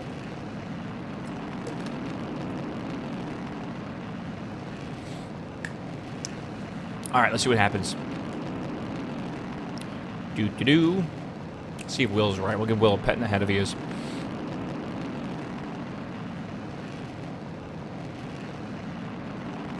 It's forward vector z-axis. Yeah, you're just grabbing two vectors and doing the dot product between them. And you're just making sure you grab the ones that are important in the direction you want to go in. I understand what it's doing. It's nice that it has a built-in library for that, though. I should look up that library, though, the math library, to see what else they have. Because very useful. It just, you need to wrap your head around the fact that it has, oh, look at that. Look at that. It's working. It's working. Yo, Will. Thank you, man. You just have to wrap your head around the fact that it is giving you the absolute, like, you're in a 3D world in a game engine. It doesn't care about Kerbal being here. You need to basically know both of the directions, essentially, and then that way you can base it off of that, right? Okay, so good news, it's correct. Bad news, it's inverted. So I got to do like 90 minus that or whatever. And what I would like to do is like right here. Okay, so 87. Okay. So,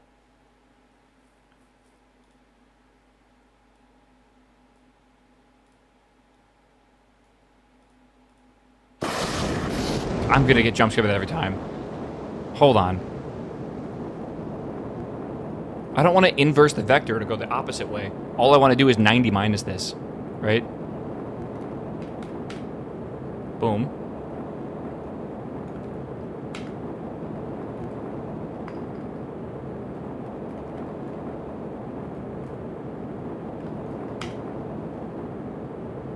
Okay. So, ship angle is going to be equal to this, right?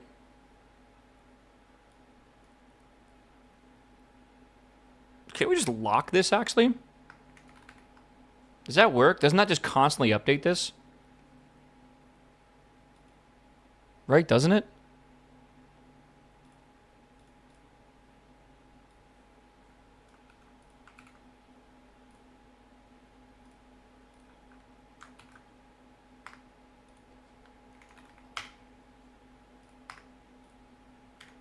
Okay. Lock's not working like I thought it would. Oh.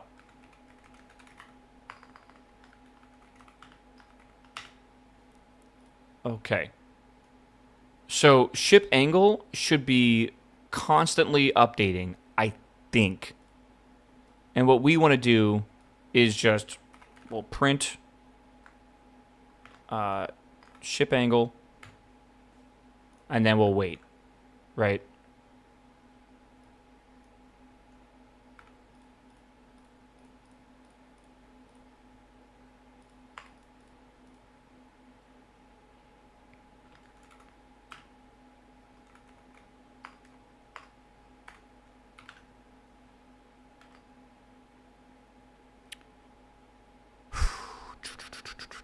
Okay, it's weird. I don't like this. Ship angle greater than. This is from the top, so greater than 43 or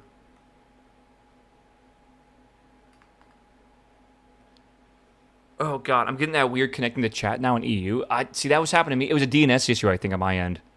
I want it to basically be pointing in a direction, right? Like, this is 45 degrees.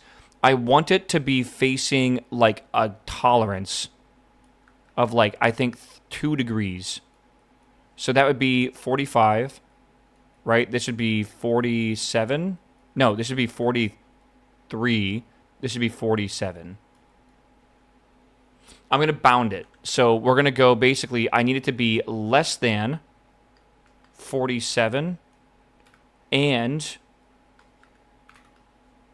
I need ship angle to be greater than 43. Okay, so we have that. So it needs to be between these two angles, and we need to be above 85,000. If that's the case, then we'll be at the right angle, and we can send it, basically. And that should work, by the way. I think, like, actually 83,000. Again, kind of hard-coded to what we want to do, but it should be good. I say we send it and see what happens. This is hard-coding a lot more than I would like to, but again, I kind of want to just get this... like, running, so we can know how we should be writing the next one, basically. Right? We're learning a lot from this. Didn't you have a minus 90 statement? The ship angle?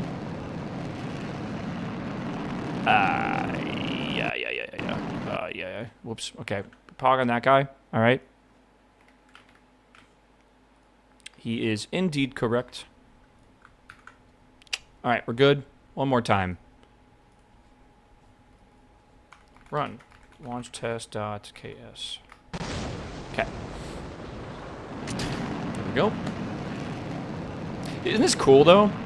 Again, I think this is a bit boring at times, and I think it's a bit annoying. But it's also really fucking cool. I'm gonna be honest with you. I think this is pretty niche, and I don't feel like it's a good Monday content thing, but I just love how this is possible. And I don't know, man. Like I said, like if you're gonna play RP-1, think about why you're playing it, and just fucking send it. I was like, I could do a single rocket launch a day, and I'd totally be fine with that. It's not like you're only launching one rocket a day. You're doing a bunch of simulation and stuff, which is just as cool. But yeah, it definitely is, it's cool. Do we plan to do a live launch today? Fuck yes. I want to get this thing... right now, I am trying to make a very repeatable set of instructions because it's not really making it 5,000 kilometers. The problem is, if we want to wait for the next engine, it's legitimately like 600 days. So we are doing this mission with this engine. Whether it takes us... You know, we might have to make like 5 different rockets because there's a high chance of failure. But is it possible to speed up while using the script? Good question. I assume yeah, because you can do just about everything with KSP, so I don't know. Oh no, my chat's saying connecting. Oh, thank God I was back. It said connecting the chat room and I got worried. Alright. This will be very important for putting stuff in orbit, by the way. Like once we start getting the satellites, like I don't know. It feels like it is.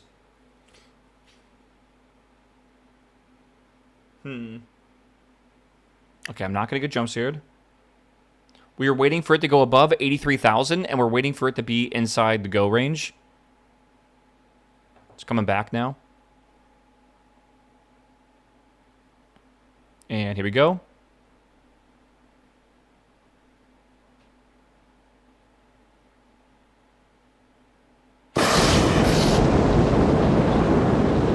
I was waiting for it.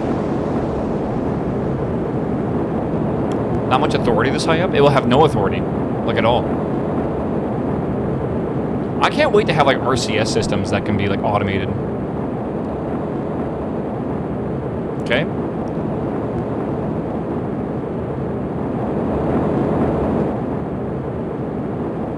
And it should, the second the engines on the left side run out, we should get a new one. It's crazy how everything's just one stage, by the way. Isn't that cool? And we're holding at 45, which is absolutely fine.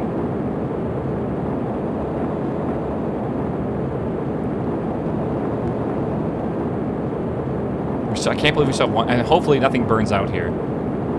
Looks like a bullet. A little short bullet, but maybe. Or like long bullet on a short shell, casing, whatever. Alright, get ready. Okay. I don't know what that little blip was there. Do you see like the fairing like do some weird shit? I think it might need a little bit of a wait before you send the next stage, but maybe not. I don't know. It wasn't an engine failure. You'd see it in the dialogue box in the bottom left. That blue box would say if there's any failure.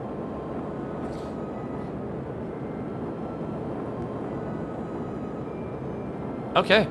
Dude, this is looking good. I think we will make it 5,000.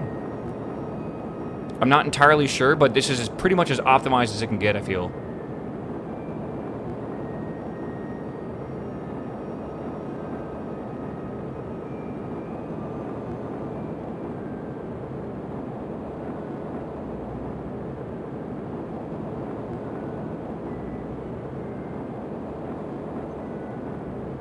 What does it make spin faster and faster? What? Nothing's making it spin faster and faster. I mean, unless I'm inducing it, which on those ullage motors, they're slightly tilted, so they should. Okay, 1.3 million meters. It's pretty good. Have you done? I have done the 5K mission before, yes. Oh my, I think that's 5,000. That looks pretty good. Yeah, that's why going 45 degrees does not suck, chat. Right? It's because we don't need to worry about a lot. I think going up, that doesn't, I don't, based on ballistic, first off, we can't change it. Like, that's the most important thing. We could technically go earlier, right? But, like, right now I'm already going at 80,000, which means I'm still getting some loss through the atmosphere. So getting out of it quickly is important. 45 is only optimal on flat Earth. Like, with gravity and with, like, wind resistance, or, like, you know, air resistance or what? I don't know. Did you turn off engine failure in Sims? No, this one was just good. I haven't even calculated the possible chance of failure. I have no idea. Okay, let's fast forward time and see how far we go. It looks good. I think we're going to make it. We just hit peak and we're at 3 million meters. Oh, dude, this looks great.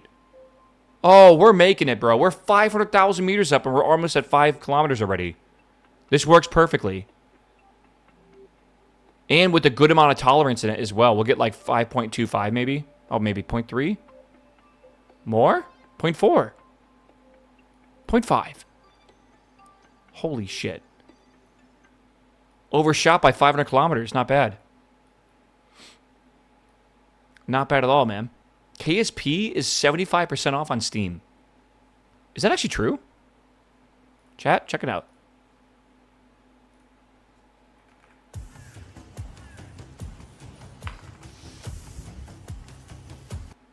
Oh, holy shit.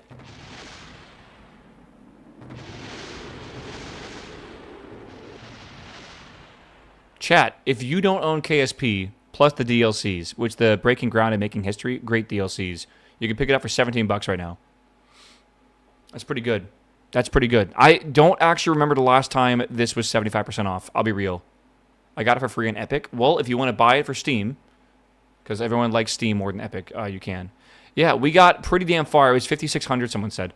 Okay, 5,600, I am actually very okay with that. I am going to revert flight, and I think what I'm going to do is stand up and go pee, because it has now been 6 hours. And I've only taken one break. So you guys can... I think what I'll do is I'll let this run here. I'll do one more of these. Run launch test. And we'll just verify this one more time that it works correctly. And we're hoping it also goes over 5,000 by a little bit, right? So I'll be back in a second, chat, sometime like 2 minutes from now. Maybe 3. I don't know. Whatever. Watch this rocket. You're in charge. If anything goes wrong, it's your fault, all right? And it's on you. I'll see you soon. I'm going to play an ad, though. I'll be right back. All right, good, and good. All right, good luck, Chad.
I'm kind of impressed, chat.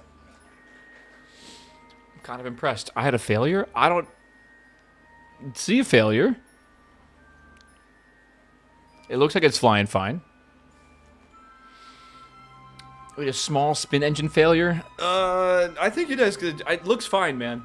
That's why I put the spin engines on a quad symmetry, so one failure isn't like a single point of failure. I think two next to each other would be, though. But this makes it so if you just put two, like, across from each other, if one fails, you're going to flip. But, like, yeah, so it should be okay. I don't know. Hold on. Someone do the math here, all right? We have 1, 2, 3, and 4. Each of these have about, I think, a 9% chance to fail, right? If one fails, it's fine. If two fail across from each other, it's fine. But if two of them next to each other would fail, it would not work. Right? How do you do that? Like, it's weird. There's like a percentage of the failures, I guess. What's the failure rate, right? Like it's, think about it. Hold on, math. So there's a 9% chance, right, that it's one fail, and that's fine, right? So that's successful. Do I have to do 9% of 9%? Is that right? That two fail. 9% is 0.81%. Okay. But only half of the scenarios, right? So if two fail, it could be this one and that one. That's failure. This one and that one. There's only 3 of them. Okay. So 2/3 of this is actually a failure case. So technically, we want to take... Meow. Like, again, the 9%'s fine. I'm just thinking. So, like... It's fucking hard to calculate this. I don't really understand. You also need to work out if 2 opposites fail and then a third fail. Well, if we have 3 failures, it's a guaranteed failure at that point, right? To get 3 failures though, it's 9% of 9% of 9%, right? What's the acceptable mission failure rate? I never want to launch if the total failure rate is below 70%. If you calculate all the single points of failure and you add them together, right? This has a 10% chance to fail, and if that fails, everything above it fails, right? And then above that, there might be another engine. This has like a 6% chance to fail. Like, you would combine those two together for mission failures. So yeah, that's why we have a bit of redundancy in here. I think it's less than 0.67%. Yeah, okay. Give or take. Unironically, again, so we have a 91% chance that everything goes fine by default, right? Well, not really, actually. Again, there's only a 9% chance that these fail, but, like, 2 of them have to fail for it to even... Like, 1 failing makes nothing, so, like, that's fine. Honestly, I would say you do 2/3 of 81, so, like, 0.66 times 81, is that right? 0.53. I think this is a 0.53... Oh, my God, I can't write. 0.53% chance of failure. I think that's what that is. And, like, I know technically it's higher because, like, oh, what if 3 fail? But it's like a... Dude, 3 failing is 9% times 9% times 9%. You're talking about, like, 0.00 something percent or whatever. It's negligible at that point. Yeah, I think that currently this is about a 0.5% chance of failing. And that is very acceptable for separators. I might have done that math wrong. Maybe someone that's in statistics can do better than me. I don't know. There is a fail-safe thing I do in my code. Is a 2003. What does that mean? Okay, chat. Let's speed this up a little bit. See how far we get. We should easily make it. little bit sketchy, but we will make it. Okay. 2 for 2. With a failure. Not bad. Okay. I think it's good. What is that? The ocean? Oh, no. It's like a... What do you call it? It's got a name for, like, rendering when it does that. I don't really remember. Okay. I think we're ready to send this mission and start building it. I think we're ready. I'm a little worried, but it seems good. I'm going to save this code, and I think I'm going to, like, save it as, like, launch... what are we going to call this? Launch.ks. We'll do, like, 5,000 km launch. Okay. Should be good. I wonder how many bytes this all is. And yeah, we can't really do anything after this. We need like a... I need a function for singing a little victory song once we're done. Okay. Hold on. Just trying to clean this code up a little bit. The prep time for this was crazy. Yes, but the next mission should be really simple because we can copy this script and then we can basically modify it to do whatever we want. We have a really nice gravity churn script, right? We understand how to read a bunch of variables as well from like heading and stuff like that. Like that's going to be really nice. And then we, you know, all we got to do is figure out like the staging. Like the staging is the most important part. And because we have these naming conventions for things, it should be easy, I feel. Yeah, KOS has a sound library. It does. Yeah, we actually were playing around with it on Saturday, and I broke everyone's ears, which is always lovely. So the only reason we might actually want to start doing the design of this rocket with proper stages is I can't see how much delta V we have in this. And thrust to weight ratios, like I can't tell that stuff. So like we are going to want to do appropriate stages, but we don't need to rely on our staging for our vehicle to work properly, which is nice, right?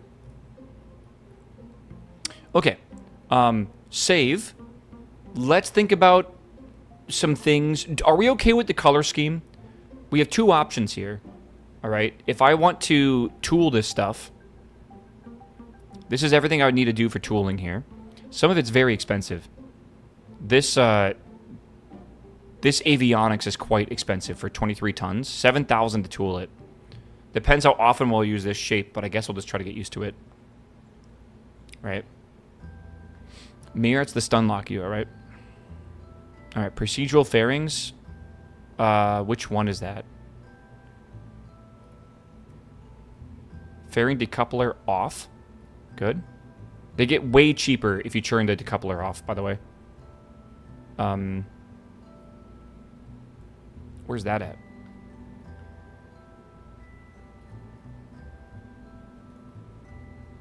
Fairing decoupler off. Okay, now that's way cheaper. So really, we're just paying like 7,000 for that, and then this structure here is a high-pressure aluminum fuselage. We will need that, of course. Yeah, how much is the paint job? I don't know. Do you want to know how much the paint job is for the fairings? Is that what you want to know? I just saved you $1,200. It's nice, isn't it? And if we, yeah, look at the price. If we pay for this tooling, which is quite expensive, but we have a budget to pay for it, it only costs us $1,000 to make this vessel, which is really nice.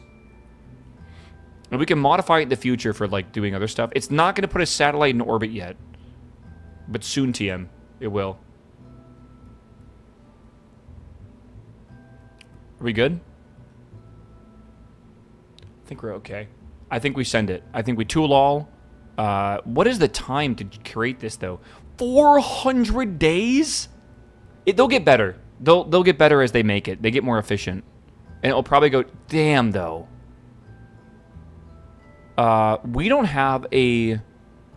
Uh-oh. Okay. Modify. We need to make this taller. And weight-wise... Is 26 too much? Yeah, I guess they suggest these. Hire more engineers? I might have to, bro. Max engineers is 116. I think I should modify... Because we got to make it taller anyway, so we'll modify it. Renovation begun. Okay, we got to go back. Chat, we're playing KSP. Do you believe it? All right. So we're going to modify this. 10 days. Lovely. I will absolutely need a lot more money than what I have right now. Staff-wise, or where's my budget at? Budget is currently making about $176 a day when everyone's not doing anything. Okay. It's not bad. Prototype. What is that doing?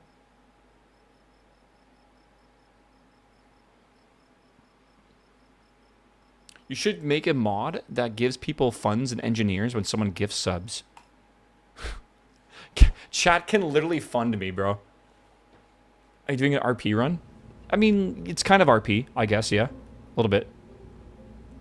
All right. I need to tool this pad.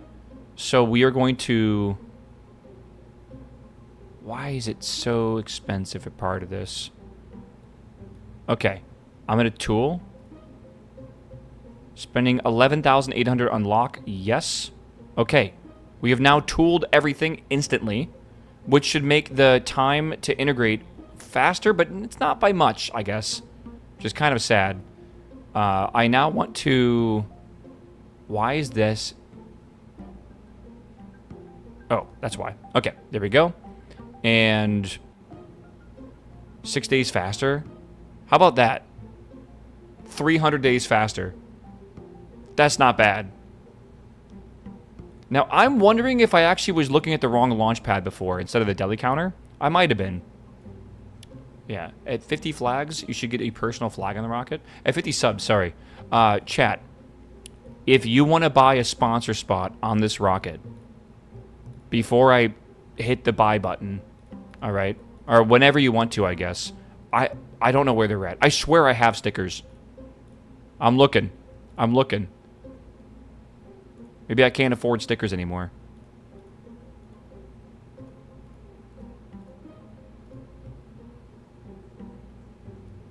Oh my god, you can make a custom launch complex? That's crazy. Were they not in utility?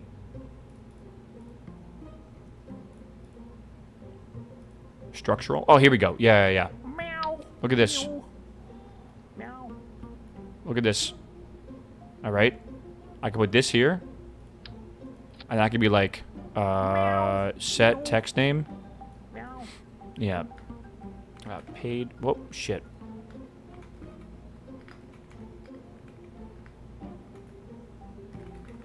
Right?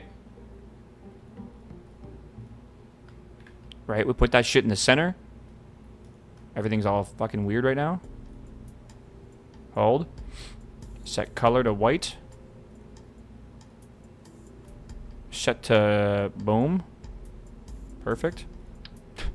Can I make it like a different...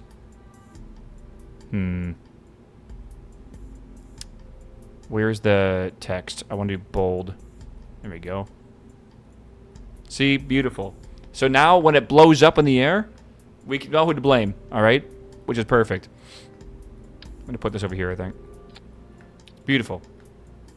Meow. Meow. Actually, we should put this on the top, shouldn't we? So it comes with us to the end. Maybe. We'll see. Place a decal on the top part. I need like a money sign, though. I don't have a money sign. Right. Oh my god. Anyways, thank you, my dude. Chat, this is how we pay for rockets and how I pay my rent. Alright, easy enough. Turn Point, thanks for the 5 gifted subs. Plates, thanks for the 10. I can put one more in here. I hope these aren't too expensive, by the way. They shouldn't be that expensive. Otherwise, what the hell? Brought to you by Turn Point. Okay, good. Bold. White. Good. Scale. Dude, everything's like all over the place right now.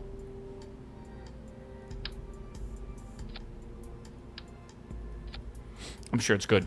Okay. Thank you, my dude. All right, chat. Our rocket has been paid for. We're good to go. We're going to put it into the integration thing, and we should be perfect here, I think. All right.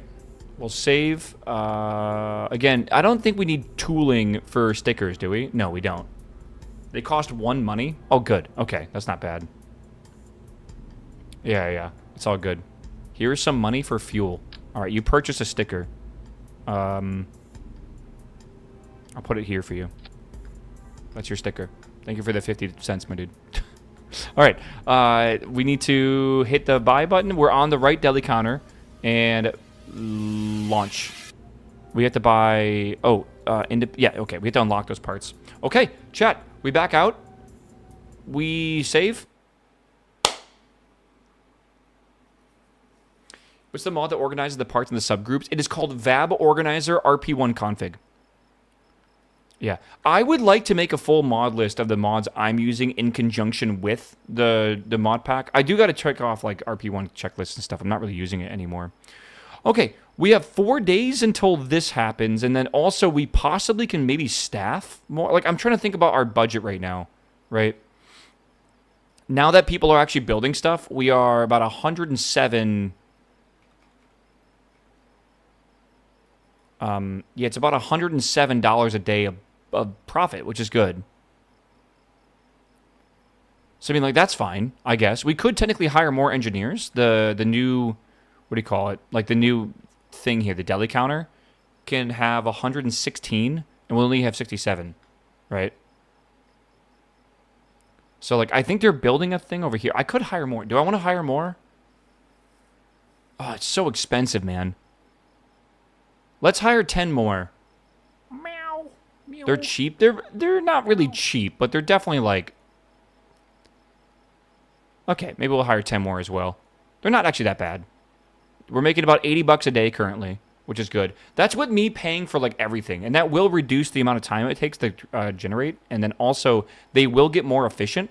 Right now they're at 19% efficiency. They'll get up to 30% at some point, which is good, right? Okay, you can hire without applicants. Well, I think the applicants is like a free staffing thing at the beginning of the game. Not really sure that works anymore. Researchers are quite expensive too. But okay, I want to hire one more because I like the 105. No, let's make it 90. 90 exactly, and then we have 67 exact. Yeah, that's perfect. All right. Yeah, he's taking walk-ups. I am literally paying you money to work for my space industry or space company or whatever. Yeah. Some missions give you applicants in the beginning. Oh, that's cool. Okay. Let's just warp to the right time, which is stop warp. Okay. Hear my graphics card that's on. So, what did we just do? Oh, we have a 90. What are we trying to do with this one? I don't have a script for this one, so this one we're going to have to fly ourselves. Was it this one? I think so. Oh, yeah, it's got to be this one. This one's giving us a lot of rewards, right? It's Sounding Rocket Intermediate, right? How are we making money? So the way this game works is really cool. You don't make money because of doing missions. You make money by having programs. So you say, I'm going to have a program that is going to do research around the moon. Or I'm going to have a program that is in charge of putting up commercial satellites. I'm going to have or whatever it might be, right? And each of these programs, right now we have early rocket development and suborbital research, has a list of objectives that you want to complete and a deadline. I don't know what happens if you don't meet that deadline, by the way. I don't know. But you will end up with a funding thing per year, right? Like every single year, you'll get funding, which basically means every day you'll get money. The more programs you take, the more money you make per day, which means the more people you can hire to work on rockets to build them and researchers to do science stuff, right? You get confidence penalties. Okay, it's pretty bad though, right? That's my GPU. Yeah, do you hear it? It's like, wee. It's ridiculous. All right. So yeah, I really want to hire more researchers, but I just don't want to run out of money right now, and we do need to make sure we keep this up. So it is neat. It's a really cool mod pack. I think I'm getting used to the way that the funding and stuff works more, but it definitely is weird for sure. You start moving days way faster than you ever have before, right? Like time is a resource in this game. All right, I need to grab this. We're going to accept this offer to go 75 units of sounding payload, 80 kilometers. We're going to accept that and go back. Only one mission at a time, by the way. It's important to know. 5,000 RPM on GPU fans. At least. How much is... Oh my god, it's gorgeous. It's like a painting. Wasn't it low space film return?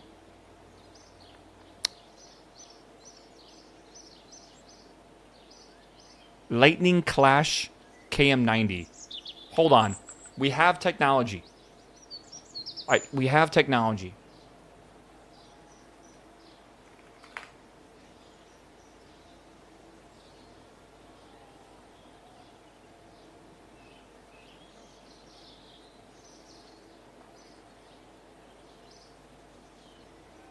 I don't have technology. I think that's tuna salad casserole, though. Is what you're thinking of. Lightning Clash 90 km, or KM90, is a sounding rocket that can go 90 kilometers up if everything goes perfectly. So I think it's okay. I think so. Okay. Launch. What's the worst that can happen, right? Alright, here we go, chat. Again, this is not a required mission. Oh my god, I forgot I built this. Do you think this is just, like, correct? I think this is just correct. I think it's good. Wait, is it good? Oh my god, do we need to go simulate this? I don't remember. It was a stick? This thing is really, really, really big, yeah. I mean, sounding rockets kind of look like this sometimes. Auto staging's on. Support hot staging. Is that even a thing? No, not really. Send it. But what are we trying to do with this? If we're going straight up, do we really need to angle it over, like, at all? We really don't need to. I can just bring this, like, way higher. Like, maybe we don't even need an altitude churn. Didn't you put a spreadsheet? It's not on there. I don't know why. A sounding rocket can go straight up, though. It does not matter, right? It should not matter. I just want this thing pointed generally in the right direction. I think we'll do 70 degrees, and we'll just let it go, right? Sounding should go straight up. Yeah, okay. So that's good. Automatic flight path is fine. Engage autopilot. It can do staging. Staging looks okay. Dynamic pressure. Auto stage 000. It should stage everything. That's perfect. It's going to ignite the engines and then send the next one anyways, like immediately. Again, destination Earth. We just got to go 80,000 meters above the ground, and that should be good. All right, Chet, you ready? We're sending it. If anything bad happens, we'll know in the bottom here. There is chances of things not igniting, but we'll see, I guess. Tuka, hello, my man. Welcome back, my dude. Thanks for the 10-month sub. All right, the space pencil is right. Here we go. 3, 2, 1, go. Okay. Looking good. Looking good.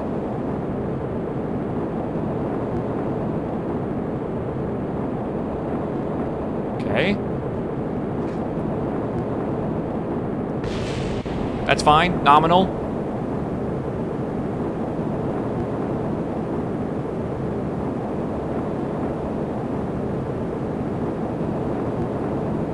It's going really fast. I hope it can handle the heat, actually. I never really thought about that.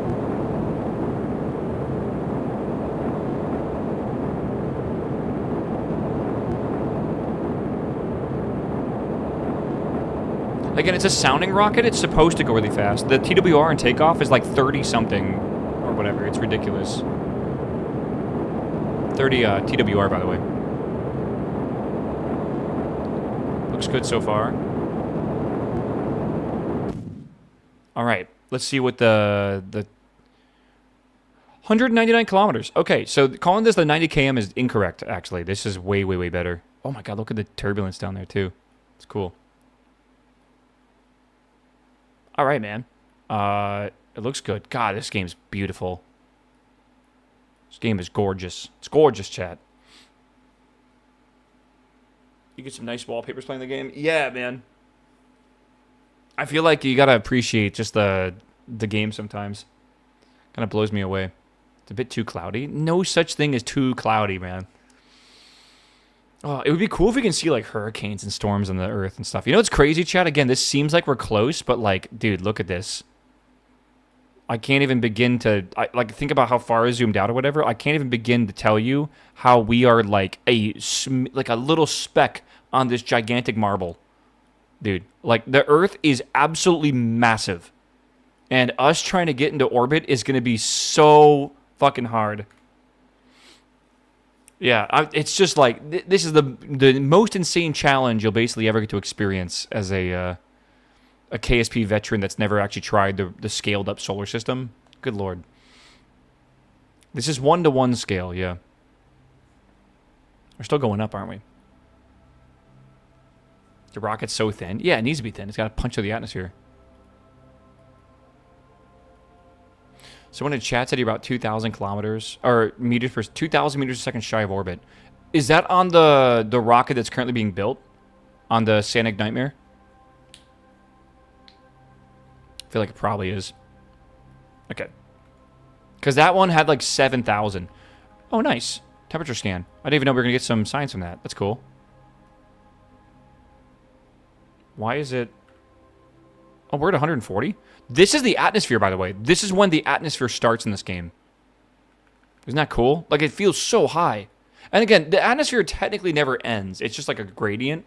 So I think at this point is when like 99.9% of it basically is underneath it. Yeah, the one year it's being built, you're like 1.8 kilometers a second away. Okay, that's not too bad then. Yeah.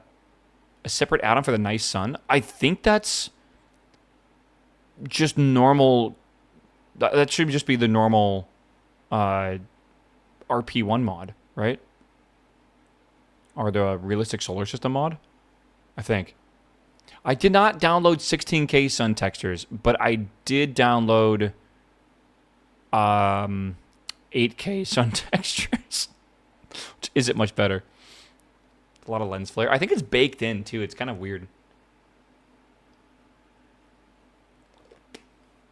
Oh, man.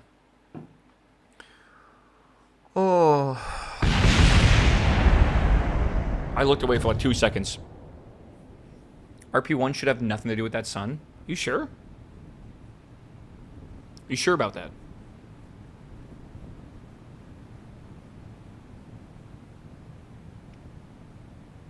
Uh-oh. It's not good.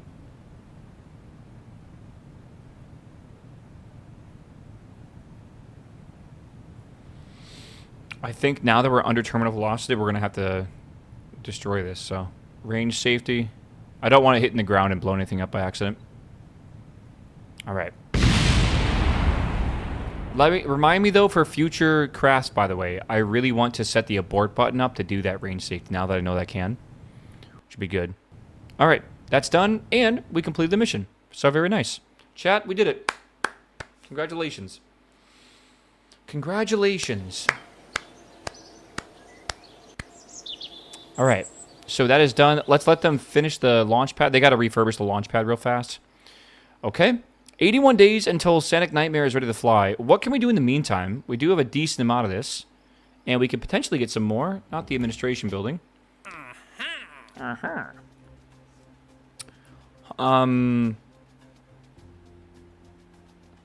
There's no reward for this?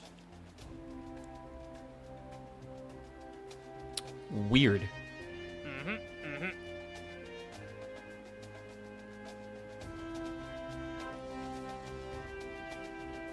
Is there any science from getting back to Earth? You radio it down, but yeah, I already did that. Make sure you do all required as a priority. Yeah, I'm waiting right now to do this one. Capstone. Wait, this is a capstone? Okay, here's the problem with the other stuff, right? We need to do the... What is this called? The Advanced Biological Suborbital Experiment. The problem is we can't do that until we unlock it. So, like, we gotta wait for that, right? And then, yeah, like, I guess technically we need the suborbital trajectory and return.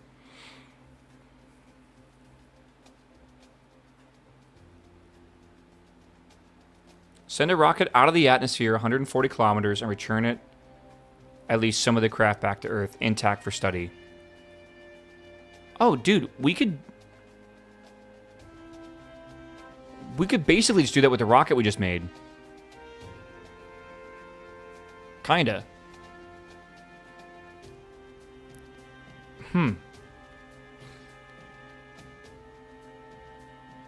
Yeah, we could basically do that. I'm not sure how we would do that and not cause it to, like, explode, though. Needs a parachute? That's not a problem. We can take the sounding payload off of it and put the parachute on. Right? That will give us some weight. What I'm worried about is... Did we get lucky last time? When it came down perfectly vertically, and that kind of, like, it, like, slowed us down or whatever. I don't really know. Should we just try it? It's not that expensive. That could be good, though. Some project plane with a rocket engine. Planes are very hard to do in this mod pack. You don't just casually say that. Like planes legitimately are hard. There's a mod called FAR. I think it's called FAR, and it completely redoes the aerodynamic model of this game, and it makes it extremely difficult. So we're gonna take this weight off, and I think I will put a parachute on. That's a double stack. And I'm not entirely sure if the weight of this is correct now. But we should be able to open up the editor here. And we can go down in size. Why does that look so bad? There we go. Okay. And then I want to calculate. Isn't the rocket going too fast? I think we should decouple. I think if it's just this tiny little thing coming back, it should be okay. I think we learned our lesson with that anyways, didn't we?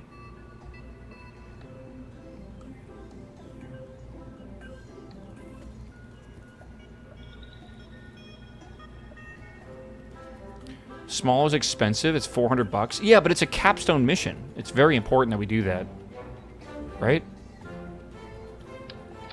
Also, that's the whole price of this, right? I think so.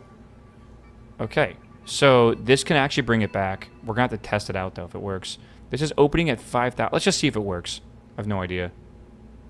Yeah, right now, if you look at this, we don't even need to tool anything for this, actually. Wow, okay. It's only $236. Actually, I see what you're talking about. It's the salary that's the expensive part, I guess, right? Why did it drop to $236? I don't know. I think maybe because I may have modified something. Let's simulate this and see what happens. It'll take forever to land with those settings, by the way. I told it the speed I want it to fall at. It should be okay. Maybe. I need to wait till sunrise. I'm going to just revert flight real fast. Go do that in the Space Center, then come back in and test it. Again, I'm just going to do the simulation testing real fast. This one, we don't need to do complicated KOS scripts with. These are sounding rockets. I will make a sounding rocket script eventually. It doesn't need to be right now. Let's get some progress done. Should be cool. Chad, what are you having for dinner tonight, man? I need some ideas for dinners this week. I am going to be going to the grocery store, and I don't know what I want to get yet. I'm going to get burgers, bratwursts, chicken. I want to make curry. Oh, my God. Thank you, chat. I need to order curry blocks.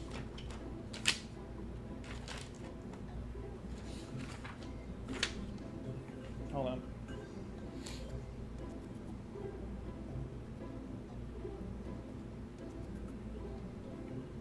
Okay. Ground beef, potatoes, carrots, broccoli. Yeah, the usual. The usual. I gotta get some more frozen veggies. Gotta get egg. Maybe more than one egg. Gotta get bread. Gotta get some pizzas. I ate all the pizzas in my freezer. That's not good. Maybe. Beef stew. I'm gonna make curry this week with chicken for sure. But like beef stew, man. See, isn't it getting kind of like out of the stew time? That's a word, right? Like surely we're reaching like after the stew age. Lemon pepper chicken with couscous. I fucking love couscous. Love couscous. What the hell was that? Oh. This is why we simulate. Right? This is why we simulate everything. I had the auto staging on and it went past my decoupler, which was bad. So stop at stage 1. There we are. And yeah, both at the same time is probably fine actually. Ear Knopfel with gravy. Knopfel. Why does that sound familiar? Knopfel? Knopfler? Knopfler. Is that like when you take a dough and you put it through like a plane?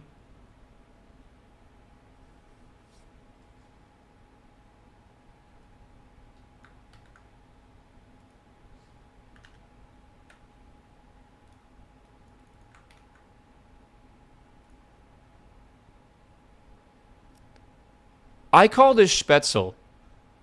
This was one of my favorite things ever growing up. And apparently when I told my... Like, I even have the stuff to make it in my kitchen, like the plane and everything to make it. When I told my dad... when I told you guys about my dad or whatever, making this, they're like, oh, that's not actually Spätzle. Spätzle's a bit different. Like, this actually, like, I guess called, like, Knopfel or whatever. I don't know how to say this. Ear Knopfel. It is so good. It is so fucking good. It is so... Like, look at how tasty this looks. Basically, you get a very hydrated dough, and you put it into a plane, which has, like, a bunch of circles on it, and it goes in, like, a trough, and you just basically move it back and forth over water, and it goes, like, out of... It gets, like, pushed through and, like, kind of gets cut off in these little drops. And then that lands in the water and cooks right away. And it's super, super, super good. And you can mix it with cheese or whatever the hell you want, right? It's a whole bunch of different ways to make it, but that's, like, this pasta type. Dude, straight up amazing. Yeah. Straight up and straight down doesn't get enough velocity to pop the core, unless you're going about 1 million anyways. I'm curious if that's the case. We'll see, I guess. All right. Wow. It's over, dude. I swear I said to stop at 1. Why did it keep going? Staging? No, my staging was right. Is it right? Actually, I don't know.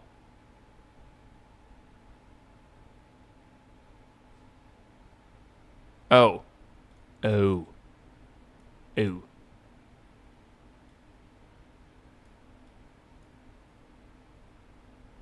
Okay. Okay. I got it. No, I got it. Stop at 1. Yes. I think that's correct. Engage.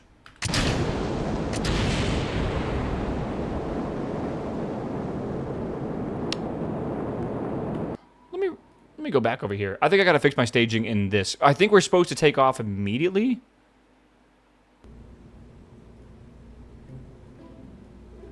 I think that is correct. Yeah, I think so. Also, something I can do, we can make this way tinier. I don't know why I have it so large. All right, simulate. Should be good. Clamps for both engines at the same time? No. Well, again, I don't think so.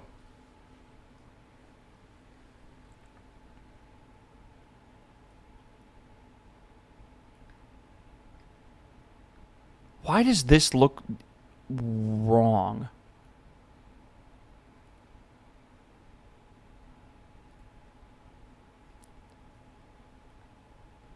You know what? What's the worst that can happen? Engage autopilot. 3. Hold on. This one we actually want to stop at 1. Yeah. All right. 3, 2, 1.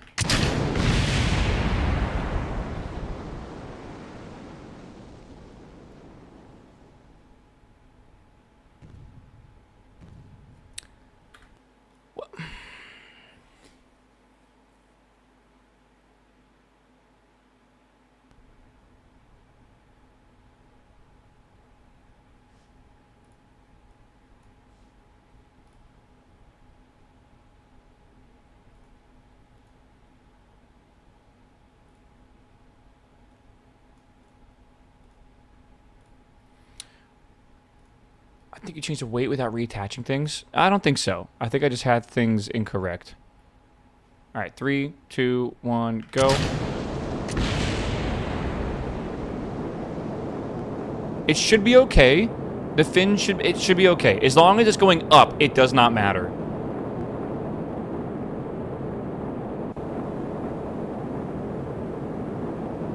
Oh, yeah. This thing looks like a fucking dart, bro. Look good.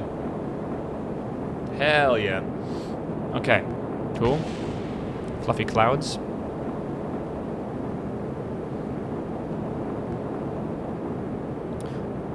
Should be alright. I gotta change the staging, though, before I save this and send it out there.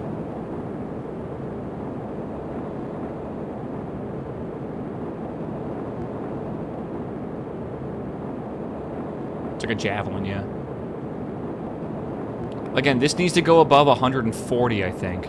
So if this goes above 140, it's at 139. Oh yeah, it's definitely making it. Then we should be good to go. Now it's gotta recover. It's gotta come back though. That's the important part. So it's going up. And I think what I would like to do. Oh, look at that down there because the physics engine's fucking up. I think what I would like to do is around the peak altitude. Your parachute's red. That's not bad. That just means that it basically you don't want to send it at that point. Stage now already? No. We're going to stage in space, I think right around the apogee. So right here, we'll separate. And then this will basically fall together, right? Look at it spin, dude. It's wild.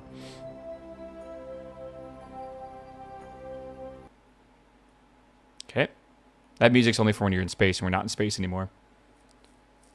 It is red for deploy, not for staging. Yes, it will auto-deploy. Right? It is armed, basically. And it will auto-deploy at the parameters you set. Mine's 5,000. Right? Hiccups right now. Okay, that's the physics warping doing crazy shit right now. Should be alright. Again, when we hit the air, it should really slow the spiral down a lot. The batteries are almost empty. Uh-oh.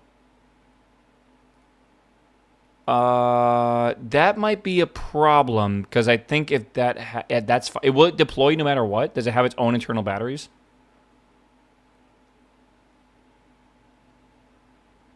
Yeah, this thing is going Mach 2?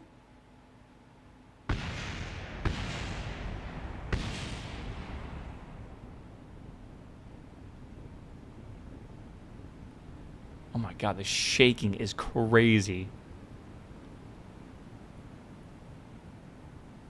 Okay, it made it. Dude, look at these fucking clouds, man. Tell me that shit's not gorgeous, bro. It's gorgeous. Holy moly. Oh, beautiful. Black Rock, sorry. Black Rock is a whole different company. Black Rock cooks, man. Dude, I agree. I agree. Let's see if it... Oh, there's a little parachute. There, got two of them. Yeah, slow down. There's no more charge. Oh my god, it's like right when it fucking touched down. Or right when the parachutes came out. Someone said this will take like 1.5 years to hit the ground. I probably agree with you. It shouldn't be that bad, though. I had it calculate to base to... Okay, it's dropping at 32 meters a second. The math should let it drop at about 5 to 6 meters a second, I think. Oh, we're going into a forest right now. Okay. Whoa. Where are we? I mean, it's Florida still, but yeah. Oh, holy shit. It is barely falling.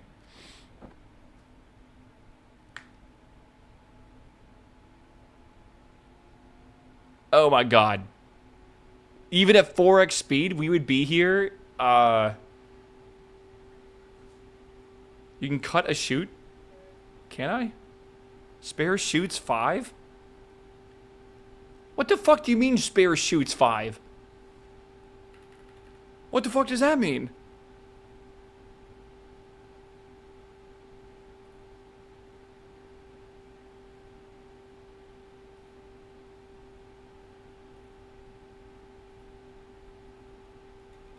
What does that mean there's 5 spare chutes? I don't understand. Select the chute itself? No, they're one object, brother.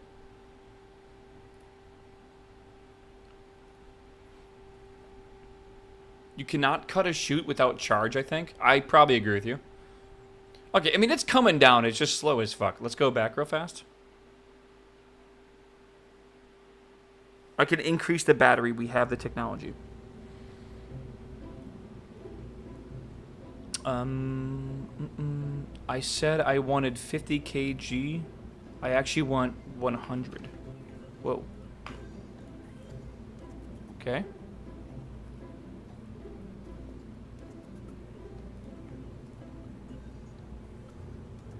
Spare shoots 5. That's insane. 1.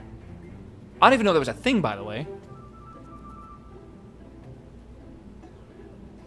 Pre-deployment speed, deployment speed. Wanted touchdown speed is 6. Isn't that right? Isn't that good?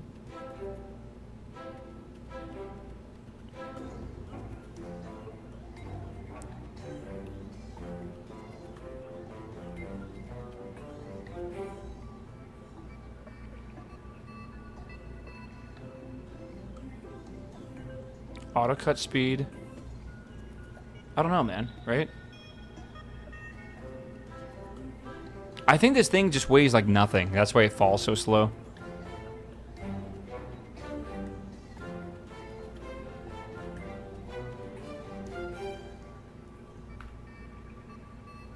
I'm gonna do 500 cigarettes. That might make it a bit better. All right, apply. I might quickly simulate this one more time to make sure my new settings work. I mean, it falls at 32 meters a second before then. I feel like it's fine to get down there. It's not really a problem. Okay. MechJeb, this will use assistance here. 3, 2, 1, go. Now, why did that happen?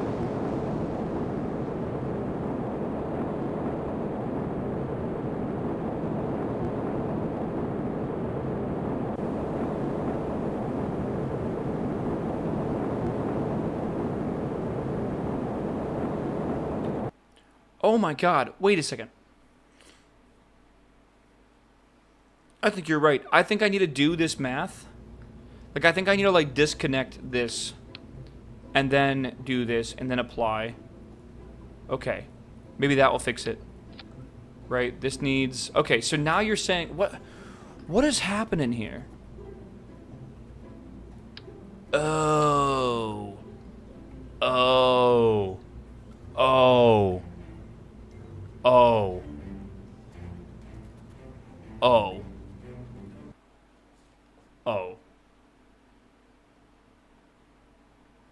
I mean, yeah, these rockets are quite cheap, so it's not too bad. All right, 3, 2, 1, go.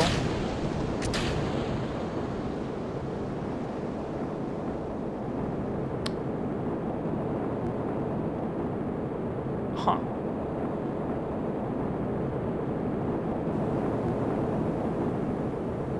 I wonder if that matters.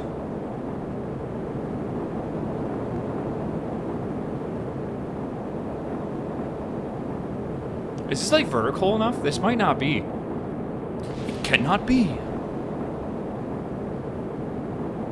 Why did it churn? Something to do with the thrust? I'm not entirely sure.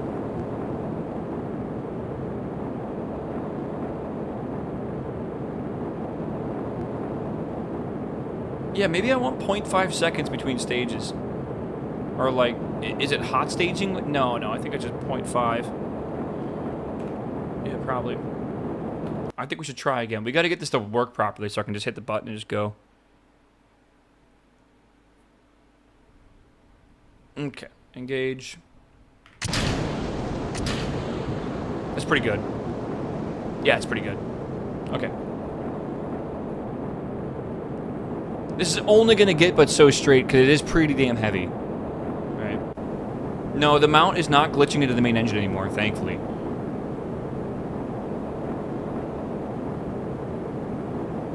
Alright, I'm just going to speed up time if I can. I think this spin is a bit intense. But I'm not sure what we can do about it. This is what keeps us straight. What mission? I am sending a payload to space and then returning it. And then after this, we are doing 5,000 kilometers. Which should be a lot of fun.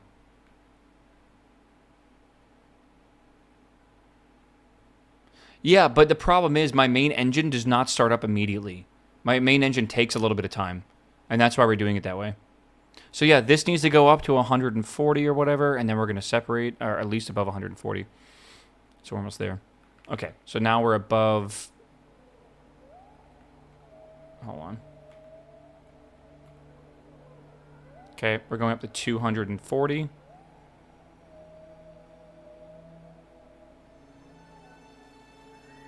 Almost there. Okay. Separate. What the fuck was that? Somebody just shot out. Best day of the week? It's Monday. What do you mean best day of the week? This is already armed and everything. We're good to go. All right, now we're just coming back. Does it survive re-entry is the question. Surely, right? The fins glitch out, but it's just like a rendering error. Nothing really more than that.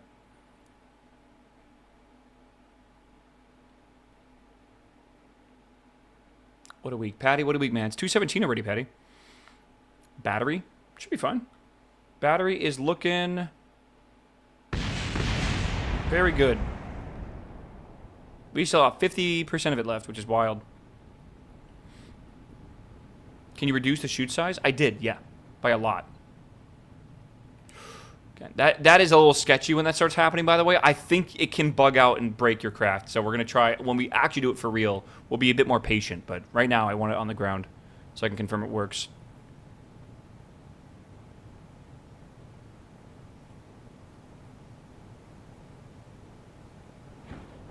Okay.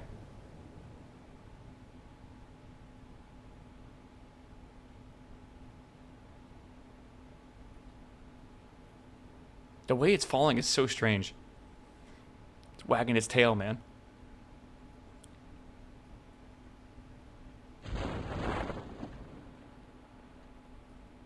This feels like it's very, like, shallow water. But, like, where is the nearest land? Like, maybe over there? This water is so shallow. It's like that one planet from Interstellar.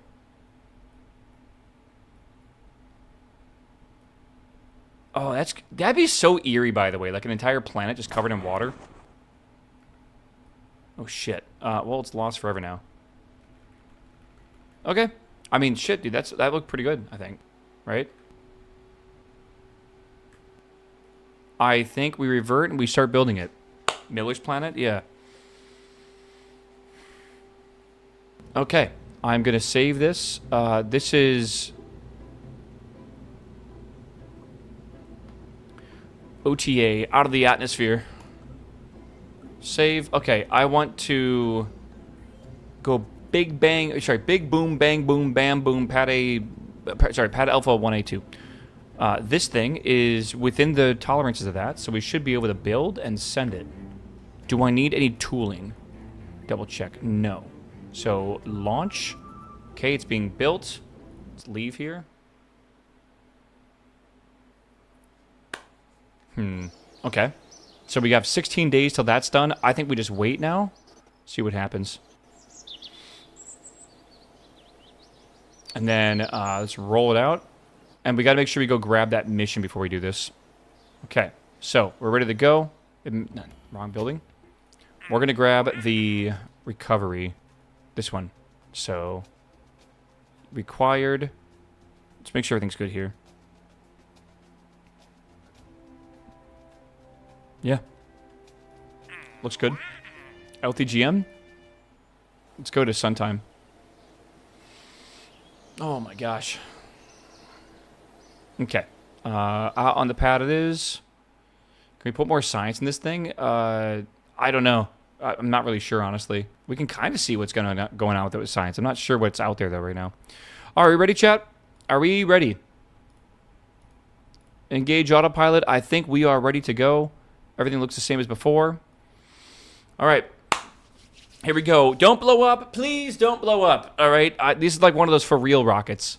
All right. 3, 2, 1, go. Good. Ignore the explosion. It's totally fine. Oh, yeah. Oh, yeah. We're good. Chat, I think we're good. I think we are good. Send it.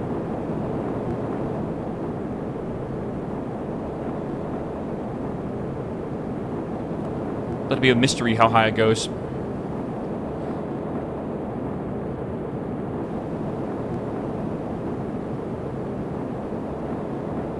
Yeah, this is better than The Sims for sure. Yeah.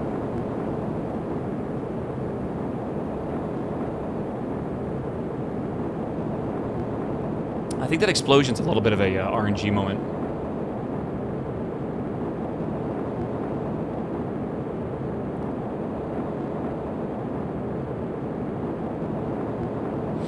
I mean, the tutorial said that you should fire the Aerobeast engine at the same time. Like you should set them both off at the same time, and then the SRB will basically get you started. And then by the time that the Aerobeast engine fully kicks in, because it takes a while to boot up essentially, then the the SRB will be done with at that point.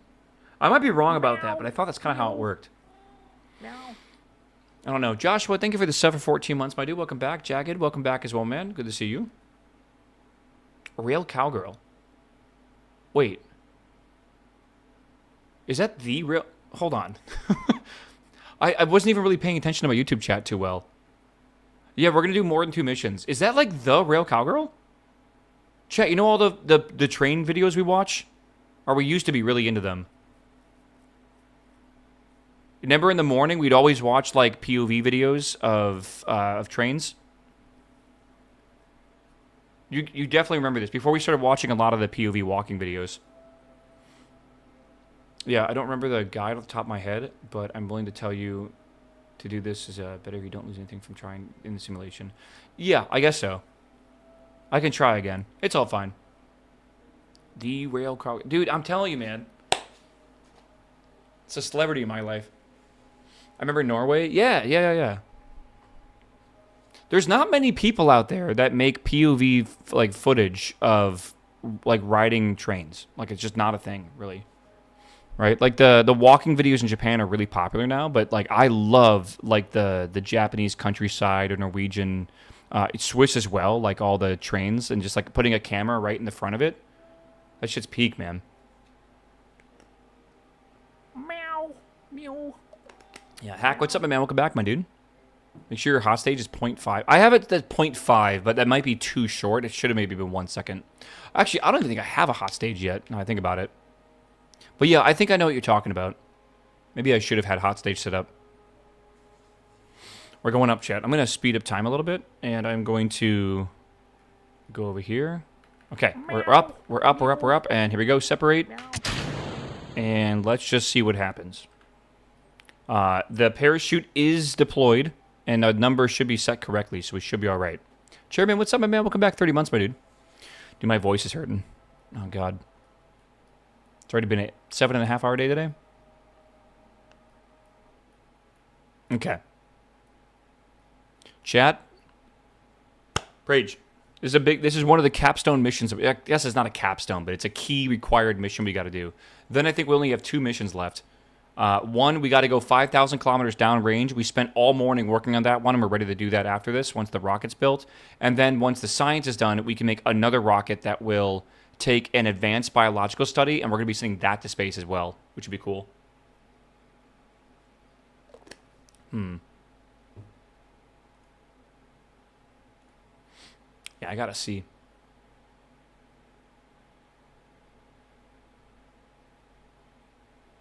Yeah. I can't. That is, yeah. Holy shit, dude! I love this the YouTube clarity. I bet this looks a lot better on YouTube. I'm just saying, like quality wise. We might get 3 missions today. We'll see. It took a while in the beginning, but we'll see. We'll definitely do 2 today for sure. Oh God. Oh God. Don't blow up. We need you alive. Don't blow up. Thank God we have a heat.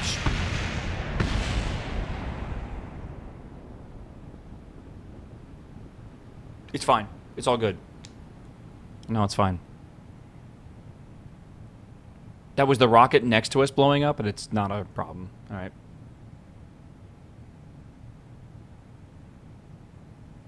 What was the booster for use? I mean, the booster was useful, but like we're not recovering it. It cost like $40 to build a booster.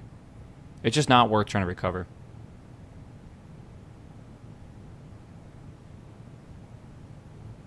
You see what I'm saying though, Chad? I kind of really want us to be able to like use the KOS scripting system to automate a lot of missions because I want to just like watch the missions. This game is so pretty now that I kind of just want to watch it, like all my hard work kind of just come together.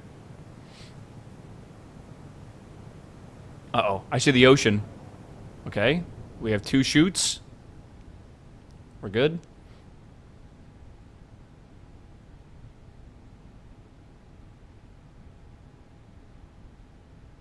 Should be all right.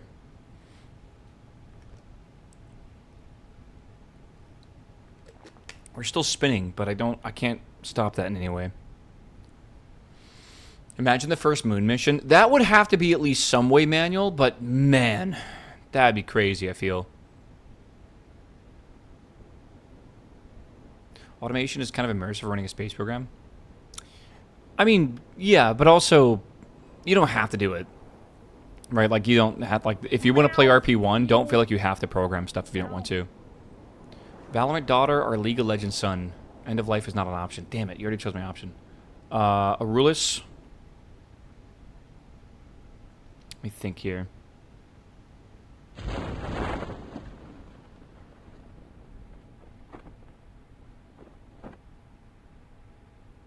God, death is a better choice. I don't know. Can my son be Faker? Is that fair? No, he's not. He's gonna play like Nidalee or something. I don't know, dude.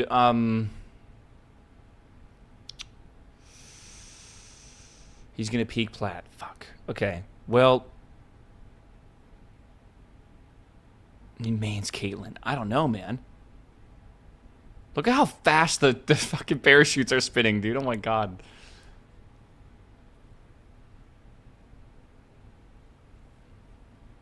Valorant, because at least you can convert them to CS. No. You're like trying to imply your own rules, man. They play that game. They main that game. You can't switch them off that game. I don't know. I feel like I'd rather, I guess, League of Legends. I don't know. Hear me out. It's because being a woman on a shooter game is probably a fate worse than being a mid League of Legends player. Like, it's just gotta be, right? Like, the toxicity must be way fucking higher. Shouldn't your rocket topple down? Yeah, I don't know what's going on with it. It's a little funky, but that's okay.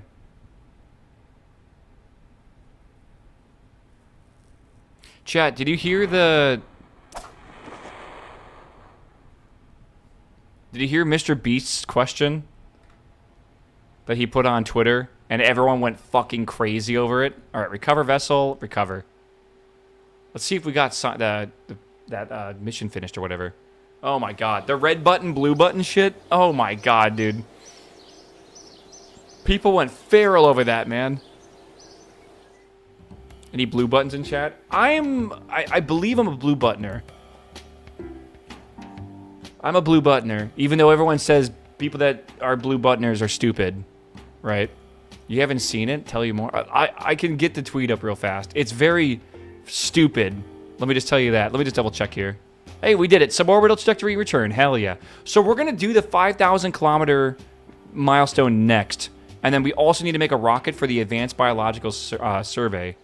Early Science is when we'll have that done. So we'll actually have this one finished first, which would be cool.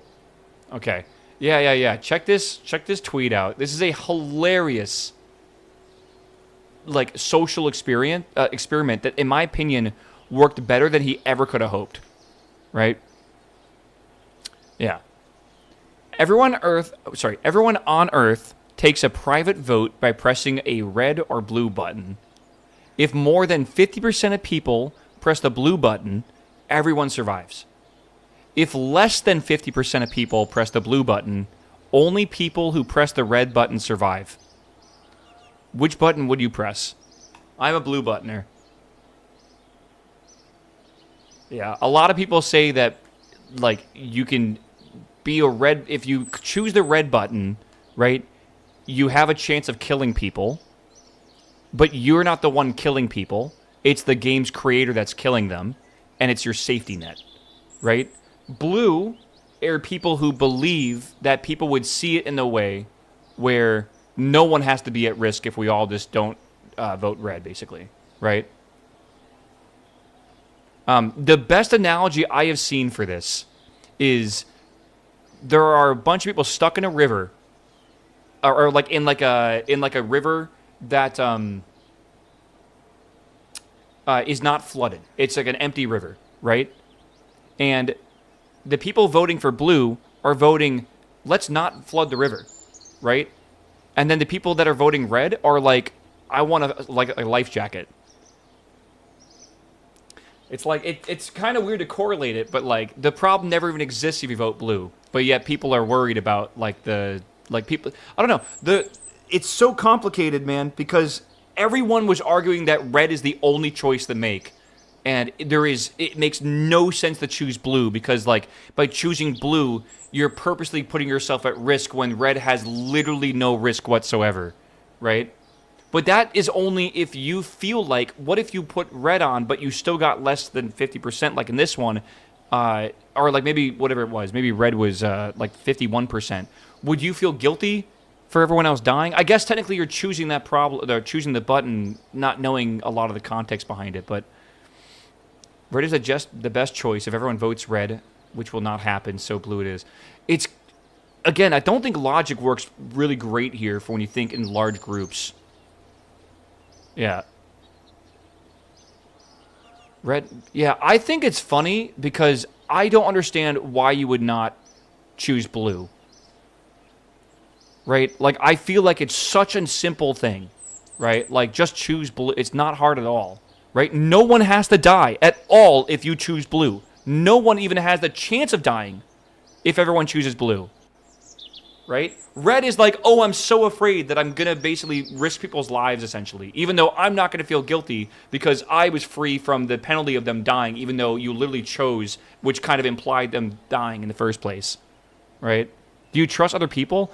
I trust the fact that like the large scale of people would agree with me, right? Do you trust 4 billion people to press blue? Yes. They won't be American, I'll tell you that. But if it's like everyone on Earth, yeah. I guess, do I know it's everyone on Earth. Yeah, everyone on Earth. I believe it. I bet a lot of Americans would be red side, though, for sure. Also, like, if I die, like, whatever, bro. Fucking, well, who cares? Like, what a statistic, I guess. Did you see the % of votes before voting? No, it was like the whole idea of the poll was not to know, right? I prefer blue ideology. I think if you live with red ideology, you need to like actually think about, like, I seriously think it's a psychological thing you need to think about. Like, it's the complete lack of empathy, I feel like, is actually part of what's fucking up this world so hard. And everyone is just lacking empathy recently, man. It's weird. Like, I'd say everyone, but, like, it feels like the world is just lacking it. Like, from everything going on. It's crazy. Again, we're probably in a bit of an echo chamber where I feel like you surround yourself with like-minded people. So, I'm not really a fan of people that aren't empathetic in a way. Empathetic, is that a word? But, I don't know, man. It's weird. So here's a button which guarantees my survival 100%. Surely anyone with a brain picks this. Versus, there are dumb people who do not understand this. We need them too. I feel like that can be described as both ways. A lot of people see that red is a 100% survival button, and that it would be insane not to choose it. Right? My opinion is, would you really want to survive if you knew that your choice killed half the population? Think about it. Would you legitimately be okay knowing that the button you chose killed, I guess, less than half, but it could be 49%? Oh, they're idiots. I don't care about them at all. You don't even have to kill anyone. That doesn't even need to be part of the problem. Like, it literally never needs to be part of the problem if you just choose blue. There is zero drawback for picking red. That's because you're not thinking about other people besides yourself. All you're thinking about is self-preservation. That is literally all you're thinking about. I don't know. You're forgetting about the people that don't vote, though? No, this 100% requires you to vote. You can't, like, be like a bystander in this problem. But everyone can survive if they just press the red button. If you have an if in there. If you press the blue button, everyone survives. There is no question about it. There's no if or whatever. The red button puts it into conjunction that maybe people die. Same with blue. Not on you if you survive. I'm sorry, I'm talking about the survivors. Right?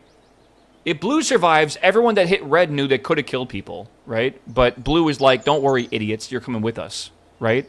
If red survives, then you literally just kill half the fucking world. Like, I don't know how you couldn't think of the larger picture, unless, again, you just don't give a shit about yourself, besides living. I don't know. If, like, half the world just died over an instant, like, this question was real somehow, like some alien fucking high-dimensional species gave us this option, the world would collapse if half the population died instantly. Have fun with that shit as well, by the way. Like, I'm happy I'm blue and you guys want to live in hell. Like, I'll be living with my other blue lads, bro.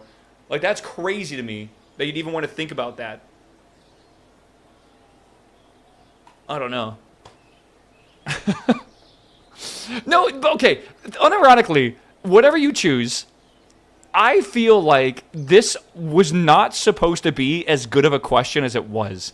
And I don't know if Mr. Beast got, like, a fucking psychologist to make this question for him to, like, get some, like, what do you call it, like, interaction or whatever on Twitter. But, like, I think this is a great question. It really reminds me of the trolley problem, in a way, right? But it puts a more, like, mass societal scale to it, which is, like, very, yeah, it's an old question. I can't believe I never heard of it before, man. Because I know the trolley problem, and we've talked about different variations of it, but I've never heard of it like that, I guess. It's kind of cool. I don't know. I just want you guys to know, if you're on Team Blue, I am with you, all right? I'm happy that I'm with you. You'll always survive if you pick red. And what I am saying is there are some things that aren't worth surviving through. All right? And I feel like that's like it's difficult to explain that. Right? All right. Oh my God, it's gorgeous.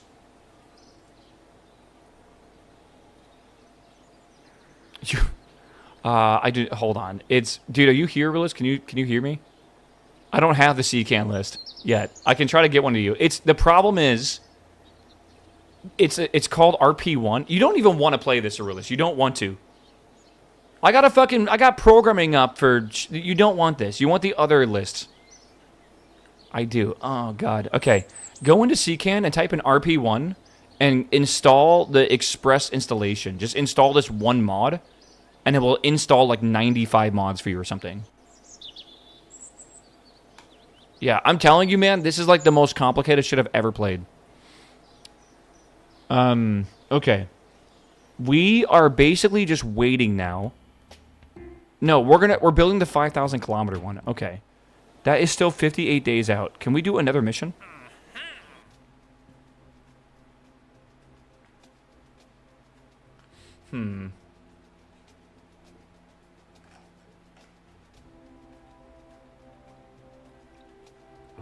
All right, let's see if we can do another suborbital, possibly.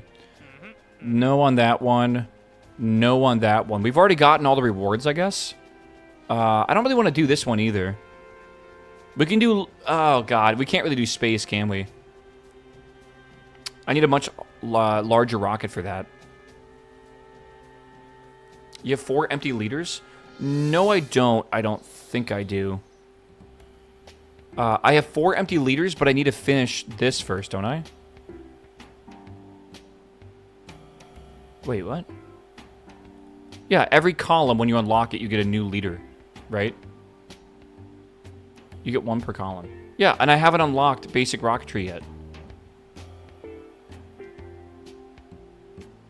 Right? I'm so confused. What are you talking about, bro? The last 4 can be filled.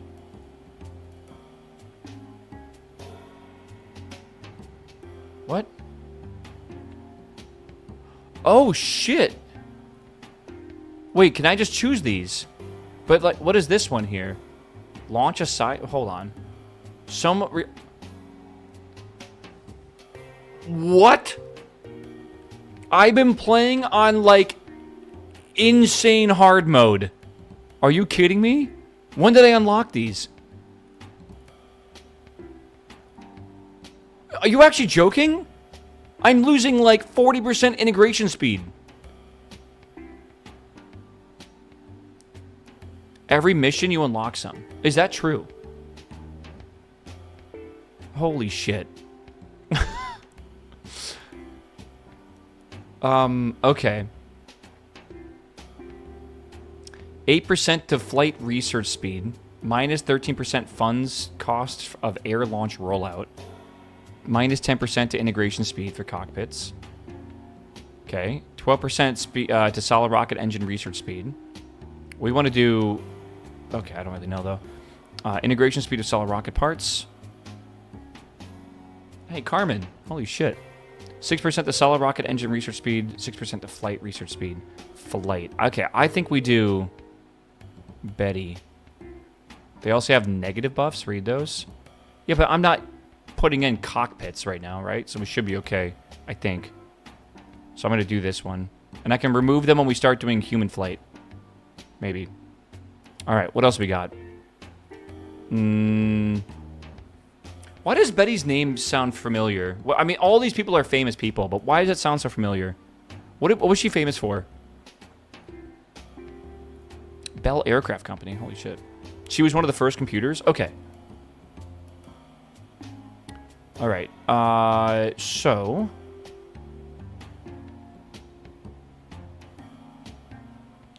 200% to integrate speed of cockpit parts? Nope. 10% speed to all craft integration. Wow. Minus 10% speed for researching. Ooh. Hey, does anyone know what OKB1 is? Anyone know? Specifically? No. Should I teach you? Do you guys hardly not know? OKB was basically NASA for the Soviets. Kinda. They were technically they were not like they were ran by the government, but they weren't. It's kind of complicated. But it's like they were like design bureaus. Yeah. OKB-1 is the first one ever, and that's where the head of the Soviet rocket program was, and that was ran by Korolev, who is like fucking genius, by the way, like the equivalent of von Braun, essentially, for the Soviets. And then a lot of stuff came out of OKB-1, like engines and stuff like that. OKB-52 is just another one of those design bureaus. I believe different engines and different major parts of the rockets came out of different OKBs, but I think there was like 6 of them or something like that all around the different areas. The main one that was making the rocket engines, like I believe technically it might be OKB-52. Maybe it's 276, but the one that was mainly making the engines was actually, I think, near like Ukraine, if I remember correctly. I'm trying to remember now. This is flight research and flight research. I'm not entirely sure. Okay, speed of engineer efficiency gain for LCs. It's interesting. Flight research speed. Material science research speed is interesting. We might want that soon, actually. Minus 10% to early and orbital rocketry. Ugh, God, that's bad. Do JPL? Okay. Plus % funds for vessel purchase and launch. Oh, God. I don't like any of these, man. They're all kind of bad right now. Like, we're not really making cockpit parts either. Are you guys still talking about the red-blue thing? Oh, my God. It's going to be all day. Okay, what about the second one? Minus 5% funds researcher salary. Ooh, that's nice. 15% to flight research. 50% to SRBs. Minus 75% funds to air launch. Speed for mounting, unmounting the carrier. Okay. 100% to integration speed for cockpit parts. ISO grid tanks. Avionics and instruments. I like this Rocketdyne stuff. That seems pretty good. Though the fund researcher salary seems good too. I'm going to do this one, and I think I might do this one. Okay. I don't want to choose anything from here yet, if I don't have to.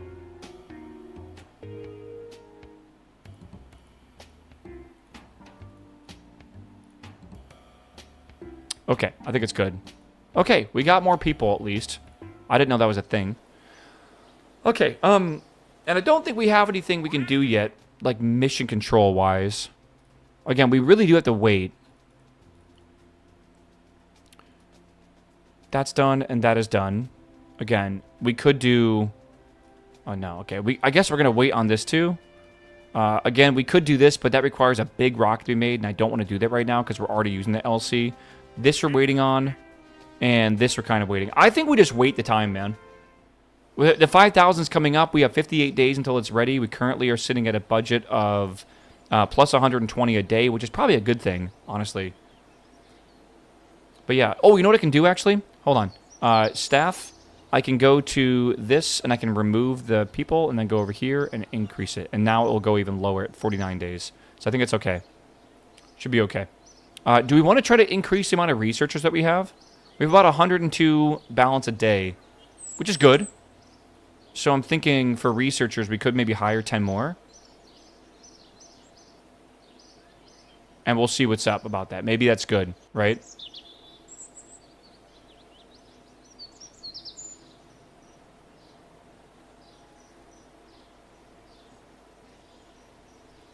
All right. You cannot get... Dude, I love the arguments that y'all are making. It's good. Listen, I ain't ashamed of being blue. I don't care if you guys think it's stupid. I don't care. Like, I don't know. Yeah, I feel like you guys are trying to use logic to make it okay for you to kill half the population. And it's that... there's no other argument. You are like... You're just saying, oh, statistically or logically or like blah, blah, blah. It doesn't matter, bro. I'm telling you, whatever like fucking mental hoops you're going through, again, it's funny that like this is the way it's kind of end up. I don't know. I'm depressed. I'm not depressed. I'm the opposite. If I was depressed, I would vote red. I feel like my empathy is quite strong. I don't know. I think my empathetic response is strong. I don't think I feel like externally, or I don't externalize a lot of empathy, which is weird. But that's just something I've just learned to live with. All right. Let's see here. I think that's good. And I think now I'm going to just fast forward 49 days. Let's do it. Get some money. Looking pretty nice. All right. We have a rollout for 8 days. All right.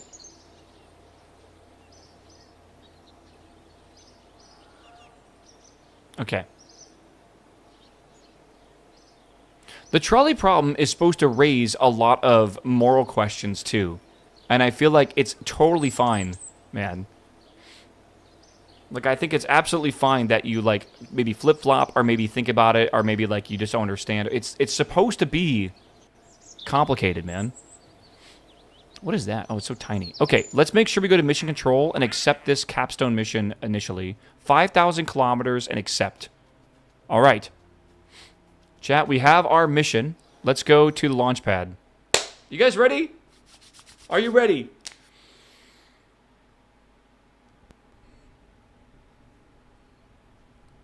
Yeah, everyone votes one after the other, but the votes are public. You are the first person to vote. What do you vote? No, it's not the same question. 100%. Half the point of the question is, like, you don't know what everyone else is voting, right? All right. All right, chat. Are you ready? It's not really supposed to be that high up here. We do not need the autopilot. It's a little bit high. Okay. Are you guys ready? I missed it by less than 50 kilometers. I did a mission earlier where I was, I think, 20 kilometers short of 3,000 kilometers. It was wild, man. I couldn't believe it. All right, we have our CPU for the avionics here. Is this the real deal? Yeah, we're doing this for the real deal. I don't know the chance of failure, but it's not low. I would say right now, just off of a rough estimate, probably around 15%. I don't even know if that's accurate. Something like that. But we have written code, and this code is beautiful, and it works, and we tested it twice. And this 101 line code should get us 5,000 kilometers away with pretty damn new parts as well. Like, this is aerobees and stuff, man. All right. All right, here we go. How many bytes of code? I don't know. It doesn't matter. I guess 2025 is the size. But it's being ran in the mainframe back at the launch control, right? All right. Do you see the test sim without failure? Oh, I did, but I didn't run it. All right, so run 5,000 kilometer launch .ks. Here we go, chat. Please work. Please work. Please work. Please work. Please work. Please work.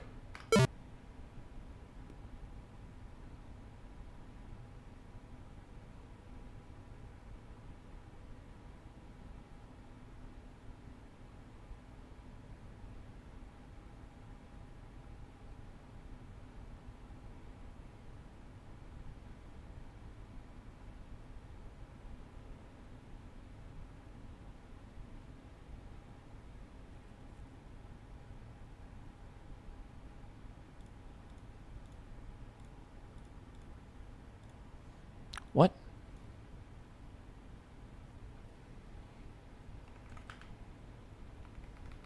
Can I not use a number in the title?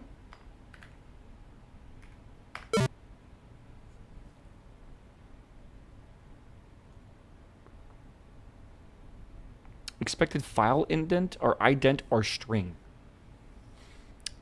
Okay. File. Rename.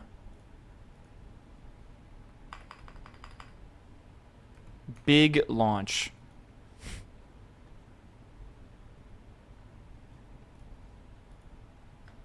Hold on, we can go again. All right, run big launch .ks. All right, you ready, chat? Here we go. I can make this a bit smaller now. Surely this time it works with no issues whatsoever. 3, 2, 1. Okay. Thrust. Release. Good. All right. This is the printout is the angle, by the way.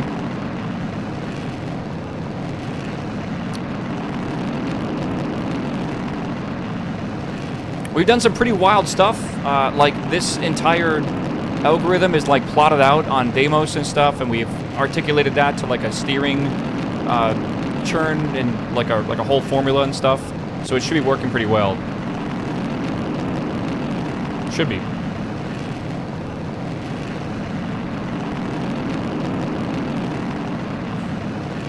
Should be all right. Currently at 21 degrees. Nominal so far, yeah. About halfway through our fuel on our first stage.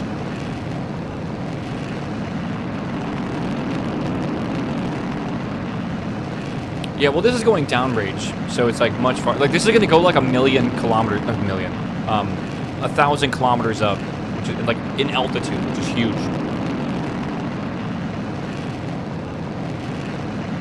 All right. Now, when this engine burns out, we will have no authority over where this thing is pointing. So it's gonna buffer slightly, and when it goes above 80-something thousand meters, so we'll have to wait a little bit, and it goes in between 42 and 47 degrees of angle, it's then gonna basically separate with the decoupler, fire the ullage motors, and then fire the main engines. There's 3 of them. They each have a 7% chance of failing. I think. Maybe it's 3%. I think in total it's 7% that the second stage fails. So, yeah, here we go right now. So the angle is coming up currently, and when it's around 45 degrees and we're above 83,000, it should fire it off. So here we go. And go. Good. No failures. Okay.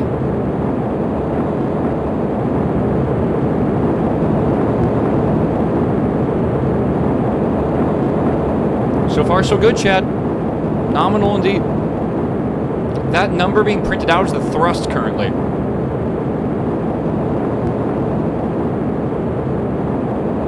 When this runs out, it's going to fire the next stage instantly. It will induce a little bit more of a spin, and it will also, with the ullage motors, will fire at the same time as the decoupler to, again, push the fuel into the fuel pump, like towards the bottom. So it should be good.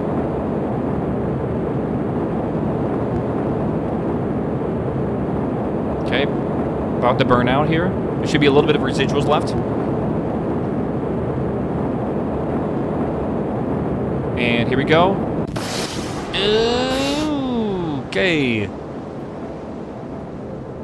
That's why we have this spin. This spin lets us gyroscopically stabilize. Luckily. I wonder what happened. I don't think we had a failure. I think maybe just some of these didn't burn as much. Yeah, you can even see like this one here actually has more residual fuel than that one, so it must have burned out a little bit earlier. And that must have caused a little bit of a wobble.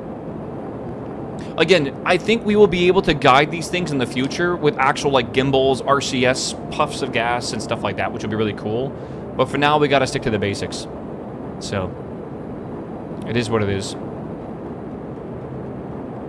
And I think it's perfect, man. It going at a 45-degree angle is like exactly what we want. So, and it's going to lose a little bit of distance because it's the steering, but it should be close. Right? It's around 45 degrees. We're going up to 1.333 million meters. So, now the program has ended. I can close this. We are officially in the coast phase. And our goal is 5,000 kilometers. And we should go so far, we should actually go over the terminator of the... And again, I don't want to go too fast. I'm worried this thing's going to spin itself to death. A little worried. Okay. We'll see. This does not need a survive re-entry, by the way, whatsoever. It can fully burn up. Looks like a hurricane over here, almost.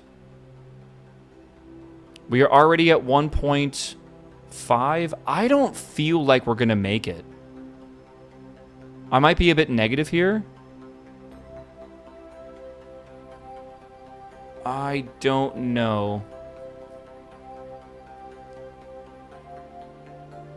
Something is just giving me this vibe that we're not making. Oh, maybe we will, actually. We're not even halfway. Oh, wow. Okay, we might make it. We might. We're still going up. Yeah, but I thought we were close. But no, we still have a while to go. And yeah, okay. We're going to make it. Chat, I think we're good. Since we're not even up to the very peak yet, at the apogee, and we're already over 2.5 million meters, I think we're going to make it. Actually, we might even make, dare I say, 6 kilometers. 6,000 kilometers. Six whole kilometers, chat. Oh my god. My fucking brain is hurting today. The ammo drag will only kick in at 130,000 or 140,000 meters. Honestly, we're going to be at like 5.5 kilometers by then, I think. Maybe Bull Tank, what's up, baby? Welcome back, 20 months. Chat, don't forget your Prime subs. Appreciate it. This rocket brought to you by the X-Plate, Turnpoint, and Prime subs. My rent paid by. Let's see. Yippee! All right, this is good. Oh, yeah, 4.4. Oh, chat, we're making it. This is going to be great. I can't wait. I can't wait. 4.6. 4.8. And that's 5. So as long as nothing really bad happens and like it goes backwards somehow, I don't know how that would happen. We have made it. We might make... Yeah, did you turn the experiments on, the science core? Yeah, we already got that done. It was only telemetry. We didn't need anything else. The,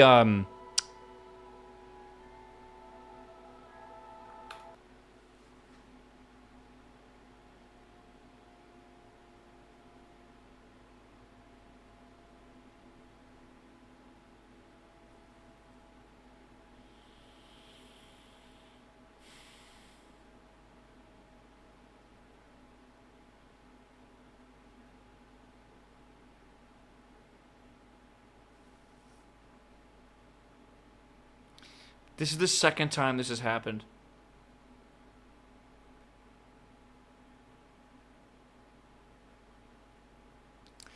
This is the second time I have forgot about a payload. And I don't even know if we put a payload on this, if it will make this mission now. This means this is useless. This is like, we gain nothing from this. It's literally just gonna burn up. I guess it's only $1,000 to like, but it was still like 2 months fully to build it. 60 units is light? You think so? I'm gonna try to, oh my god. I forgot to put the fucking payload on. I didn't even know that was part of the requirements.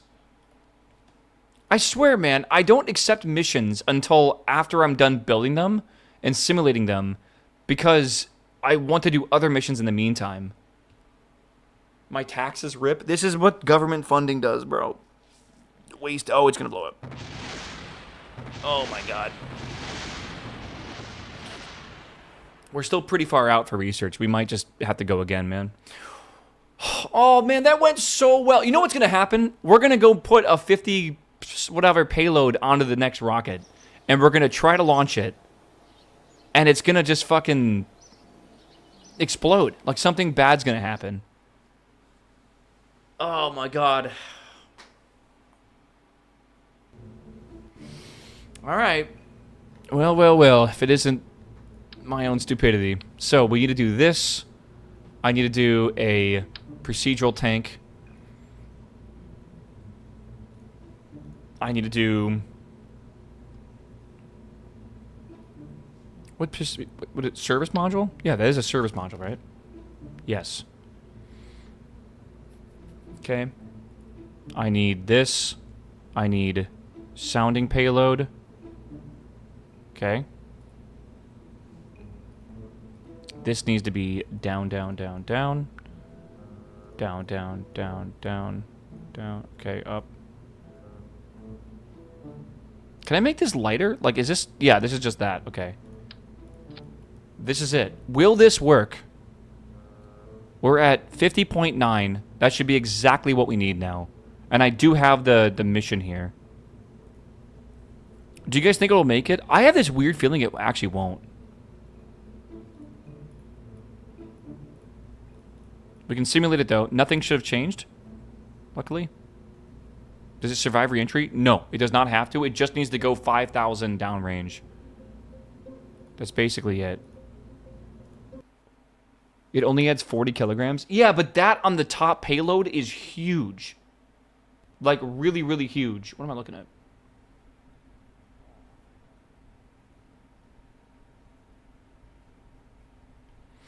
Okay. Service modules are heavier with higher pressure tanks. Are they really? Wait, is that the truth? I'm gonna put some eye drops in. My eyes are killing me. Let's go see. This currently is looking like 0.086. All right, if I take a tank and I put that here and I make it a high pressure aluminum.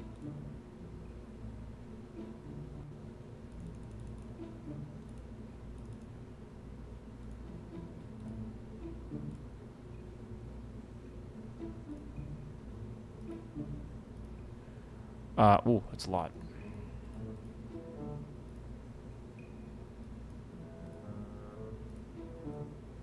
Okay. Oh my god, exactly 50. Are we happy? Yeah, we'll test it. All right, and that is, what is that? 0.089. 0.086. Who said that they were better? Who said that? Loud incorrect buzzer. The service module is more efficient. Even than aluminum high pressure. Yeah, ban that guy? Dude, we should put that guy in the rocket. Alright, you've just volunteered yourself for a human spaceflight. Congratulations. You've been promoted. Alright, let's try to simulate this. See what happens. At full utilization? You don't want full utilization. Full utilization is bad here. We want exactly 50 if we can get that. right? Which is exactly, okay, we can't get exactly 50, but close enough, right? Okay, run big launch.ks, not lsks. Okay, this should work now. Should. Hopefully. Oh, chatty chat.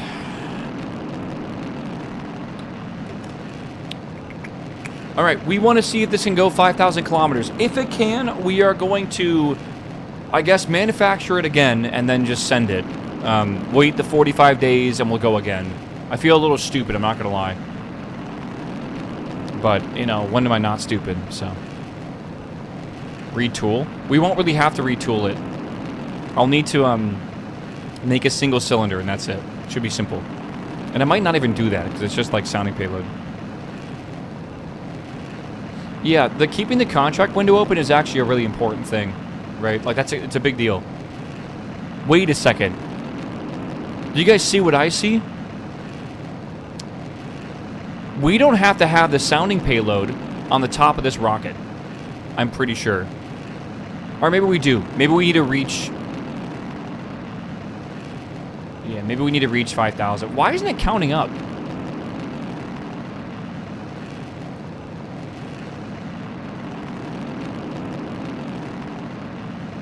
Oh, man. Lokirin, what's up, man? Welcome back, my dude. Thanks for the sub. Thanks for all the Prime subs today, chat. It might untick if it's on lower stages. I agree. I can agree with that. All right, we're waiting. Being patient. Maybe it goes in order or something? I don't really know.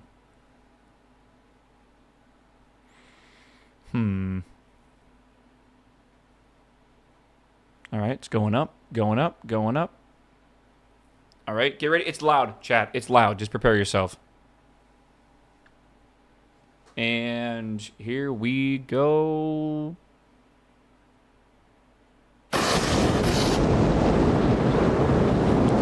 Never worried.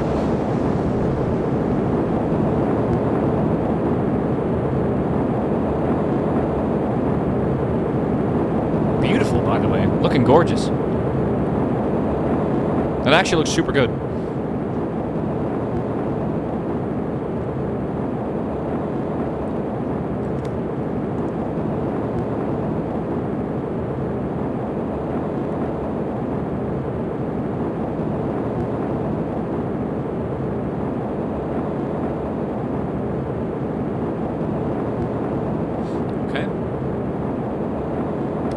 What graphics mod?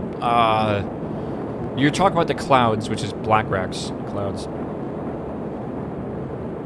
Yeah, dude. I know. The simulation will go smoothly, and then we'll do it for real, and then it's gonna be fucking awful. I'm already aware. Oh, I can't wait. Uh-oh. I wonder why that happened.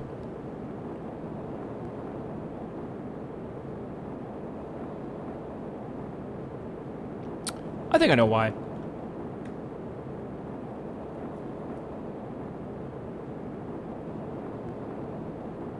This is why.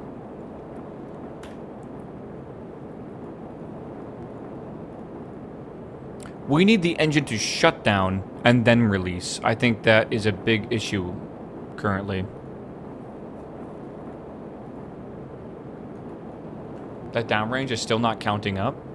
It is weird that it's not counting up. Why wouldn't it be?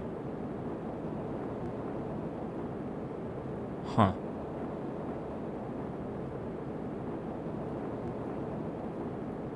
It's because we're going uprange? Oh, shush. Wait. Thrust can't be less than 0? Didn't I say... Oh, equal. I thought I had it equal there. Okay. Let's see what happens here. Do you need to go so high? Fuck yeah. I don't have a choice. The avionics aboard have no way to actually control the attitude of this this science core. All it can do basically is stage. That's it. We're not going as high as last time, so I'm a little concerned. We should be maybe okay. Maybe not. We're not going to make it, man.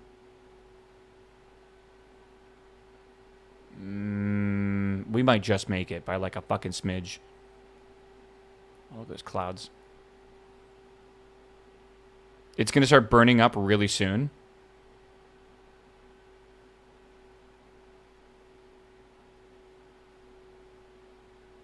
It's going to do that thing again, isn't it?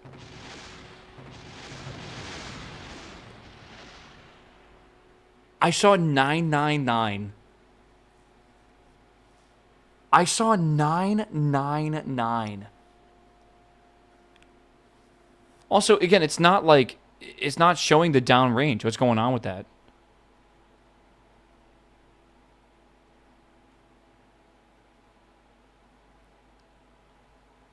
Click on the screen. Oh, this is not accurate. I'm a little confused. You lost 500 because of the payload? That's why I said the payload's really heavy. I have one trick that I can try, I guess, to do this. I'm not sure if it's going to work, though.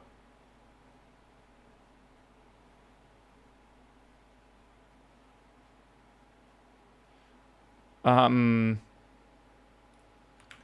going to change the angle in which we execute the second burn.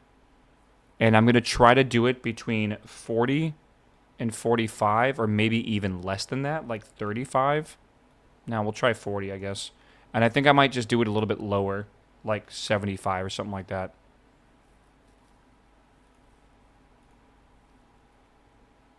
$38, why not? Why 38? Sure. And honestly, maybe we'll even take this down to 73. Okay. Let's just throw something at this, see what happens. Big launch. I don't really know. We should just see, like, again, we just need to fire when we're more flat. We got to go farther. Change the size of the tank to fit holding exactly 50 payload. I tried. I made it as small as number as possible where it was over 50, but barely. And then I changed the utilization down. At full utilization, the size below me at full utilization would not be enough sounding payload. There's definitely an issue. You still have not fixed steering loss. I could change the angle of the burn, but this needs to go really far, like, down range, so I'm actually not too upset with it. I don't need to know. Hold on, chat. Give me a second. I'm standing up.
Okay, so it's coming down, and we want to fire more flat.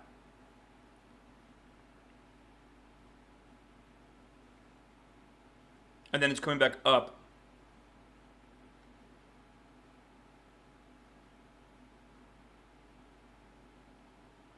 Fuck. You know what? I'm doing it from the wrong side, aren't I? 47...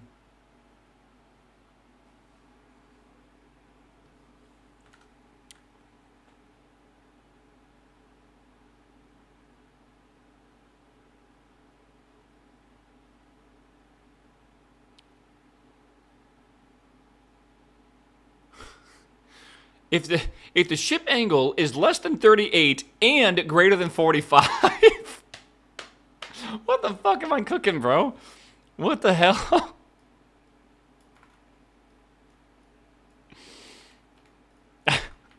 Did no one catch that? Okay. Hold on, dude. I got myself some nerds.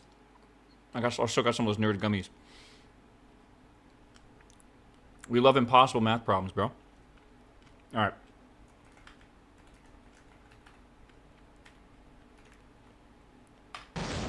All right. We'll see. I still think I might want to go a little flatter, but we can probably try it. All right, Chad. Last commercial break of the day. You're not missing anything. It's a simulation. Don't worry. All right. Yeah, I need a standing desk. I don't think I can handle standing desks. Just like playing like this. Like I just don't like standing, I guess. I feel like that shit's not optimal.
Okay, I'm just in time. So it's got to give above, what, 60 something? And it's going to be coming down here. I want to see what the angle is, like, lowest possible. Like 30, 29, 28, 27, 26. So 26 is the lowest I see it get to. Again, we don't want to accelerate too little.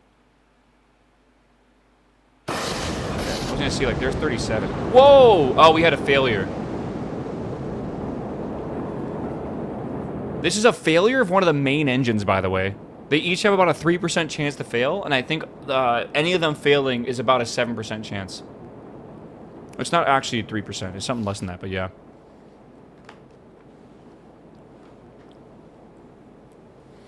I had another one fail? What the fuck? 3%, 3%. That's got to be pretty rare.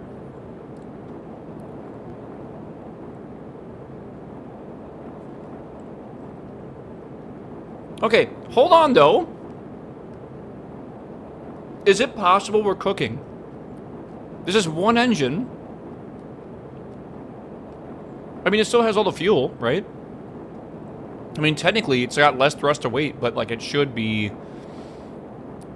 the same delta V, right? Is this actually possible to survive this? I don't think it's possible. Not enough time? Oh. Oh, the engine will burn out. I forgot. That is actually something that we should think about in the future. If we have an engine failure and we can somehow, like, gimbal and be redundant, we need to make sure we're not overburning our engines because they will, they can only burn but for so long, right? Imagine this engine actually makes the full burn. Like the, oh god. Okay. Why did that happen?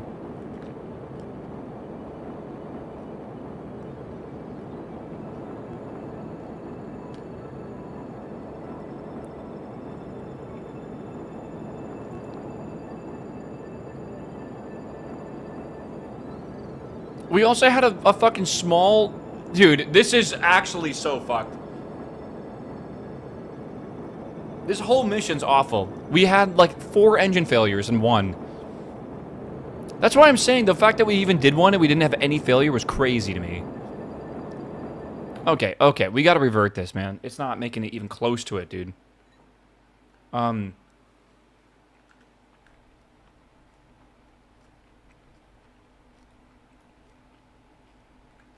Okay.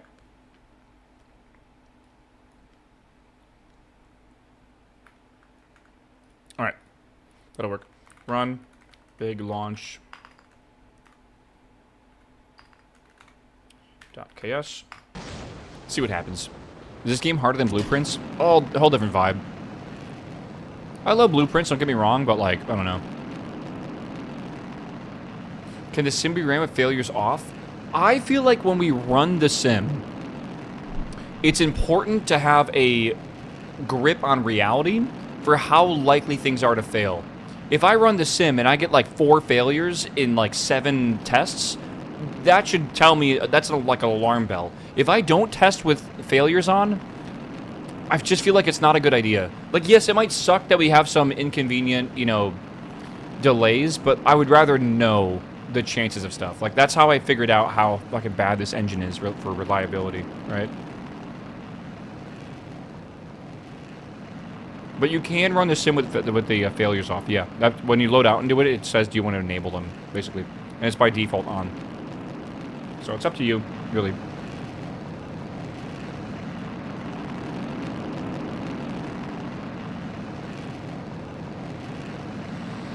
Oh, man. You know, chat, I have to order some curry blocks today from Amazon. So I could also put... I'm not from Amazon, but I could get some new coffee as well. I gotta... Again, I think at this point, I want to start trying new coffee every single week. Sorry, every single week that I buy coffee, I guess. All right? Hold. I need to figure out good brands, man. Okay, it's going down, and then it's going to come back up. When it hits 35, after coming back up, it will then launch, which should be pretty optimal, I think. Okay, good. And 3, 2, yeah, perfect.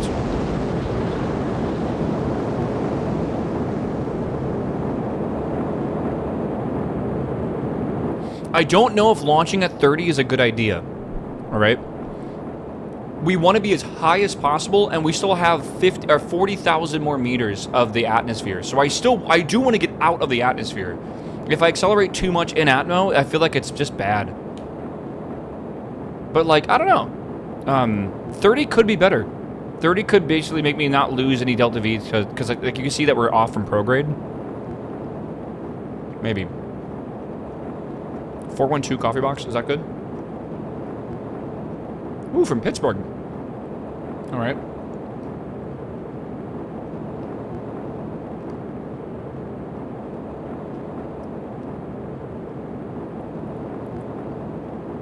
Hear me out.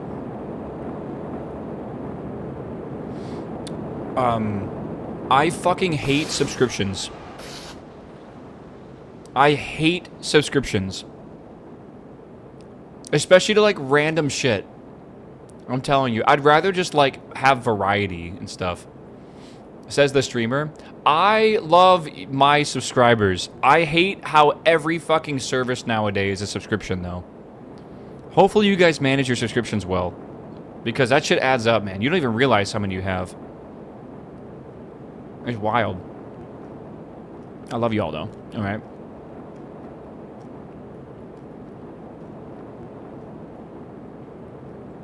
Listen, you don't subscribe to Netflix, Netflix is fine. You don't subscribe to me, I'm homeless. So, there's a difference, dude. Stressful, what's up, man? Welcome back, 12 months, dude. Thanks for making me not homeless. I appreciate you. It's a bit more palpable. Okay, we're going. It's not going to be as high as an apoapsis, but that's actually a good thing, because now we're going to go farther, I believe. Don't forget the Twitch Prime. All right. I mean, that is looking nice, dude. Again, I think we're just really close because we're trying to push this just as far as possible. And I'm going to be real, man. It's hard, dude. It is not easy at all.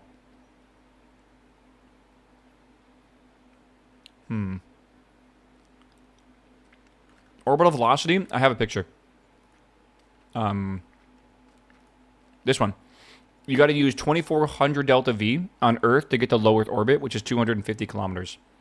And there's also a giant picture of all of it, but yeah, it's quite a bit. Quite a bit. The current mission is to launch this payload, 50 liters of sounding payload, needs to go 5,000 kilometers downrange. Sounding payload is literally just mass. That's all it is. It's just mass to simulate some sort of payload that might be for scientific equipment, warheads, you know, really whatever, really, right? There's 50 liters of anything, which liters here I think means kilograms. I think it's probably about a kilogram per liter. I might be wrong, though. Sometimes volume is just as important as mass. All right. Over 3. That's good, right?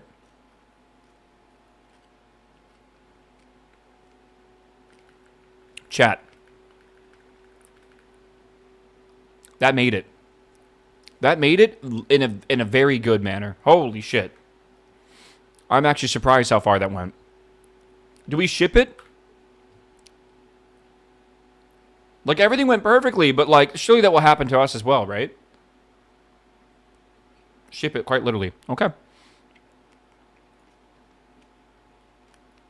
Dude, look how gorgeous this looks. Good God.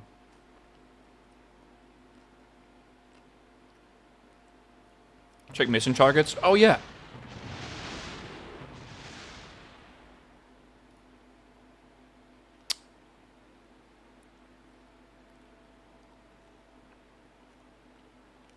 I'm still worried about this downrange distance.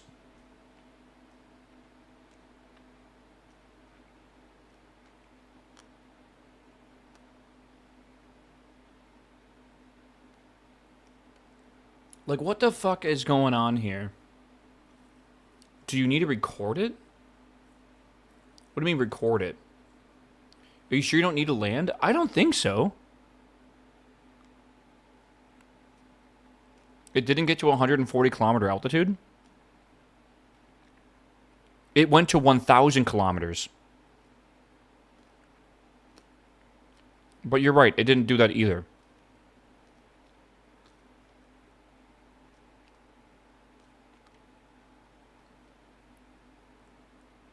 It might be bugged. Maybe because I didn't, like, load it out directly. Maybe I, like, reverted back or something.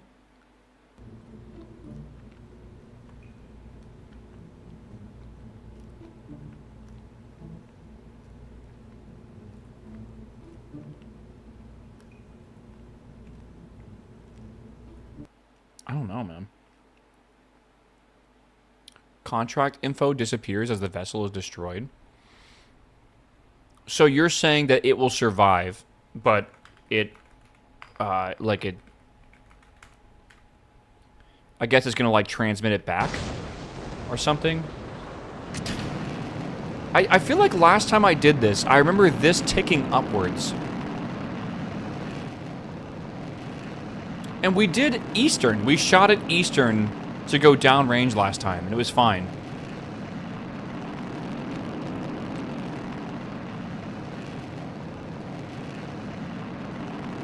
Wait. Does telemetry need to be on? That might actually be the problem.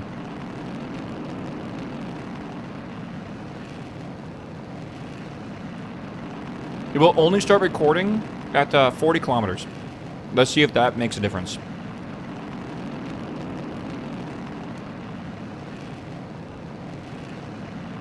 That would be crazy if you need telemetry. That'd be really cool, though, right? Like, if you don't have telemetry, then, like, how do you know how far you've gone, right? Again, it will only start recording at 40 kilometers and upwards, so don't expect to see it before that says 40,000. I did cave today and set up the E volumetric finally. Oh, nice. I feel like this mod pack is insane, but I think a lot of you guys are insane, so maybe it's perfect. It's a match made in heaven, bro. Okay. It is waiting. It is waiting. It just says waiting. Is it because I have 2 cores?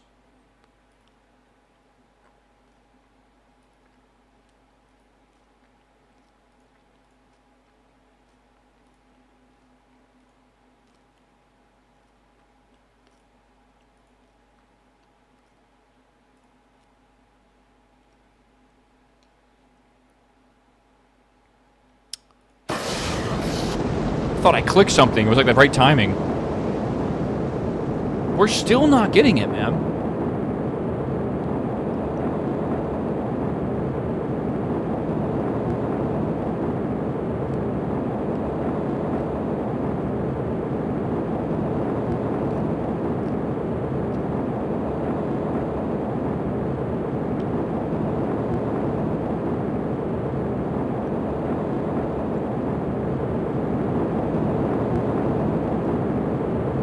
Yeah, the collected, it doesn't matter over 100%. It's not going to matter at all.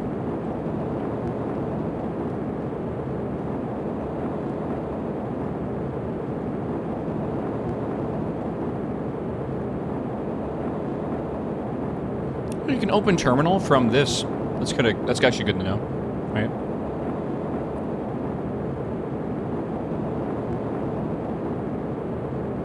The MechJeb surface info? Yeah, it's showing me right there. That looked like a better separation, by the way. Like, not perfect, but it's okay. The 140 got ticked? Yeah.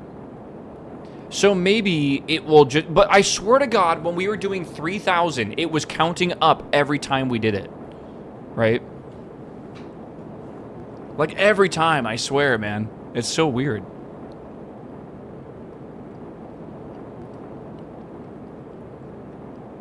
That part is probably borked. What do you mean part?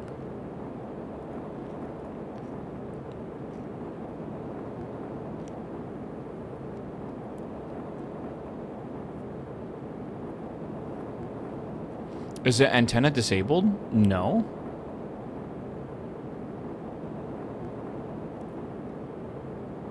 Toggle power on it? For what?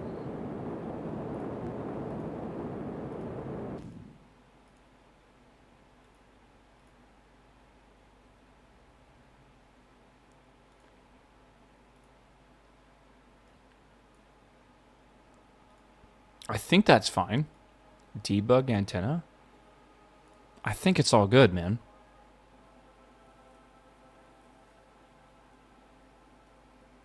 I actually don't understand. Maybe we should restart the game real quick and see if that fixes it, because, like, we need this to... Oh, I just saw it go green. We need it to work. I got excited. I've done this contract a lot. You shouldn't need anything. It should be ticking up. Something is definitely broken. Huh. Uh-oh. What does that mean?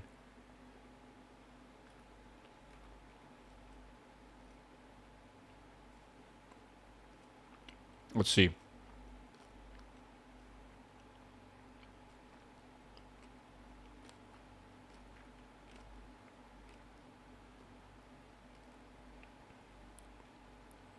Again, simulation seems good. Maybe cancel. I can try to. Like, cancel the contract and re-grab it. But I'm also going to restart my game to see if it works, because maybe... It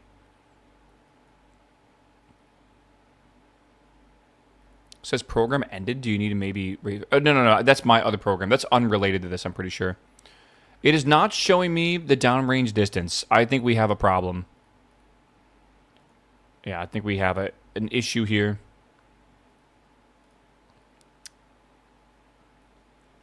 Already fixed that, Dennis. All right. What if it's expired? I don't think it is, but we can check. Let's go back over here.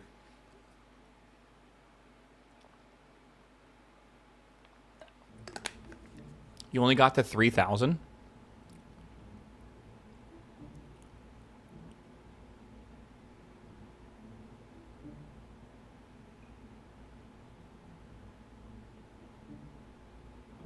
What?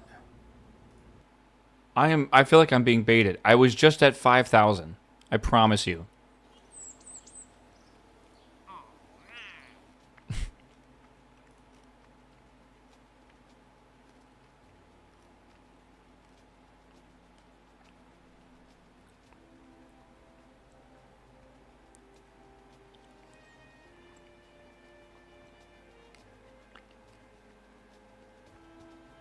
I don't understand.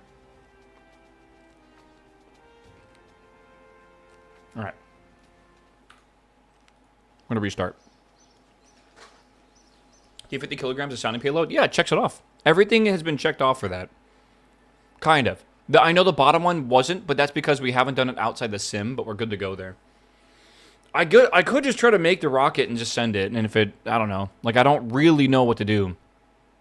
If it is broken, I'm going to have to find a way to bypass it and, like change some JSON file somewhere that keeps track of all your contracts you've completed or something. I don't know. But we definitely are going to want to make sure that's workable.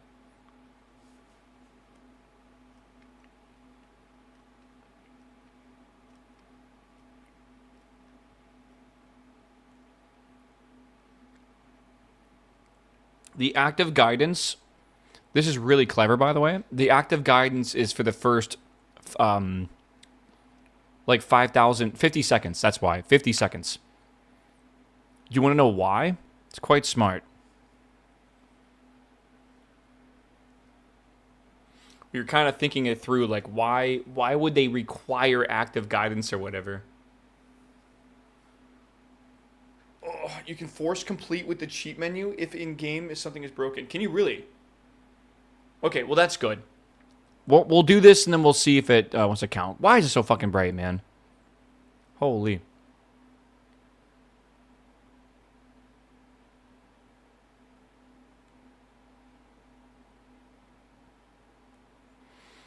All right, dude.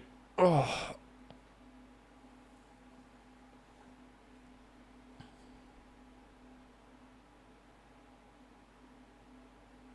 Were the other requirements given? Yeah. Well, the idea is you could launch under unguided guidance or like control, and then eventually you can become guided. And it is a way to essentially kind of cheese missions. It's very weird how it works. But you say, I'm trying to think of some good examples for you right now. We had a really good one, I think, on Thursday. I was like, oh my God, can we do this? And chat's like, no.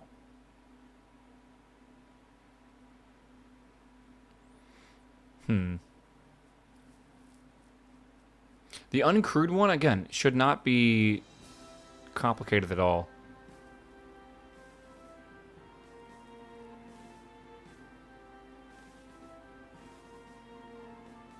Okay. Yeah, I was thinking of some... Hold on. Of some of the things you could basically get away with. Right, I was thinking doing like static fires or something, and then chat's like, oh no, it's got to be off the launch clamps. And I was thinking of static firing by lifting a rocket up like a centimeter or something. SRB stacks. You could do a bunch of shit, yeah. Okay, so we have this now. We have this back over here. 5,000. Okay, it still says incomplete, incomplete, incomplete. I don't know if I want to just go straight into making this. I don't see why not.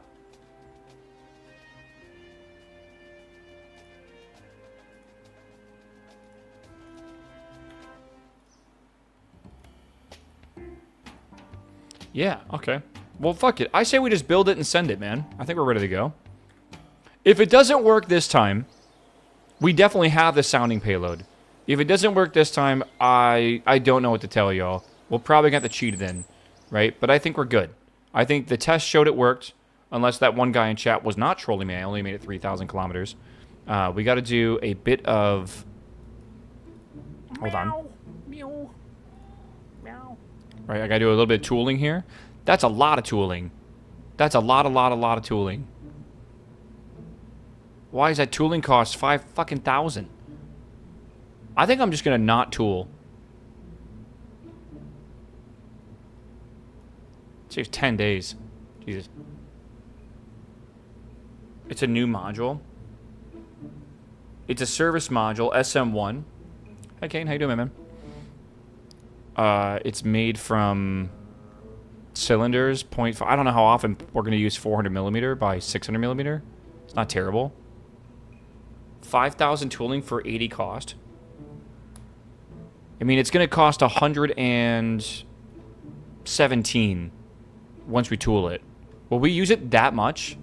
It also takes 10 less days. Don't forget about that. That's really big. I don't know. Untooled should be okay. It should, I think. Should. And then if we're ever going to need... I guess we could just use this in the future, right? Alright, let's tool it. We do have a fund for it, so that's fine. And then we will put this on the launch pad. And there we go. Now we go leave. In the meantime, can we do another sounding rocket? I don't know if we can or not. We have 68 days till this is done. Is there any... I could, like, cancel this mission and do it again, right? Is there any other sounding mission I could do? I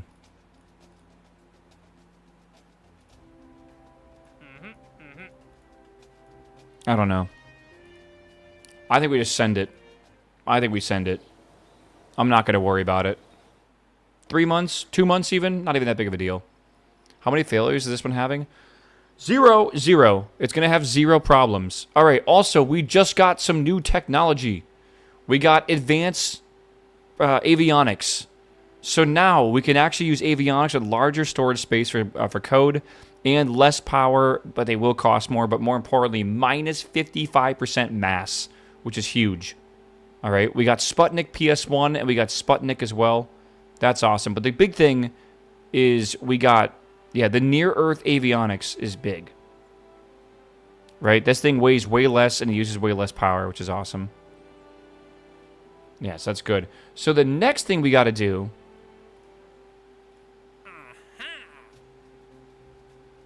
I think is engines or something? What are we looking for? Early science. Yes, that's actually quite important. So this right here, early science is advanced biological capsule. We need this researched to be able to finish the contract. Meow. All right, we should have it researched at least. Nerd, what's up, my man? Welcome back, my dude. Okay, and we got a mass spectrometer as well. I'm researching right now. Post-war, I think this is what's currently going on. Is science is first, so this one here.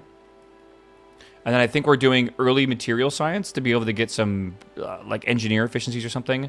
And then we're also getting basic rocketry, which is going to get for us the engine I really would love, the LR-43 and LR-89, but also an RD-100 upgrade. These are okay engines, I'll be real with you. The real one I want comes from the next upgrade, which is 1956 to 1957 orbital rocketry, and it adds the RD-107 and the RD-108. So that's what I'm really hoping to unlock, because those would be nice. And then I'm not sure what the USA equivalent is for these. I'm not really sure. The AJ-10 series early seems good, but, like, I don't know. I guess we're going to have to figure it out. Chat, I want to remind you all right now, first off, happy Monday. Second off, KSP is currently 75% off. I have not seen this game this discounted in a long time. This includes the DLCs, right? So you can get all of them for, like, 73% off total. Just warning you ahead of time, all right? I think it is worth the money, for sure. It's an R&D tree based on history progress. Yes, and if you ever fall behind... So we have a real-life date up in the top, right? It's 1954 currently. If we ever get really far ahead somehow by, like, I don't know, min-maxing like crazy, the game will try to make things take a little bit longer to research. Like, you'll get, like, a research penalty. But if you fall behind... then you'll get a benefit, like a bonus, like speed upgrade, which is really cool. This also means that, like, if you don't research planes and you wait, like, a decade, you can catch up on that really easily, which is nice. Okay, we gotta do a rollout here. Chat, do you believe? Hold on. Oh, it's gonna be a lovely launch day. It's gonna be a lovely launch day. Okay. We have the active downrange cap. Okay, this is good. It's active. We're ready to go. All right. Should be good. We launch. Bean, what's up, my man? Welcome back, my dude. Good to see you. All right, chat. Please don't break. Please don't break. Everything has been optimized and we're good to go. We have enough of everything right now. We should be good. All right, chat. Here we go. Launching. Let me get big launch. So many things that can go wrong here. Run. Big launch. .ks. All right, here we go. 3. Terminal still at 12-point font. Oh, yeah. Why is that? It shouldn't be. I thought I changed that. Oh, it reset it back, and that one guy told me to fix it, but I didn't listen to him because I thought I already fixed it. You're totally right. Thank you, my man. I'll do it next time. J Nick, what's up, man? Welcome back, my dude. All right, here we go, chat. Ready? 3, 2, 1, go. Good. And no failure. Let's go. We are past the first 2 single points of failure. Contract window open. We are not getting downrange distance. Let's be patient. If it's bugged, we're gonna just cheat the progress in. We're not at 1 kilometer. I know. Telemetry on. I don't think we need it on. I'll be real here.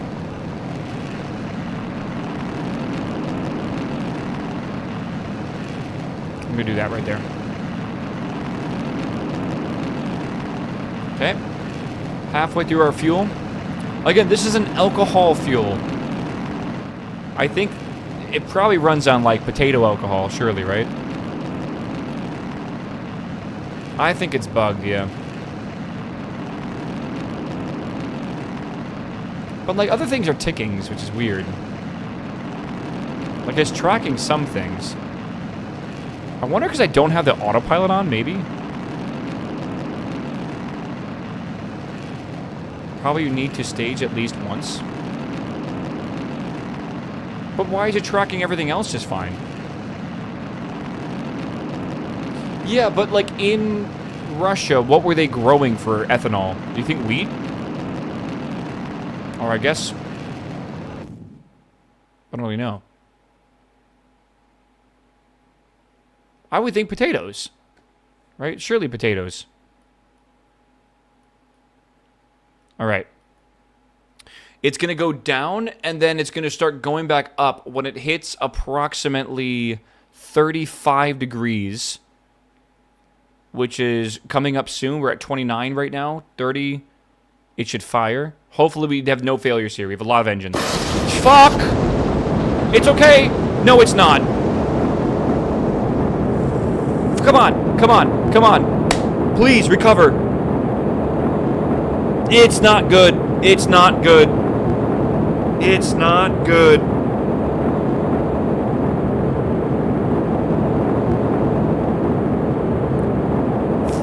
Fuck. Come on. We did get like 400 over, right? Oh, it's going so high, though. It's just wasting. And then, like, we don't... Oh, no. Like, when it separates after this, it's gonna fucking be possibly pointing straight upwards. If we get lucky, it'll be pointing downwards, but, like, not, like there. But, like, I doubt we get lucky.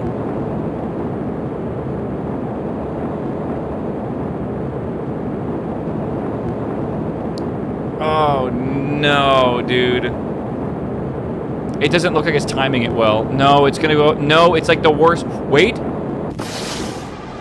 It could have been worse. It could have been worse, dude. Alright. I worked 6 months at $2 an hour to build this rocket. Listen, I'm gonna need the same rocket, but twice as fast now and half the pay.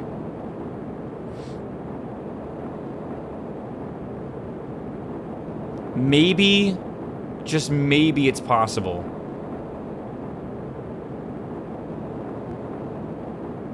For random chats, that's like the best you're gonna get. Yeah, I think we definitely landed on like the proper side of that coin flip there.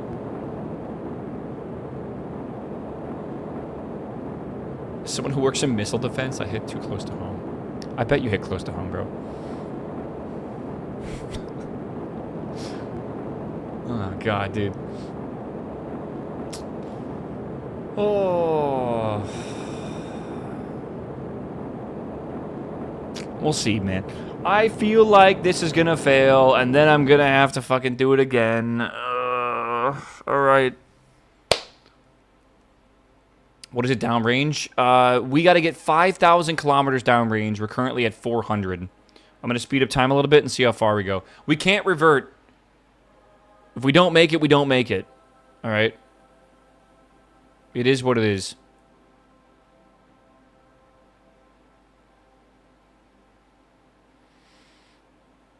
We're not making it. No fucking way are we making this.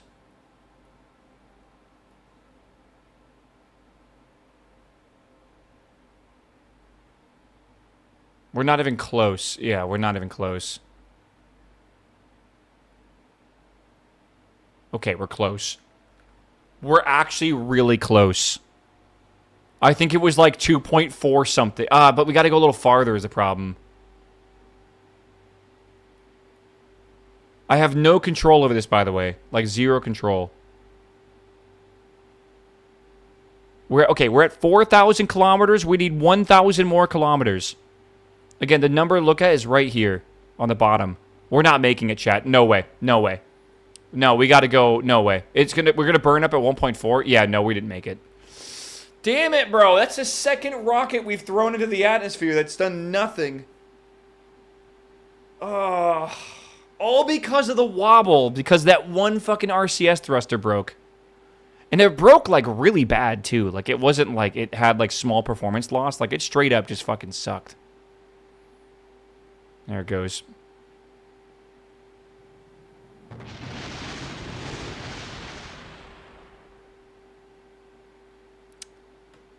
Is that downrange distance the actual distance flown or expected distance on splashdown? That is the actual distance flown, downrange. I believe what it does is it projects, it looks at the angle. It's my theory. It looks at like your vector from the center of Kerbal or Earth, and it just calculates because the Earth's crust is exactly at the same height in this game, I'm pretty sure. And it probably just calculates the distance along that arc. Probably. I don't actually know. But it's the only way to really do it. Alright, we gotta go again. We gotta go again. We got 200... Hey, we can upgrade avionics. We can upgrade the avionics and lose, like, I don't know, 10 kilograms or something. Maybe that's good, right? Downrange isn't the distance. Yeah, it is. Earth. We launch. Right? What we're looking for is from center of Earth, here and here. Here and here. Right? We're looking at theta. But we're looking at theta along this arc. Or we're looking at the distance here along that arc. Again, it's the distance. So whatever the radius is, you know, 2 pi r, right? 2 pi r over 2 pi r multiplied by theta over 360. Something like that equals equals x. Right? I don't know. Something like that. And that's basically what you're going to get. Okay. Avionics package upgrades, man. This is going to be big. I don't know if it'll be huge, but we'll see. We can now do... switch to avionics prototype. How expensive is that going to be? Okay. I need to unlock it? Hell yeah. So this is going to go... Wow, it's losing 17 kilograms. Holy... And takes like half the power, man. I feel like that's a big deal for this. Okay, and then we could also upgrade these. Upgrade that, and... Dude, this lost 150 kilograms. Okay, this actually might be a huge deal for us. Oh, positive thoughts. Every time we launch a rocket for real, we will end up with, like, data to train, to, like, I don't know, to make our rockets more successful or reliable, right? Like, these right here have a very little chance of failing, like 99.74% chance to be reliable. That's great, right? That's really good. That also is the same thing for, like, these engines, too, and the Aerobee as well. Right? Like the Aerobee currently is a 96.08%. Ignition chance is 98%. It's good. It's good shit. Right? Okay. We got to retool some stuff. That is expensive. Holy, that's expensive. I think it's okay, though. I say we retool and we just go again. What's the worst that can happen? Oh my god, yeah, look at the cost difference. Okay, tool all should be fine. Wonder why that's so expensive here. Okay. Okay. And this will now take 61 days. The time is actually getting faster and faster. It's kind of funny. First it was 90 days, then it was like 70 days. Now it's 60 days to get it done. They're getting a lot more efficient at doing this. I'm just going to warp. I don't even care. I just want to get this fucking mission done, man. Roll out. We are currently on almost the end of 1954, by the way. Not really ideal. All right. Launch. Yeah, we just have the avionics upgrade. That's basically it right now. Okay. We don't need to sim the new avionics. Surely. Surely it's fine. Try staging a clamp yourself. Isn't that gonna fuck shit up? How about this? Can I leave this on the pad? Oh god. Well, first off, even if... I guess I would have to, I could comment out some code, and I could do it. But I think it might break as well. Right? Like, if I put the stage clamp here...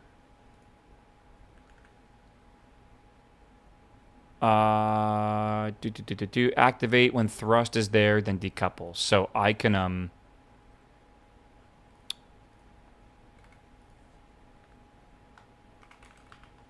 Alright.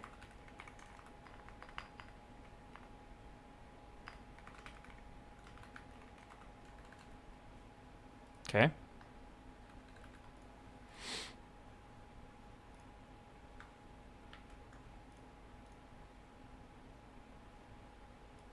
I guess, you know what? Let's move this out of this loop here. I don't know what I'm doing with this shit.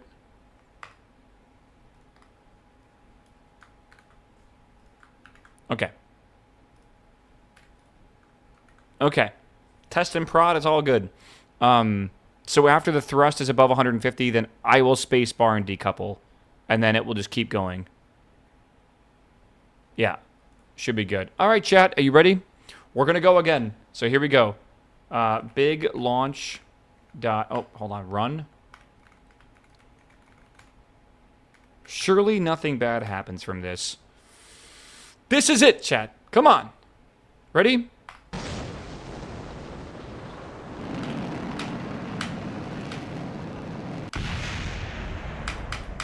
What? What? I'm not counting that. I'm reverting. I hope you know. Stage is locked?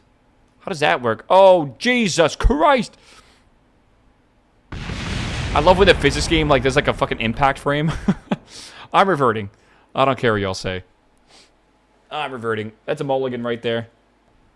I gotta figure out what was going on with that. I'm not really sure.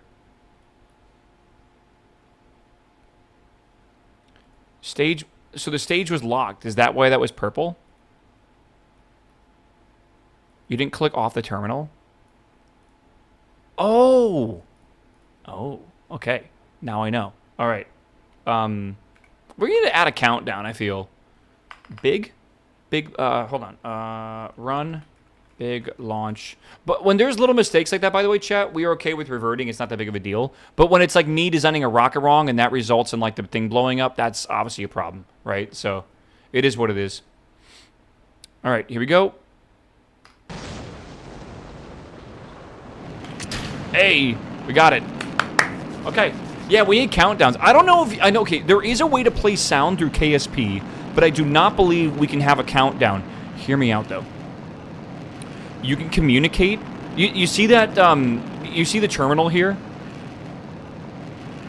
Right? This terminal, you can actually emulate through Telnet on your own computer.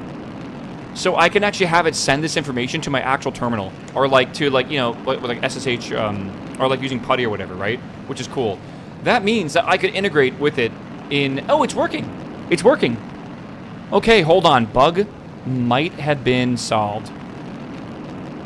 It might be a staging bug. And you can code from there as well? Yes. This is some really cool implications, though, because this means I could actually integrate it with things on my computer that are outside the realm of normal KSP, like playing sound effects or something like that, right? It might be kind of cool. What solved it? We manually... okay, so because we're computer controlled, I did not feel that it was necessary to keep the staging a thing, right? I made my own staging, if that makes sense. Like, I basically put everything inside of, like, objects, and I basically do stuff on those objects, if that makes sense. So, like, decouplers, I decouple myself based on the actual, like, events on those things. So I no longer need to treat the rocket like stages at all. Now, that comes with the good thing of having complete control over the rocket, but it's obviously the bad thing because staging is just simpler, right? Can you script to do actual staging? Yes, it's actually just stage. It's really, really easy. But I can do some really cool stuff, and I won't have to bloat out the whole staging thing on the left side, which is quite nice. We are hope it's got to come up to 35. Yes! Yes! It's beautiful! The prograde is, like, exact. We're losing almost no speed to the, to steering right now. It's beautiful. It's wobbling a little bit out of it, but that's just because of the way we're going upwards. No failures yet, yeah. Can you run a sim with 30 degrees? I bet you can get 8,000 downrange. No, so maybe. Yeah, I can do it. If you come back tomorrow and remind me, I can do it. I know what you mean.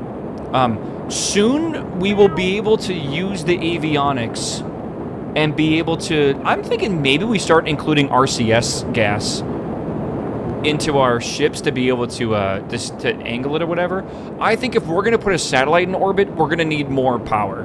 Like, I think we might need a larger engine. Yes. That'll do. That'll do.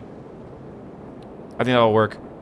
I think we're going to want to get more power out of our rocket, and we're wasting a lot right now, I feel, by not waiting till, like, the apogee to go. Apogee?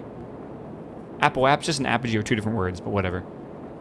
But I do feel like we should wait till we get up to orbit, and then we should use RCS to kind of give ourselves the right, I don't know, just the right burn angle, and then we burn that way towards the top to maximize our delta V. It'd be nice to not rely on falling spin engines. Yes. Failing spin engines is what I meant to read. Yeah, I totally agree with you. If we can get rid of single points of failure. Now, that being said, can RCS thrusters fail? Because in real life, I mean, they have failed in real life, but, like, they're extremely reliable. It's just a valve and, like, some pressurized gas, right? It's, like, super easy. Okay. Let's speed up time here. I hope we make it. It's 1.07 million meters. It's not great. They actually can in RP-1. Do they permanently disable? I don't know. Look at it spin, bro.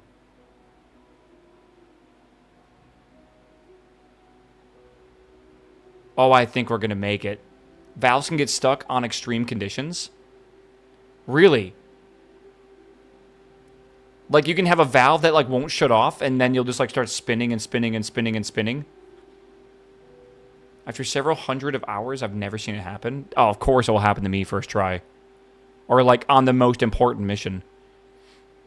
And in real life, by the way, chat, we've had, in like, space missions have had RCS thrusters be stuck on. Oh my, we not only made it, we destroyed it, bro. That is a capstone mission finished.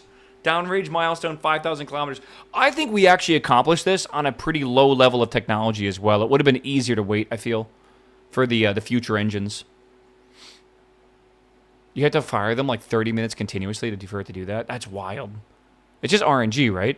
Third time's the charm. Hell yeah, bro. Okay. Goodbye. Thank you for your service. It was entering at like... What is 5667? 5667 divided by what? Like 850 or something? Mach 6.67? 6667. I'm not even joking. Is that something like that? I don't know. Okay. Space Center, done. What is Mach? Is it 350 meters a second, or is it 800? 800 feet. Okay. I remember both numbers, but I always flip them by accident because I just don't have it in my brain to think about it. Oh my god, chat, look it! Look it! Look it! Okay, that's way faster than Mach 6.7. Oh my god. Okay. Dude, this is huge. So, complete all the objectives. Total funds paid out so far is only about half the mission. So I have heard that if you submit this, like if I complete the program, they'll give me reputation, but I'll lose the rest of my funding. Is that true? So in reality, I shouldn't finish this. I'm pretty sure. So yeah, we like a real government organization, we want to basically just get as much funding as possible. So I think we'll just leave that there, and our goal is going to be to eventually just be able to get new projects. We still got to do this advanced biological one, right? Obviously. And I'm also in like the golden zone where I'm going to start making the most money, and that's important. You can pick up a new contract though. I can pick up a new contract for which one though? I could do some of these, and oh, that's really good. Oh yeah, dude, that's really, really, really good. Oh my god, 561 is nuts. Launch a rocket with 500 units of sounding payload down a range for 240 meters. Brother, that's the easiest mission ever. I say that like I have no idea how much 500 is in my mind right now. But we could do it, all right? And then we have to do this one soon. And this will be the last capstone one we have to finish. This one here. Sorry, this one here. Okay. Should be good. 240 kilometers. That's what I meant to say. Okay, let's say we get past these two. Satellite early. Downrange distance, 6,000 kilometers. I really think we need a new engine for this, right? I think we do. So we will see. Then we have 7,500 kilometers. Yeah. And then first artificial satellite. Must not have accepted contract of type exclude sounding rocket met sounding down. Okay. I don't know if that's supposed to show there.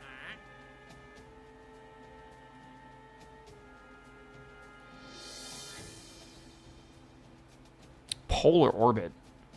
First solar powered satellite. Sun synchronous orbit. I love sun synchronous shit. Atmospheric analysis. Whoa. Okay. I feel like after this, stuff starts getting pretty serious, man. Like, it's like, you know, send a piece of, send like a small little weight, 5,000 kilometers, and then before you know it, you're making a sun synchronous orbit. Like, that's pretty impressive, I feel. Right? And then after that, you know, it's like send up a fucking 1-ton satellite. Cool. Dude, holy shit. Oh my god. My assumption is we start making a lot more money or something, and we're going to be able to research better technology soon or something. I don't know. Like, how the hell are we going to get that to space? I want you guys to know, when we get the RD-107, do you know the current engine we're using, the RD-101? This is 4 times stronger. Literally 4 fucking times stronger, and it's more efficient, I believe. This, I can kind of show you it, but... yeah, the RD-100 here is 300-ish, 260 kilonewtons. This one is 1,000, right? And it uses not alcohol, it uses kerosene, which is really important. So the efficiency of this thing is way, way, way higher. This has an ISP of 2... where is it? This has an ISP of 312. This over here has an ISP of 237, right? And again, compare that to the 300 that this has. It's a pretty big difference, actually. 120-second burn times, true. And there are also, I don't know if you can tell. Do you guys see the outer edge of the RD-108? How it has like 4 more little engines. Those are vernier engines that actually can like direct the rocket exhaust, so you can actually gimbal and stuff, and it's cool to use. So this one has 2 of them, I believe. This one has 4 of them. So that should be good. The RD-101 is still not that good because it uses alcohol. Alcohol is just not that efficient of a fuel, man. But what's really easy with it is you can store it without having to worry about temperature, really, right? That's what's nice. Kerosene, not so much, but it is still pretty nice. But the real beauty is going to come when we start getting better fuels, like way better fuels. Okay, that's it today, chat. I think that was a good day. That was 8+ hours of rocketry, and we did a lot of learning and a lot of programming. A bit too much programming at times, but we have now, I think I have a good understanding of how to program with KOS. Doing all this, I think, and now we've also learned something really good. We know how to basically look at every single part on the spaceship and be able, if it has a context menu, we can access it. Which is really fucking cool, actually. Because we'll be able to do stuff, like I said, like aim the camera or do things that you could never really do normally. Just through some simple code now. I like our gravity churn. I might need to adjust our gravity churn thing, but I like that too. I think tomorrow or tonight, I am going to make a repo for my code. And I'll make it a public repo, so if anyone wants to like look at it, they can. But again, I suggest you look at it to learn, not look at it to use it. Copy and paste sections of it, but don't just like load this onto your rocket and just send it. First off, it probably won't work too well. Second off, that's not a good way to learn, right? So, we'll see. We'll see. Okay, chat.